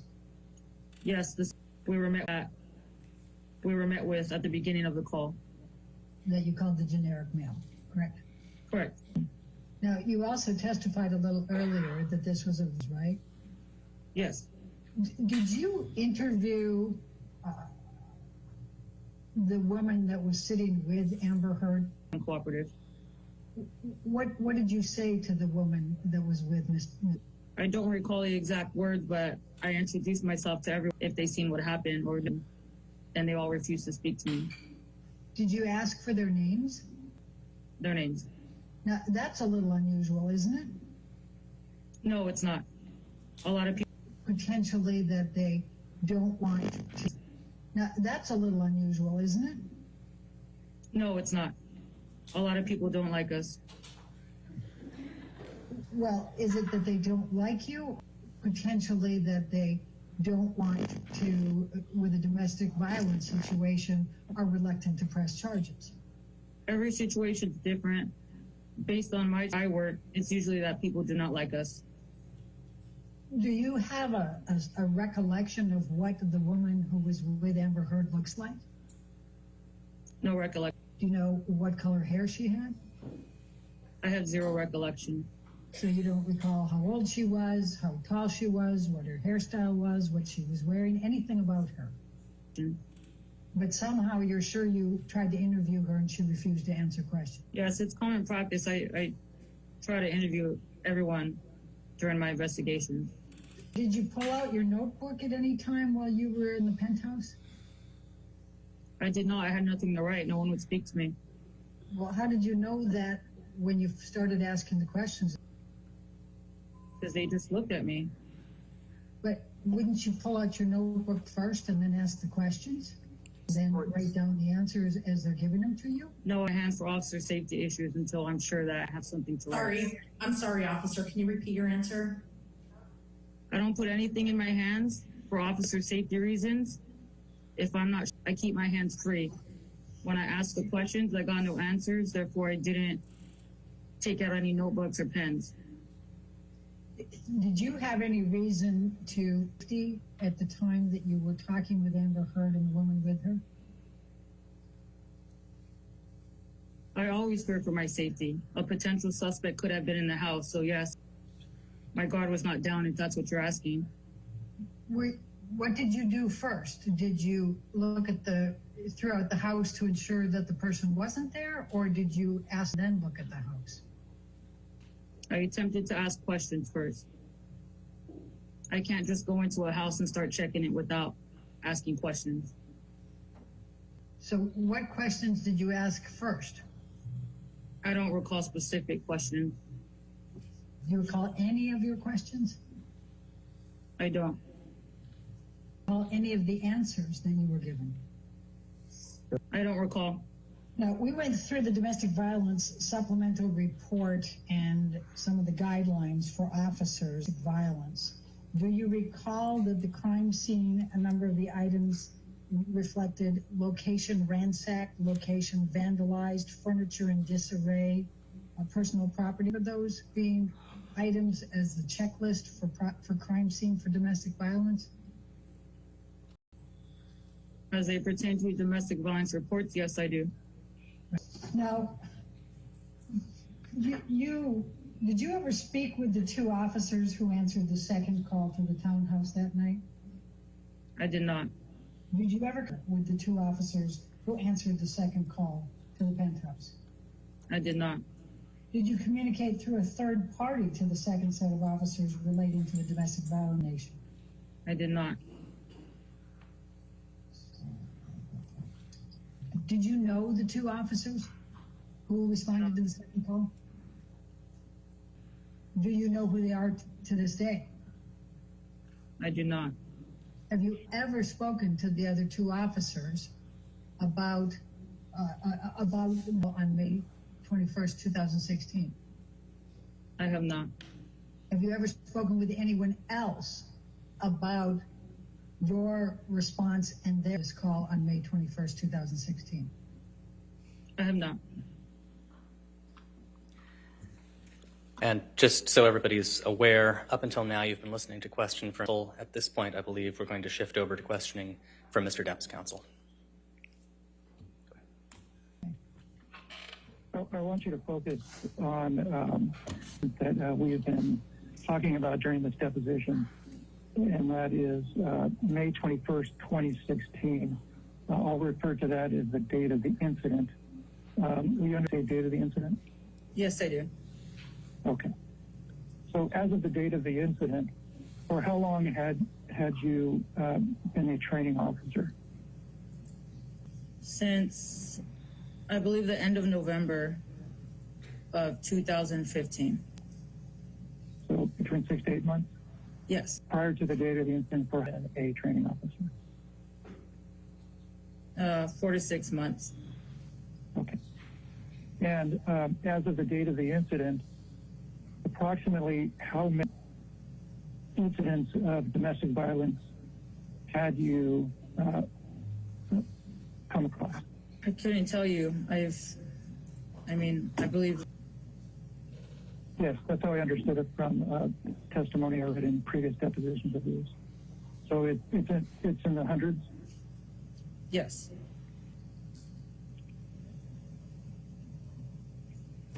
Now,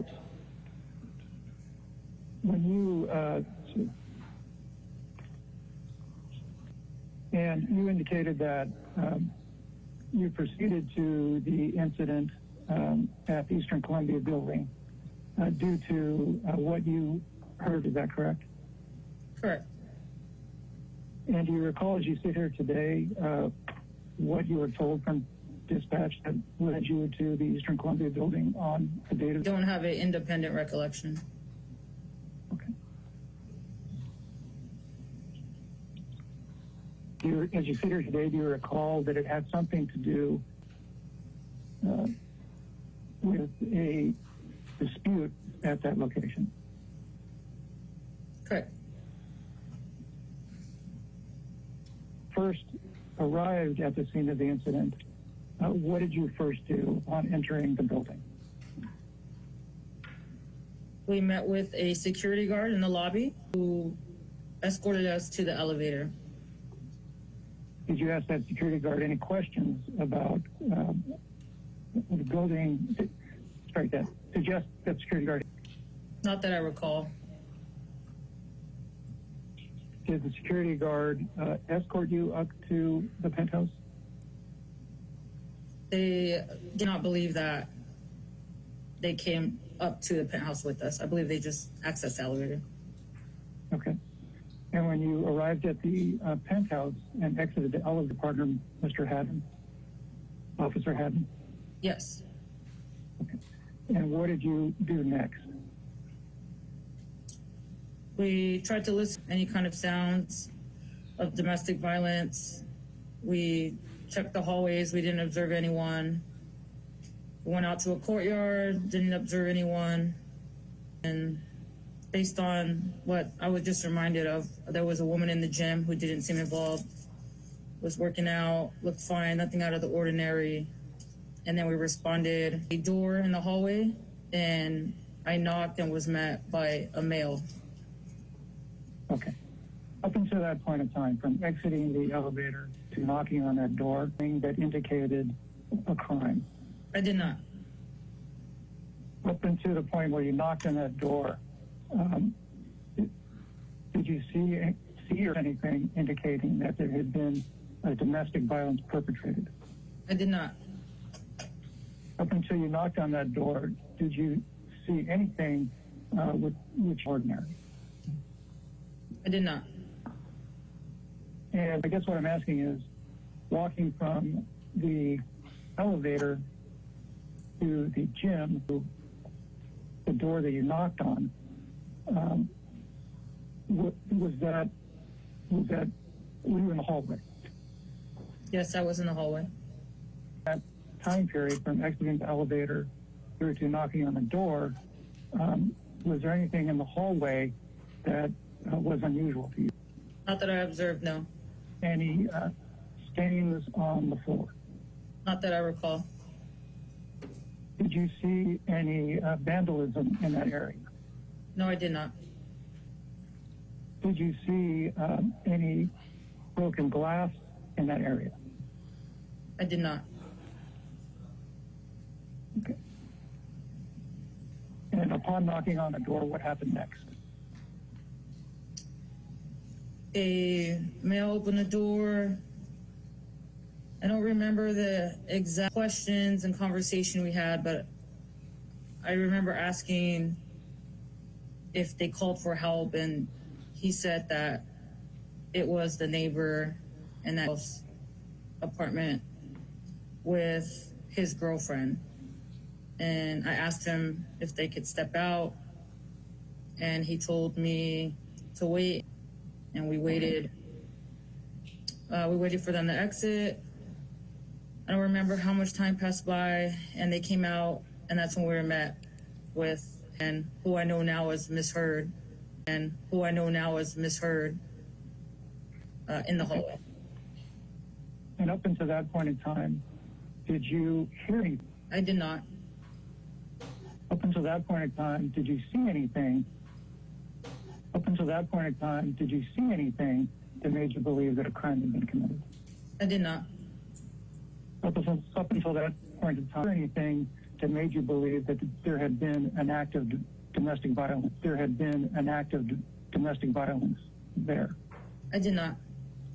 There? I did not.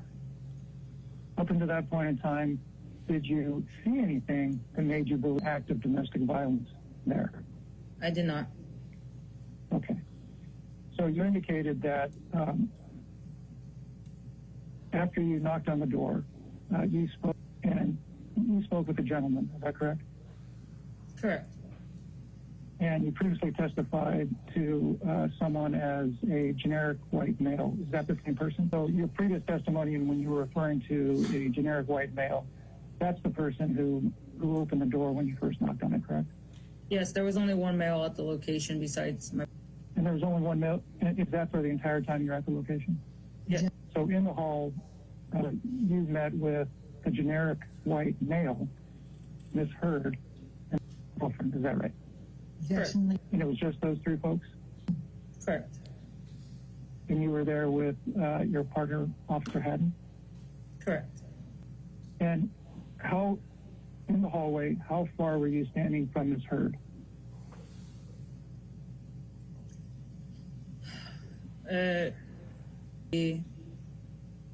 Like 2 to 5 feet. Okay. And at that time, did you notice on Miss Heard? I did not. Okay. Were you looking to see if she had any injuries at that time? Yes, I was. And so you were looking to see if Miss Heard had any injuries, and you determined that she did not. Is that accurate? Correct. And was the lighting enough in the hallway for you to make that determination? Yes, the hallways was well lit. Okay. And at the time, were you wearing any sort of corrective lenses? I was not.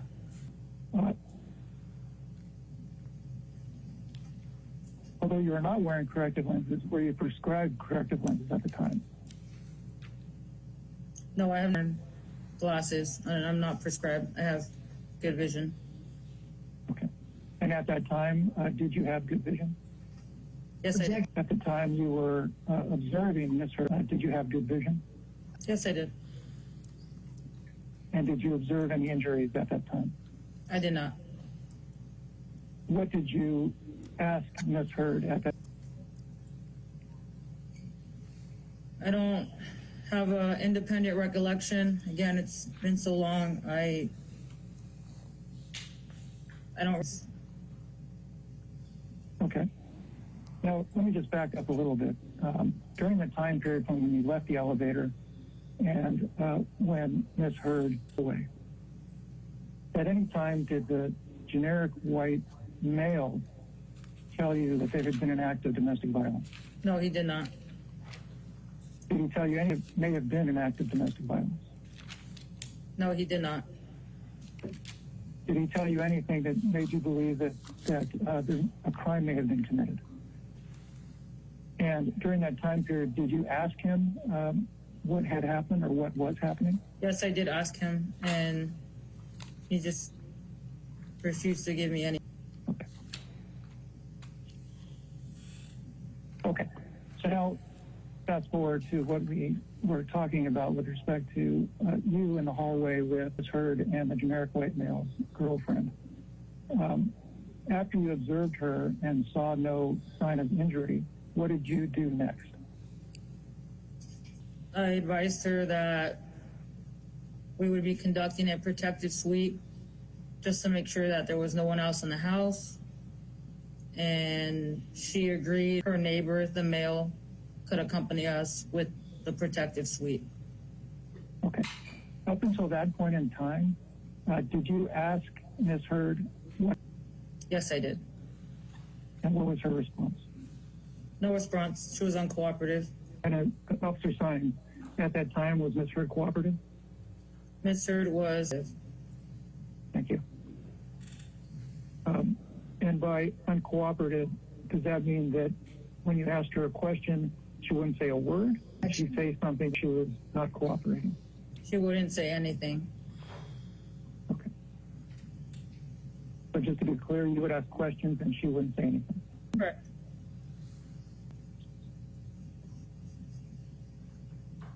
And what did you do at that point? After the protective sweep, I asked her again if she wanted to talk to me, if anything happened. Again, I don't remember the specific questions that I asked her. Questions to establish if there was some sort of crime, who was involved, and again, she wouldn't give me any information. I attempted to ask her friend on the room. I even asked the males to wait in the hallway so it could just be us women in there so we could talk privately. Maybe she felt more comfortable that way. Still, they denied that there was any crime. They wouldn't answer any specific questions. So I wrote a business card. I advised her, changed her mind, that she could call us at any time and we would respond to help her out. So backing up a bit to the time you were in the hallway with the three of them, and you testified that it was uncooperative, and then you indicated you did a sweep. I want to start with from the point of time in the hallway where she was transitioning to the sweep. How did that occur? Did you ask her if you could look in the penthouses? How did you go from standing in the hallway to conducting a sweep? I don't recall. Now, before you swept the penthouses, yes, I did. Okay. And what was the response? I can't remember if she gave me a response or nodded her head. I can't remember. From what you observed or heard from Ms. Heard, you took it that she was permitting you to enter the penthouses and look around. Is that accurate? Okay. Was it more than one penthouse? Yes, there was two. Okay. And this term sweep, is that a technical police officer term? Yes. What do you mean by conducting a sweep? It's called a protective sweep, and we do so to make sure that individuals that may be victims that are hurt inside of the location or suspects hiding, concealing themselves from officers that would attack the victim after go in to verify that any potential suspects are gone from the location for the victim's safety. Thank you. And you conducted a protective sweep, correct? Correct. What was your understanding of who owned or lived in the first penthouse that you performed a protective sweep on? It was my understanding that Amber Heard, that it was her home. Again, the gentleman directed us. That's why he came with us, so we wouldn't get lost. I think your protective sweep during the first penthouse, did anybody accompany you during the entire sweep? Yes, the male, besides my partner. Okay. And your partner conducted the sweep with you? Correct. Okay. With the first penthouse, did you go into every room of the penthouse? To my knowledge, yes. And was your knowledge on the generic white male leading you around? Correct. Was it your understanding that your protective sweep included you looking? Correct. During the protective sweep of the first penthouse, did you see anything led you to believe that a crime had been committed? I did not. During the protective sweep of the first penthouse, did you hear anything that made you think a crime had been committed? During the first protective sweep, did you see anything that made you think that an act of domestic violence had occurred? I did not. During the protective sweep, did you hear or see anything? Did you hear or see anything that made you believe an act of domestic violence had occurred? I did not. Okay. Upon your completion of the protective sweep of the first penthouse, up until that point in time, you exiting the elevator, up until that point in time, did you hear or see anything that made you believe that a crime had been committed? I did not. Did you hear or see anything that made you think an act of domestic violence had occurred? I did not. Now, I want to ask you, you testified to you viewing Ms. Heard and not seeing any signs of injury. view her again after that first viewing? During the interviews and throughout the entire investigation, I'm constantly scanning her and watching. So if I see any other observation, any injury or domestic violence. And did you see anything like that? I did not. And you didn't see, did you see anything like time during the entire time period you were on that call? And do you believe that you had enough viewings, Ms. Heard, to determine whether or not she had sustained any injuries? Yes, I do. And did you determine that she sustained any injuries? I determined that she did not sustain any injuries. So other than the conversation you had with her in the hallway when you first got there, did you have any other conversations with Ms. Heard? Inside of the loft, or penthouse, sorry. Okay, was that before or after the protective sweep? I believe before and after. I attempted. Okay. How many separate conversations did you have with Ms. Heard? Okay. There was at least the one in the hallway, and there was one before or after the protective sweep, correct? I'm sorry, I missed that answer. Correct. Okay. And during the second conversation you had with her after the one in the hallway, how close were you to her? The same, 2 to 5 feet. She was right in front of me. Were you close enough to get a good view to determine whether or not she had any injuries? Okay. And during that second conversation, did you determine whether or not she had any injuries? I determined that she did not have any injuries. At any point in time during the incident, during the date of the incident, did she complain of any injuries? Did not. During the protective sweep of the penthouse, anything in disarray? I did not. Okay. Now, you indicated, let me ask you, did you do a protective sweep of the... Yes, I did. Okay. Did the generic white male accompany you on that sweep as well? Yes, he did. Those who owned or resided in that second penthouse? I had no idea. Okay. During that second protective sweep, did you walk through every room in that penthouse? From my understanding, yes, we did. And during that second protective sweep, did you see anything that you would say was in disarray? I did not. During that second protective sweep, did you see anything you believe there had been a crime committed? I did not. During that second protective sweep, did you hear anything that made you think a crime had been committed? During your protective sweep of the second penthouse, did you see anything that made you believe an act of domestic violence had occurred? I did not. Protective sweep of the second penthouse, did you hear or see anything that made you believe a crime had been committed? I did not. After you performed the protective sweep of the second penthouse, what did you do? I knew where Amber Heard was, and I again tried to see if I could get any information from her.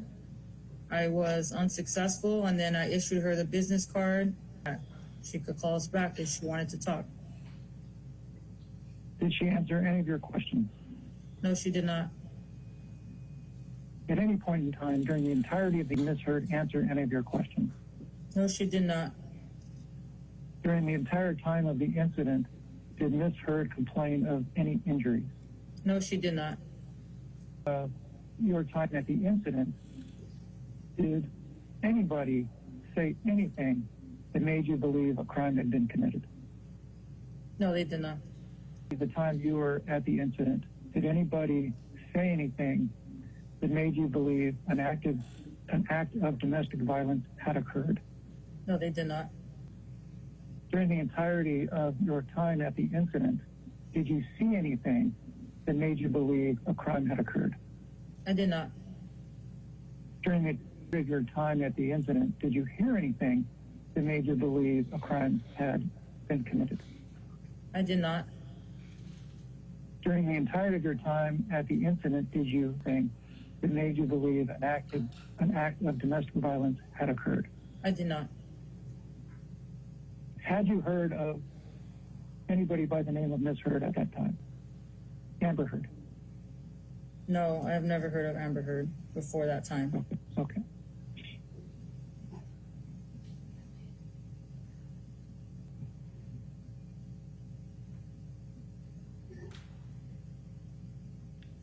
Did you recognize any of the people that you encountered during the incident?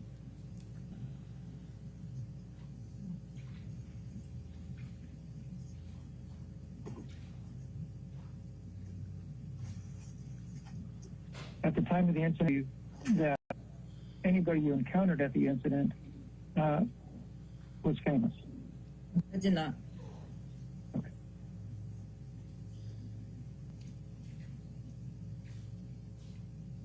And during the entire time that you were at the penthouses during the incident, did you have any that was affiliated or involved in the incident where it was?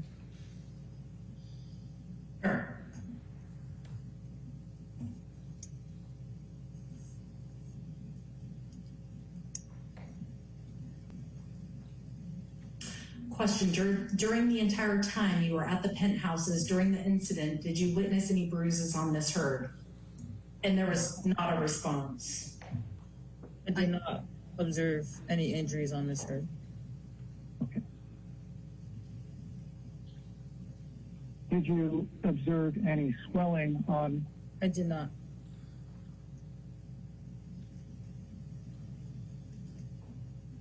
Did you observe anything that led you to believe she was a victim of domestic violence? I did not. Alex, if you can pull up Exhibit 2.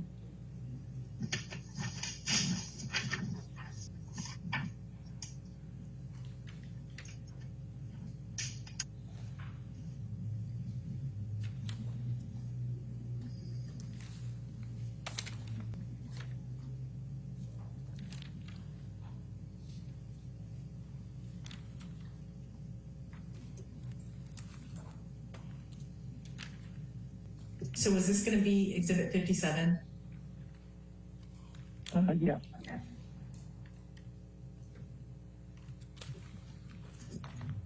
And do you recall having your deposition taken on July 18th, 2016 in connection with Mr. Depp and Ms. Heard?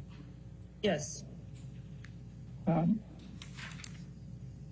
And do you recall giving testimony in connection with that deposition under oath? Is it yes? Yes. Okay. And did you give accurate and true testimony at that time? Yes. Okay. And you understood you were? Correct. Okay. Alex, if you can go to page 26. Officer, do you recall testifying that, and I'm talking about today, do you recall just testifying Ms. Heard said to you, if anything? I do not have an independent recollection, but I can. I do not have an independent recollection, but I can go off what I'm seeing here on my screen. Okay. Your Honor, 18 minutes left. Do you want to? You don't have any problem finishing? Your memory of the... Problem finishing it tonight. Let's go ahead and finish it. Okay. Thank you. And your memory of the day of the incident was fresher on July 18th, 2016 than it is today? Yes. Okay. And the incident was May 21st, 2016. This deposition was taken July 18th, 2016. How long after the incident was? A few months. Okay. And Alex, if I could have control.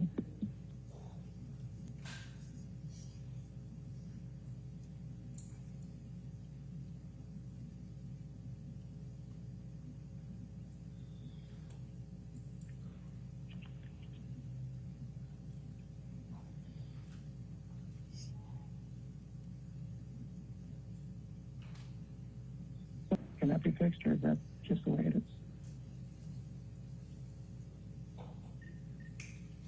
This is Alex speaking. Yeah, I'm afraid I can't help that out. That's fine. Officer Symes, I'm going to start here. Do you see my cursor? Yes, I do. Okay. I'm going to start here at line 3. Okay, so we'll get back to that. Before you did a sweep or a check of the rest of the penthouse, did you have an opportunity when you were in the apartment? Answer, yes, I did. Okay, question, okay, can you tell us about that conversation? Answer, sure. I asked you a question. She said nothing, and she continued to cry. I said, who do you live with?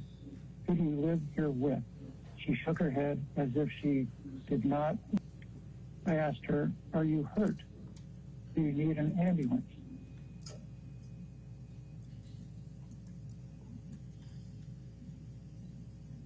Again, no. At that point, I asked her if she would mind if I checked her apartment, and that's when she said no. Officer, does this refresh your record you had with Ms. Hurd at that time? Yes, it does. Yes, it does. And your testimony that I just read is that houses on May 21st, 2016. Did Ms. Hurd say that she had been assaulted in any way by anybody?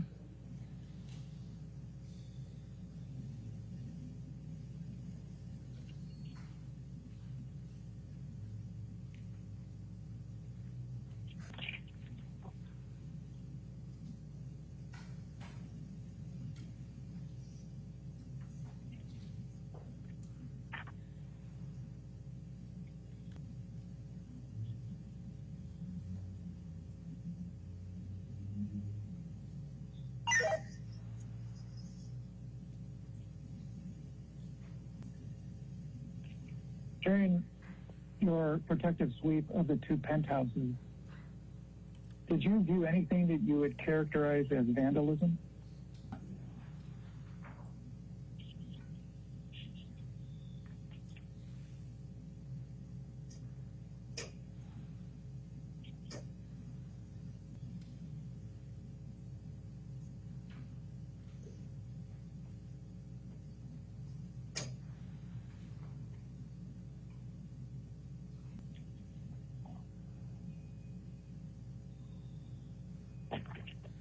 During the entire time you were at the penthouses on May 21st, 2016, looking for any probable cause to believe that a crime had been committed? Yes, I was. And what did you determine? Crime.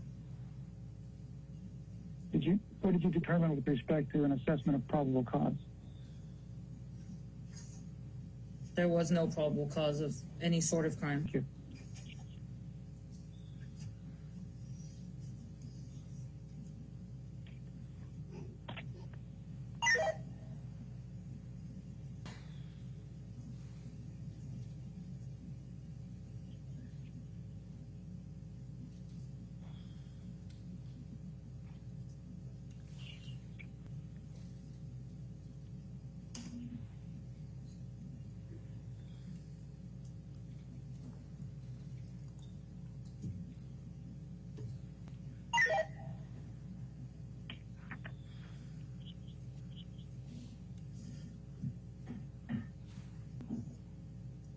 During the entire time you were at the penthouse, any body-worn video cameras? I was not. 2016. Were you wearing worn video cameras? I was not. Are you certain of that? I am certain. And how is it that you are certain of that? Because I didn't start using body-worn video until June of 2016.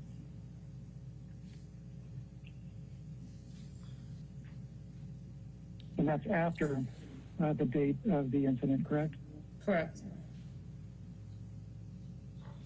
Alex, if you would mind putting Exhibit 9.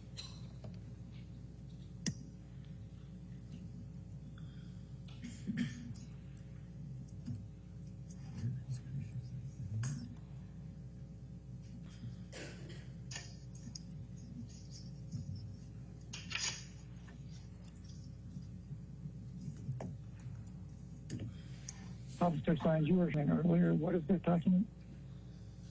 It is a domestic violence supplemental report. And do you recall counsel asked you about the victim column in the crime scene? Yes, I do recall. Do you also see that there's a suspect column in the middle? Yes. Okay. The victim column and the suspect column with respect to the box terms. No difference.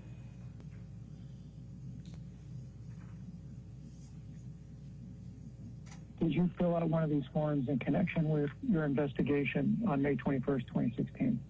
I did not. Why not? Because it was determined there was no crime. And Officer Sines, just one more question with respect to that Exhibit 9. I know, but the fact that you did not fill out that form, is that consistent with your training? That out because there was no crime. It's not called for. When you testified during the London trial, that your testimony was accurate? Yes, I do.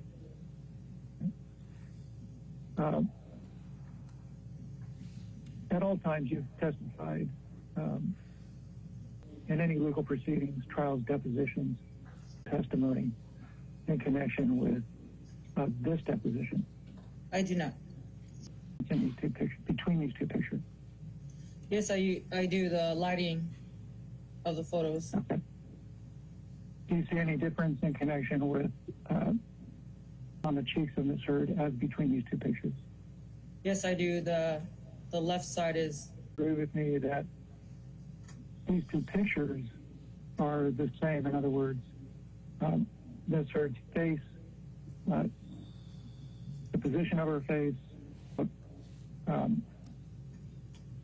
her in these pictures is identical except for the differences that you've indicated. Yes. Okay. And even though these are the same pictures, do you see any difference with respect to the redness on Ms. Heard's face with respect to the two pictures?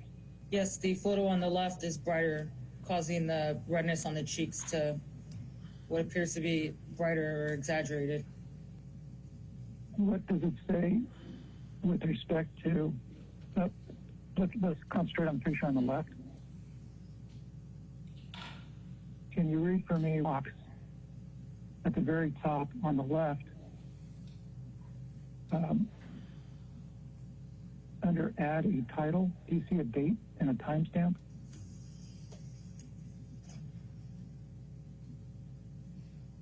Yes, I see it. What's it say? Date and timestamp? Date is 2016. Timestamp is 9/25/12 p.m. And now let's look at the other picture, Exhibit 20, at the same spot. Can you read for me what the timestamp says there? Is May 21st, 2016, 9/25/12 p.m. So both exhibits, both pictures have the same exact timestamp, correct? And even though that's the case, do you still believe that there's a difference between the two pictures as you previously described? Yes, I do. Here's Exhibit 41. Yes. Do you recall counsel asking you questions? Yes. Your protective sweep of the two penthouses on May 21st, 2016, did you see anything in disarray? No.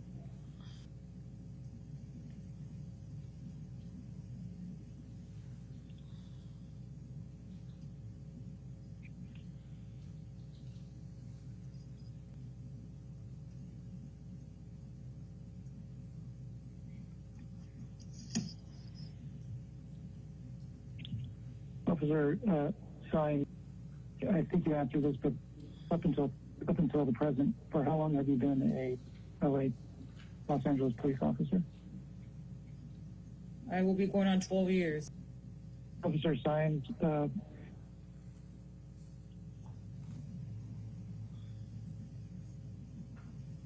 in connection with your investigation at the Eastern Columbia building on May 21st, 2016, were you in a rush in any way to complete the investigation? No.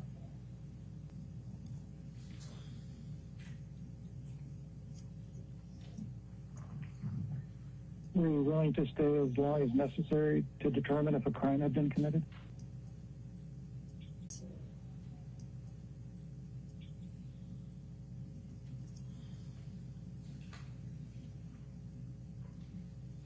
At any point in 2016 at the penthouses, did Ms. Heard ask you to file a report? No. At the penthouses, did Ms. Heard ask you to file a report? No. Did anybody that you spoke with or saw on May 21st, at the penthouses ask you to file a report? No. Did you have any cause to file a report? No. Yes.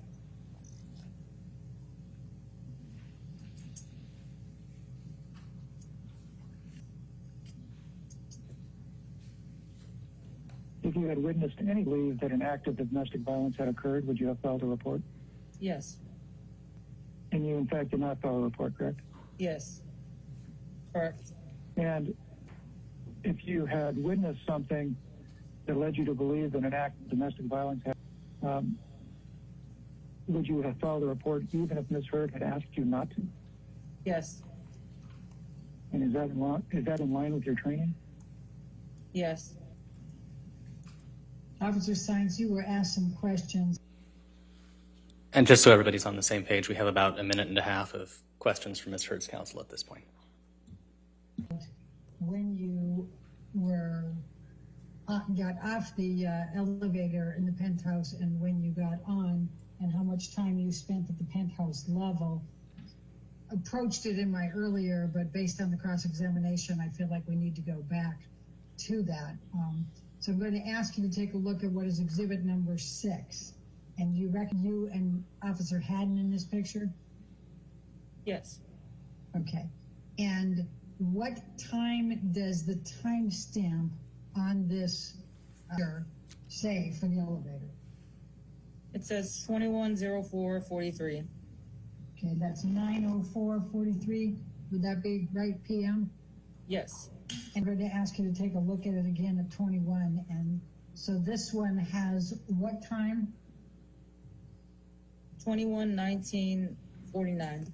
All right, and allowing for signs, you said earlier that you weren't sure whether there were accuracies or inaccuracies in terms of the elevators, but allowing for that there may be any issues at all still means that you were on and off that elevator in 15 minutes?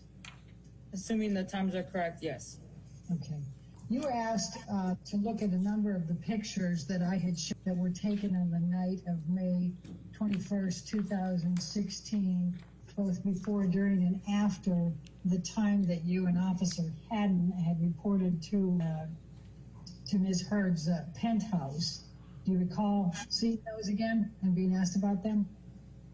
Yes. You were asked by Mr. Depp to take a look at those again, correct?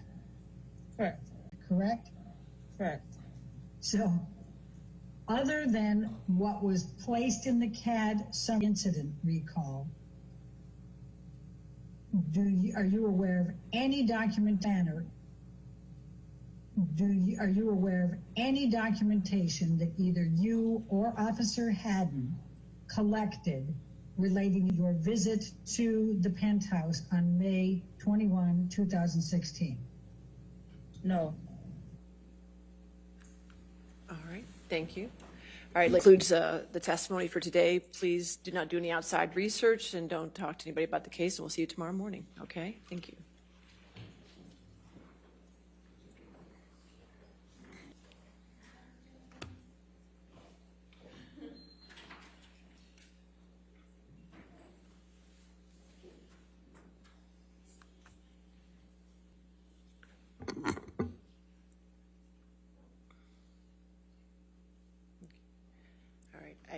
I still have some outstanding exhibits, so if you could give me ones those are, so we can get that taken care of, so we don't get backwards and we keep up, all right? All right, we'll see you in the morning. All right, thank you.